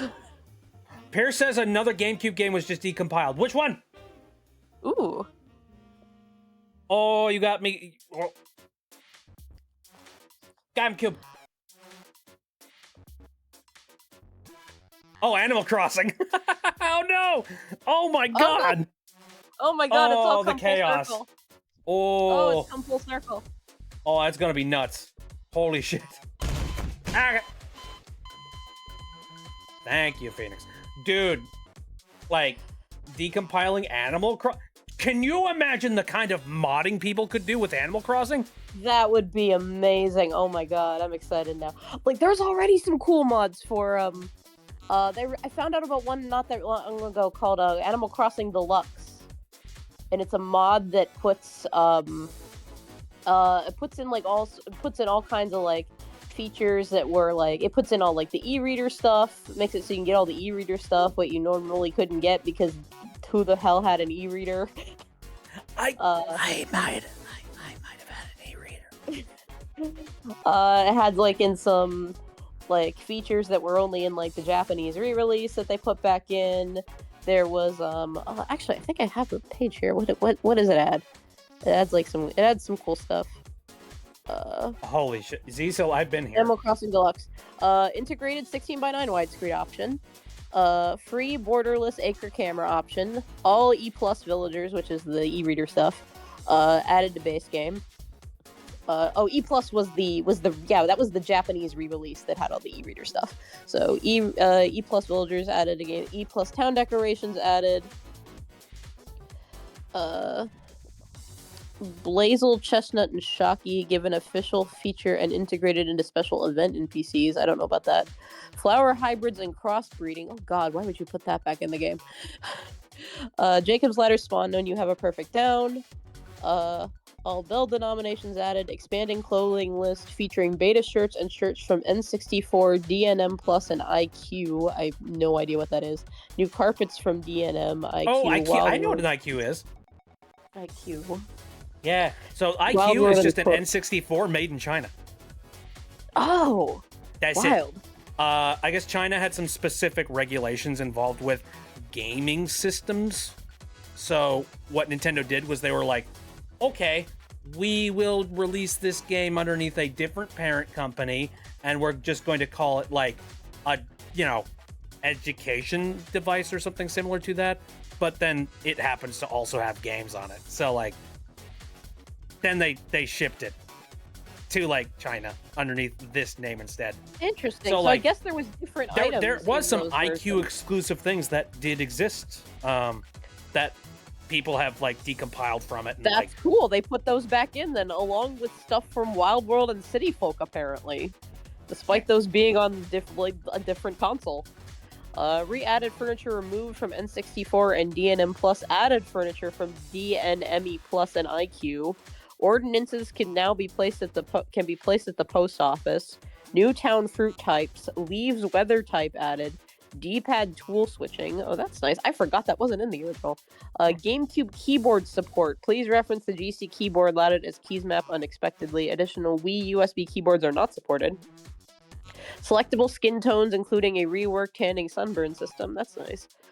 Ground patterns and quick pattern controls. Hold Z and press D-pad up to place the most recent pattern without accessing inventory. Hold Z and press B to pick up a ground design.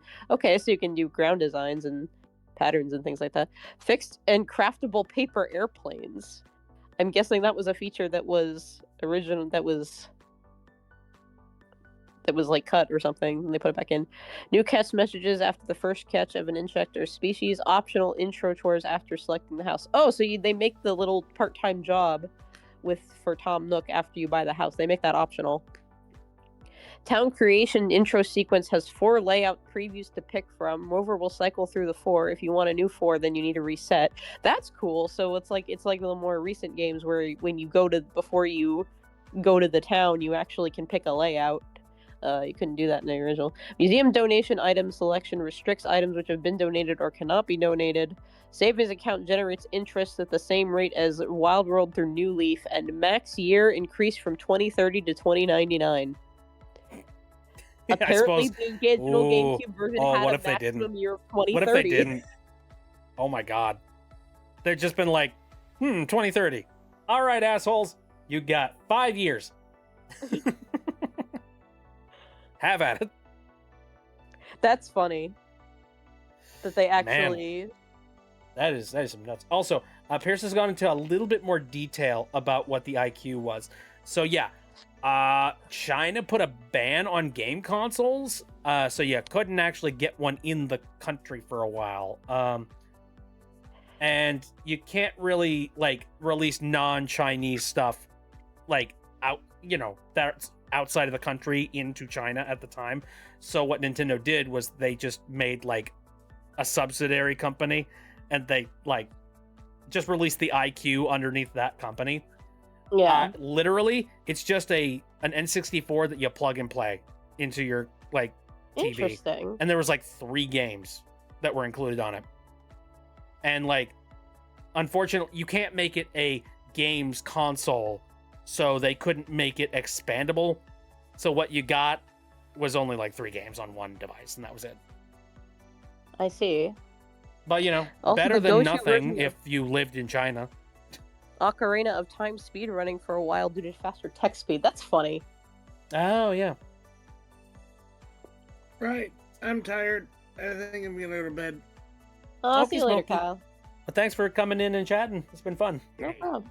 Yeah, thanks for coming and dropping by. Yeah. Have a Sleep good night. well. Yeah. Also, Cecil, I've been here. Yes? I've been here. Yes? 110%. I recognize this place completely. Like, I remember that rose garden, and I distinctly remember thinking, wow, that's a lot of black roses. Isn't that really difficult to crossbreed? They're purple roses, actually, and yes, they Oh. are. I was like, holy shit, that's a lot of them. Oh my god, Yeah. that must have taken But so once much you time. have 1 or 2, it's not that hard to make more. They'll just spawn more. But yeah, I was trying Yeah, to get that's a true. whole patch of purple Well, roses. then I definitely remembered this.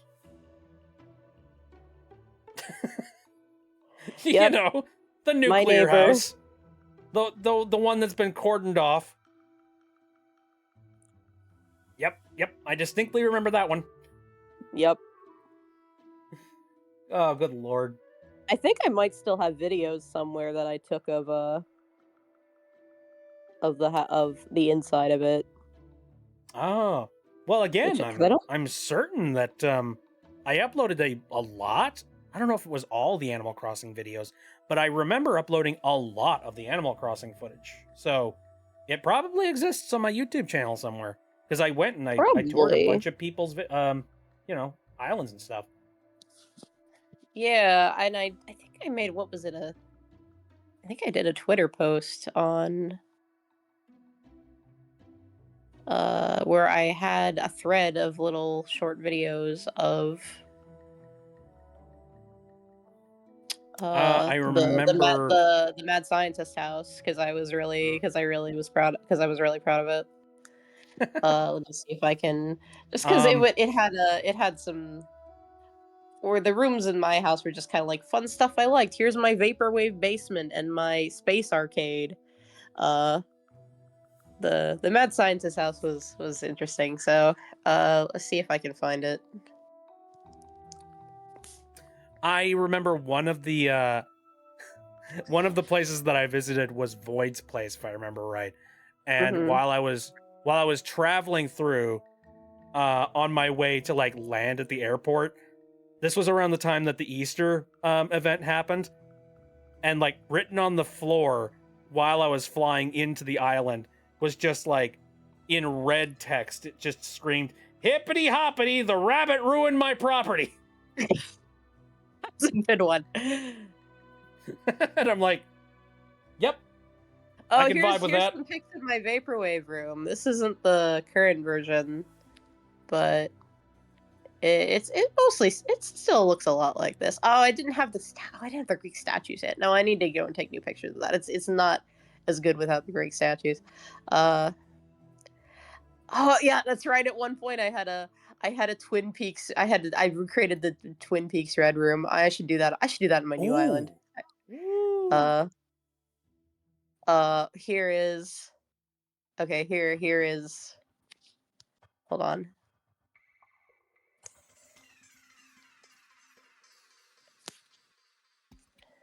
This is the thread, so you do have to click it and then go and see each of the tweets for all the videos. It's like 7 parts, I think. Oh dear, I don't even know if I can do. Oh, don't even. Oh, what the frig? It's not even letting me view it because like I got some like script blocks and whatnot on a whole bunch of stuff, and like X don't like that. Twitter doesn't like. You don't. What does not like the VX Twitter link or something? It's not the VX Twitter link. It's the it's like I tried to navigate to it, and then like when I tried to get to it, it was like it's hard to describe.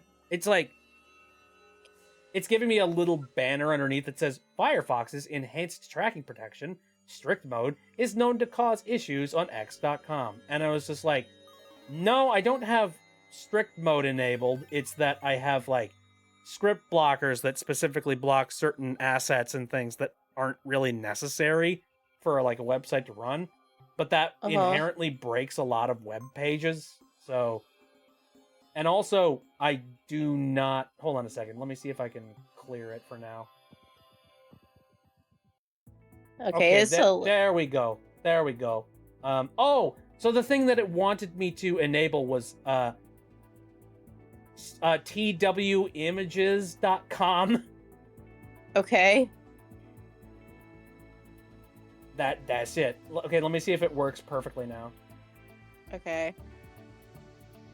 Yeah, it's okay. Yeah, nope, works great. Okay. So it does only give me one part of the thread. If you want to see the rest of them, you have to be logged in. I'll just link each part then.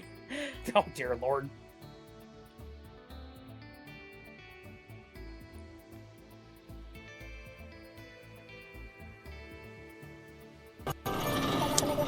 Ah, noise. Ooh, yeah, I remember this space. Oh. Science. I'll just link each one. Here, you guys will probably be able to see this in this window, so let me just like pop it on the screen here. Dr. Discord's laboratory. I don't think it the changed volume. much. Yeah, I remember this lunacy. Holy shit.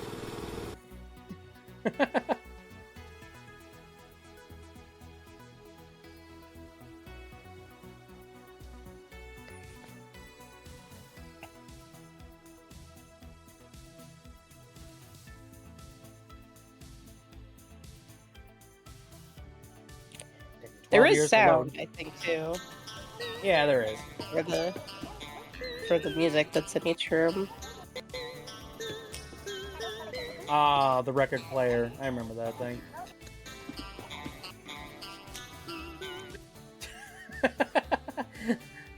I'm evil. Gotta love me.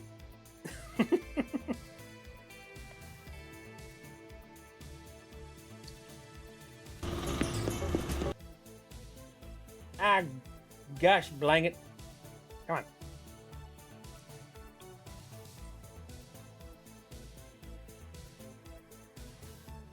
Okay, pulling up this one. Ooh, sir. Oh, I remember having a server room kind of thing.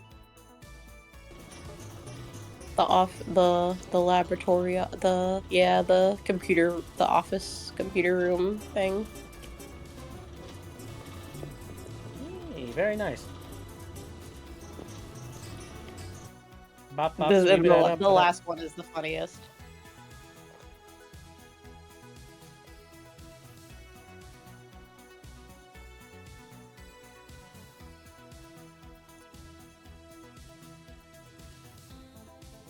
There you go. Okay, and then we got the library.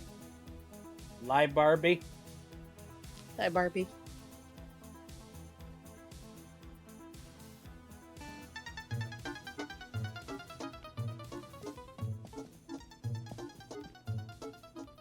Library's kind of normal, but I do like the trilobite Yeah, just fossil. it's just there. In case you needed some inspiration or something. And there's a security camera. Yeah, because all libraries need that. The main room is cool. It's like a big surveillance video tower type thing. It was in the first video. Yeah, I saw that.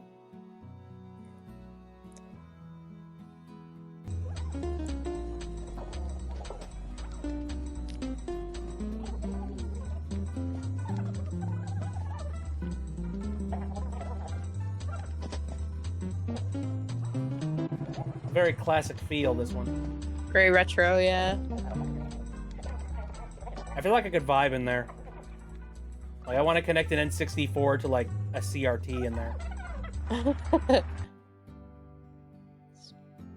It's kind of meant to have like a mid-century kind of almost like 60s mod kind of vibe because Dr. Discord was originally a Fallout character.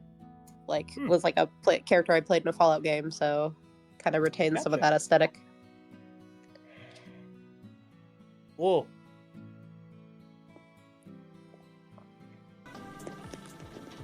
The true lab. Here's where the biochemistry happens.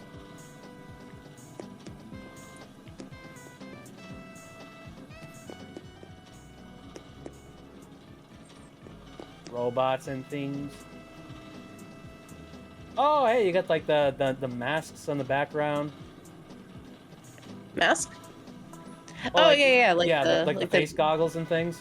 Yeah, like VR. They're like VR headsets. Cool. And then we got one more spot. Oh boy. Oh boy.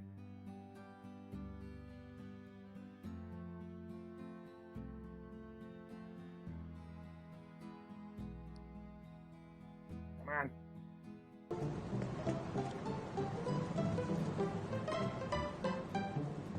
Yeah, don't pay no attention. It's fine. It's just the sciencey jail cell. An interrogation room.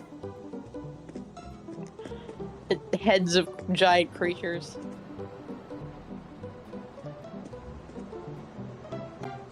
Yeah, pay no mind to it. Nobody gets tortured down here. Nobody. There's no horror. There's no horrific abominations against Like- humanity. If you don't God. have a horror side plot to your Animal Crossing town, then you don't have an Animal Crossing town. Exactly. That's what I'm gonna do. That's what I'm gonna do with the new island. I want to make. I want to make a horror island. I want to make a horror town. Oh yeah. Because I used to love going and visiting those back on the 3DS and on during the initial New Horizons boom.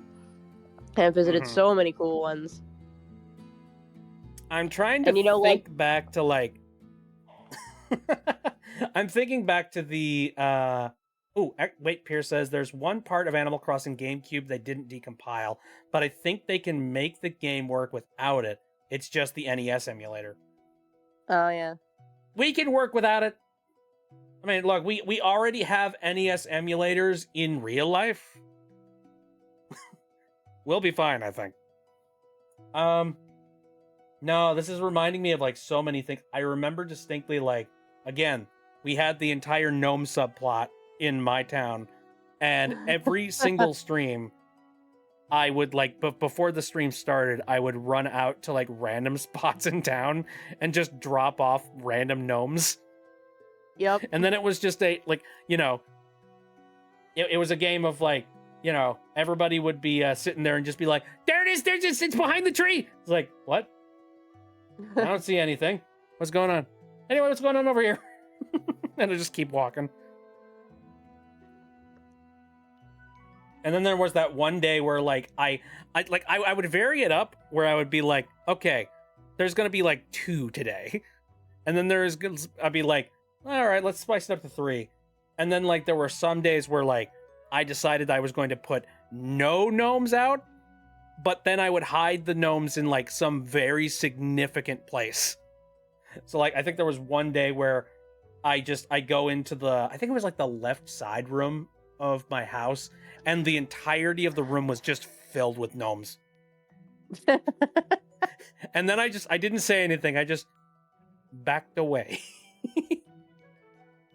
Oh God, right. And then, and I wait, was it like the side room or the back room? I forget which one. But like, I went in, saw it was filled with gnomes, left the room silently, and then I put up like big metal bars in front of the door, and then we just didn't enter that room for the next 10 episodes. And people were just like, are you going to acknowledge the door? No. And eventually What I door? did.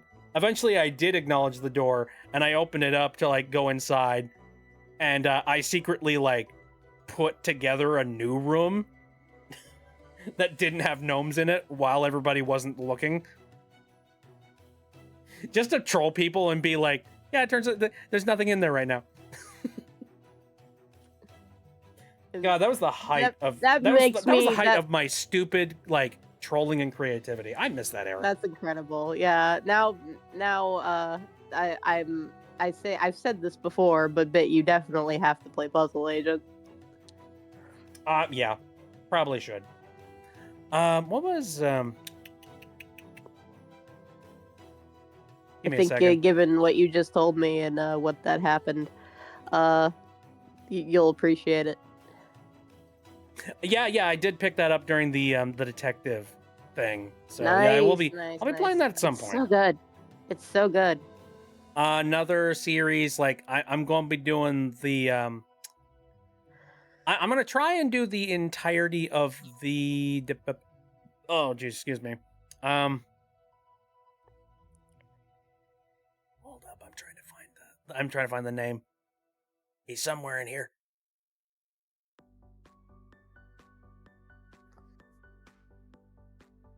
Ah, there we go. Yeah, I'm planning on doing the Detective Grimoire series at some point, Ooh. which is another thing. For a couple of reasons.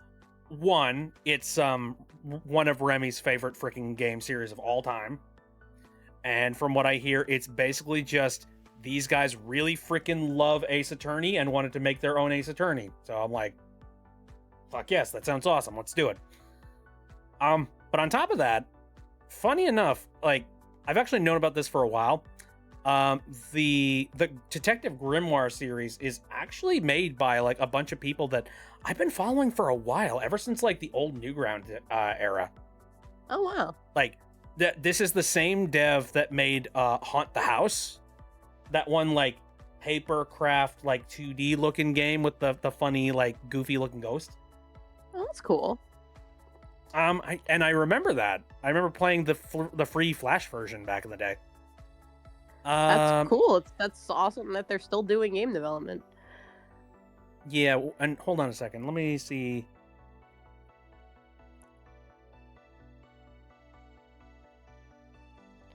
Hold up. I'm gonna go and look up their Blue Sky because I know they got a Blue Sky.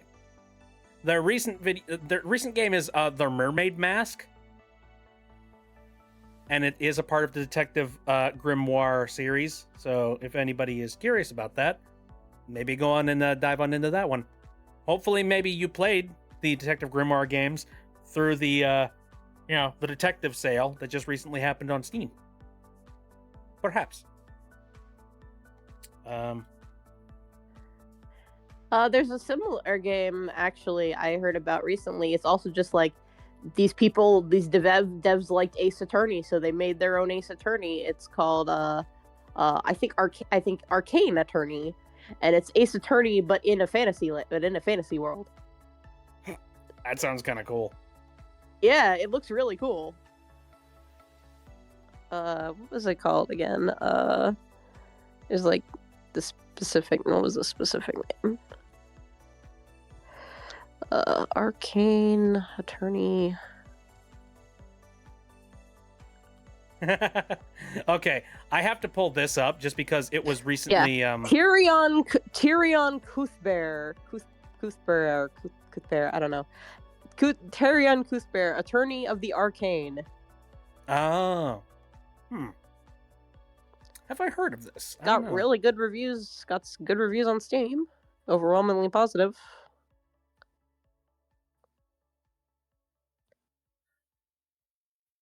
Defense attorney who practices law in a world full of fantasy and wizards. Defend clients accused of various crimes committed using magic and use the rules of magic to prove them innocent. So yeah, fantasy Ace Attorney basically. Neato. Looks really cool.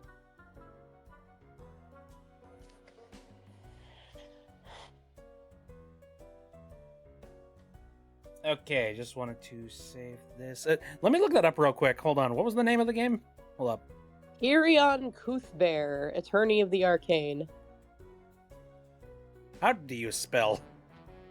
I'll attempt to write it out.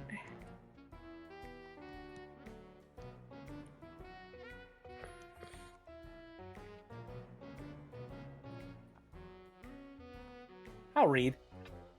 There we go. Okay.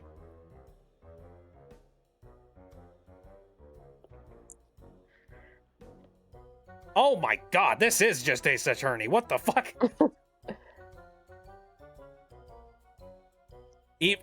Built-in objections and all. Whoa. Attorney of the Arcade. Oh my god. I will add this to my wish list. Holy shit. Anime, visual novel, fantasy. Yep. Sounds about right. I'm definitely curious of the idea. The idea intrigues me because Ace Attorney has some supernatural elements with the whole, spirit mediums and, Maya talking to the dead, stuff like that. But it's not like hugely emphasized. It's there, but it's like it's kind of, for the most part, the series is within the realm of realism with some, a little bit of that supernatural magic realism in there with This is just straight up. But this is straight up a fantasy world full of wizards and magic. A wizard's lawyer. A wizard lawyer. Dang, this is like the one thing that they made. Shoot. Oh, wait. No, there's one other thing. Just another memory. Dang. What? When did Tyrion Ace at the Arc... Hold on. Oh, wow. So this other game that they made didn't really get a heck of a lot of attention. What is this? Oh, it's a bullet hell anime game. Okay. I could see how people would look at that and go, oh, Toho, next game. I see. Okay.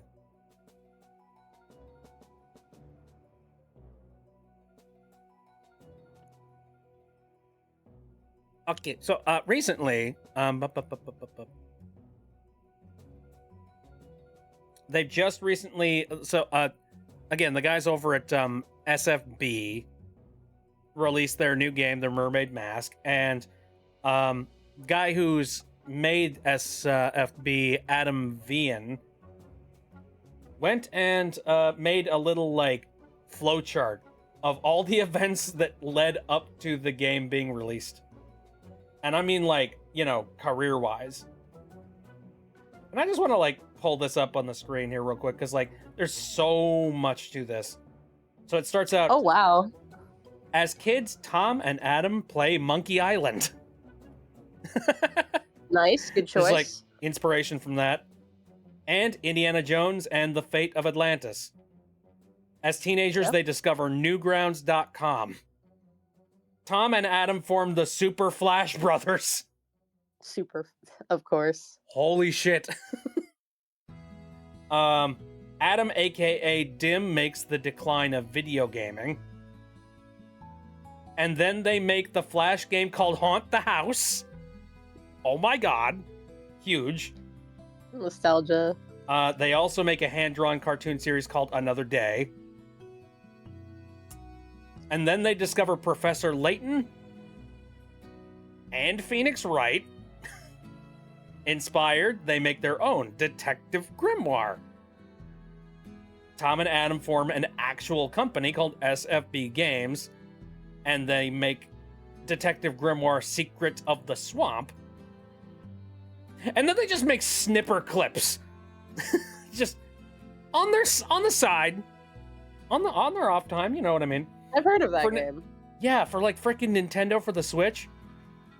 Then they make Tangled Towers. It's like the third. I guess that means it's the third Grimoire game. So I wonder if the first one is like, you know, required reading. I'm not sure. Anyway, then they make Crow Country for some reason. And then they finish it off like they've just released Mermaid Mask. Dave? They're Sweet. huge. They've been around a That's long awesome. time. And it's weird to see that because it's just like there's a lot of history there that I remember growing up with. Decline of video game series from way back when. Mhm. It's strange the kind of weird alumni that existed on Newgrounds. Like, I don't want to say that everything on Newgrounds was like, you know, mwah, like 5-star studded experience or anything, because there was a lot of like really bad and terrible shit there. I'll be real. Mm-hmm. But it's weird to see the cream of the crop moving on to like make some crazy shit now. No kidding. Zelda and the Lampshade of No Real... Oh my god, I forgot about that.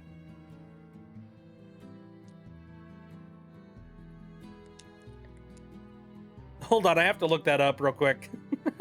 Just for like... For nostalgia's sake, I need to pull this up. The Legend of Zelda, the Lampshade of... Yeah, okay.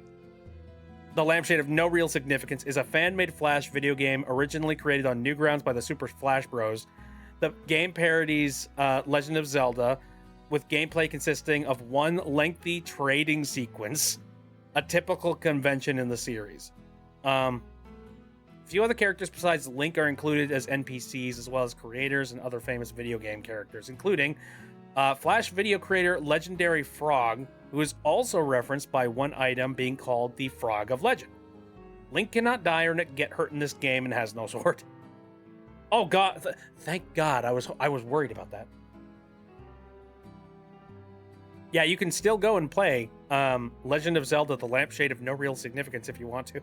It's a great name. Fully available. You can go to Newgrounds and watch it right now, or there's a couple of Flash archives.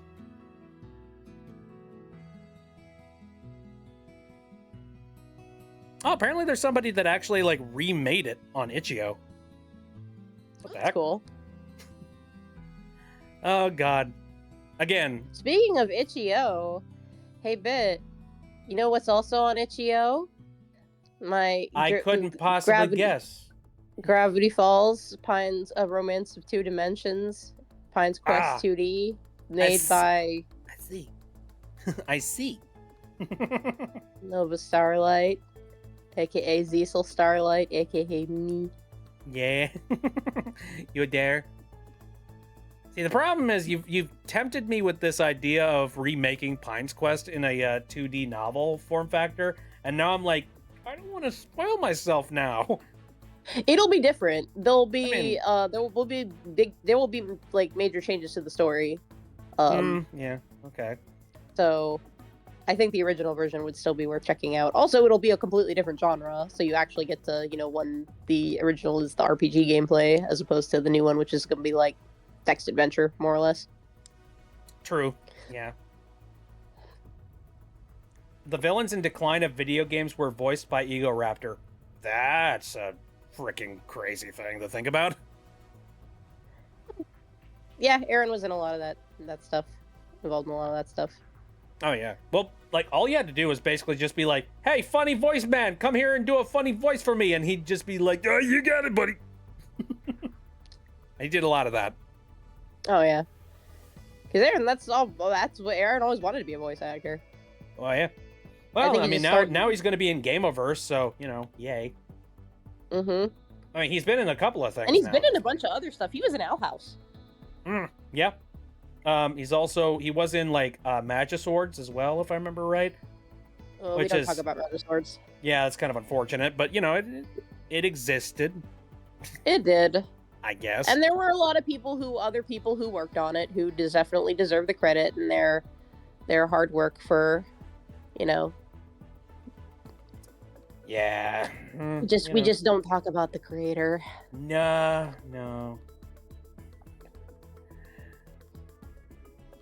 Bleh. It's like it's kind of one of those things. You ever been like? I mean, I'm sure this is the case.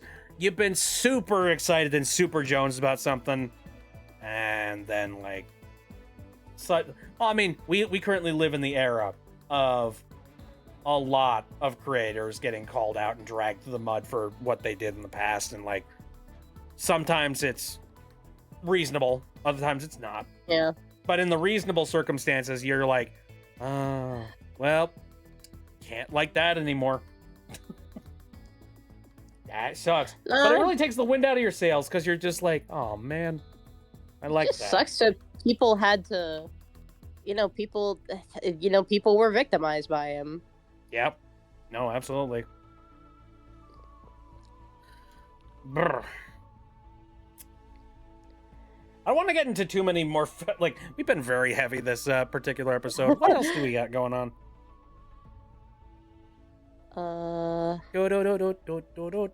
What is going down?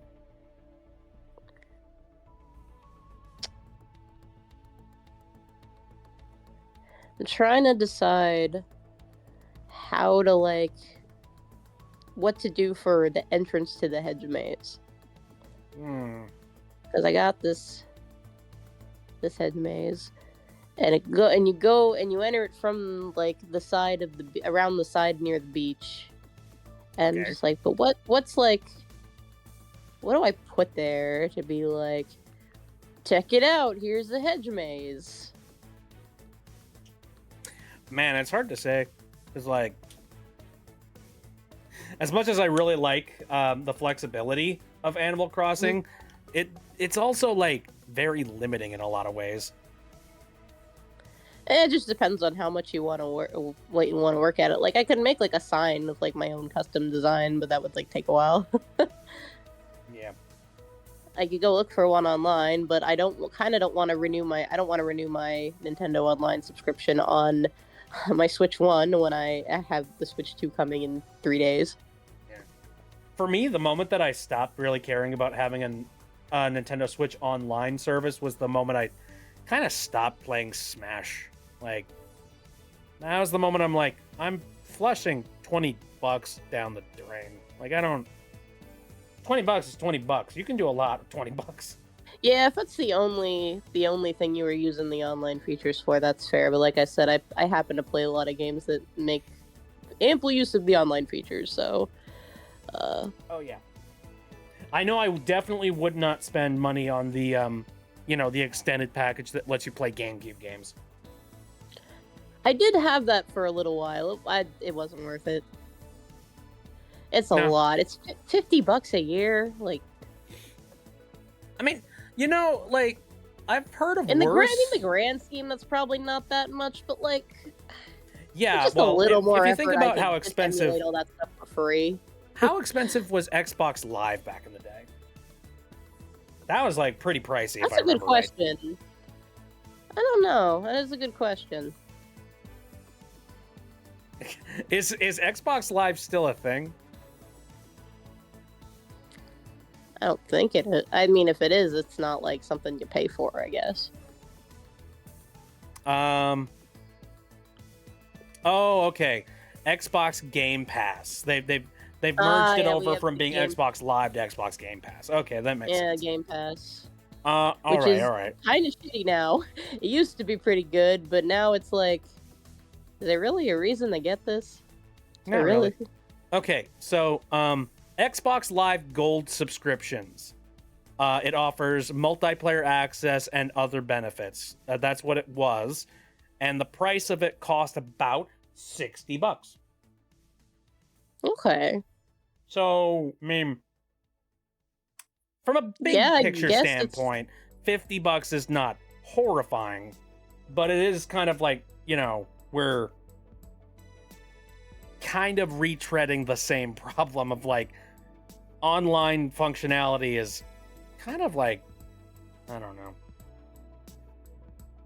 Server costs are, I mean, I know it's not cheap. Not gonna pretend like it's cheap. But Pierce says it himself. You remember when online was free? No. No, I don't.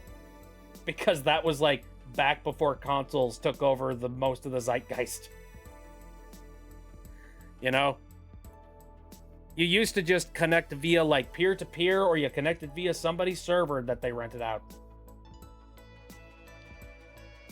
But that doesn't really happen anymore, which is kind of sad. Hmm. Oh man, so it's almost 12 o'clock where I'm at, so I think I should probably start winding down. Yeah, it's what time is it? Almost 1 a.m. for me. Jeez. Good lord. Oh, it was free on the DS, Wii, PS3, 3DS, and Switch for the first year, and the Wii U. Well, if the Wii U charged you for the internet for that thing, I feel like it would have been a ripoff. Go to sleep. sure. Oh my god. I'm fine. I've gotten plenty of sleep. But it still is 1 o'clock. You should go sleep. Yeah, still free on PC. All right. So, let me check real quick. I want to make sure that there's like there isn't any new art, is there? I don't know. Let me check. Nope. All right, well, There is this funny little guy here.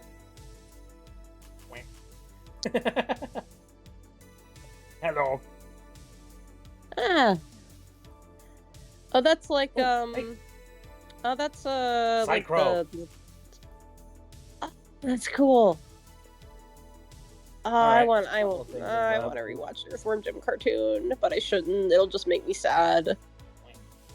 Yeah, no, I know that feeling. Again, Buffy. Chicken Ah, nugget. chicken nugget. It's Yeah, chicken look at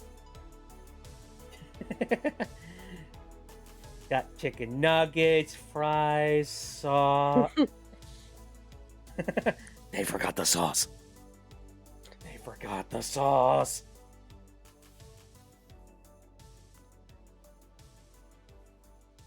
Yellow. Phoenix's doodles are so cute. Oh, I know that guy. He's from a Wait. game called Moshi Monsters. Yeah, we were Just a just talking written- about that. It's like this. It was this random. Yeah, it's this like random. Like it's just. It was just like this. It was like this Neopets type game, and Oh, I remember it just Moshi had Monsters. this one banger of a character design with this dude. Yeah, Phoenix says Dr. Strangeglove, Strange Glove. Oh, that's a great name too. and they're Dr. Strangeglove because they have one strange glove. I see. And I love the mustache, but then the eyes are in the top hat. Like that's cool. Yeah. It's just We that's we really- were having a conversation about Moshi Monsters, if I remember right, and like we brought up I the might whole not like be here for that. the Lady Gaga thing, and The the Lady fact Gaga that like thing? God, Lady Gaga really shouldn't have even cared. What? Somebody's parodying me at the height of my fame? What do you mean?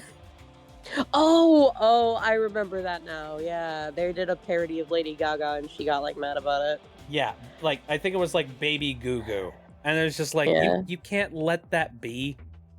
Jeez, man. Scallyrags from My I think Singing someone Monsters was like her inspired too. by She's him. usually someone like her too. Okie dokie. So I'm going to head over to the end screen, and we are going to discuss what we're going to be doing next week.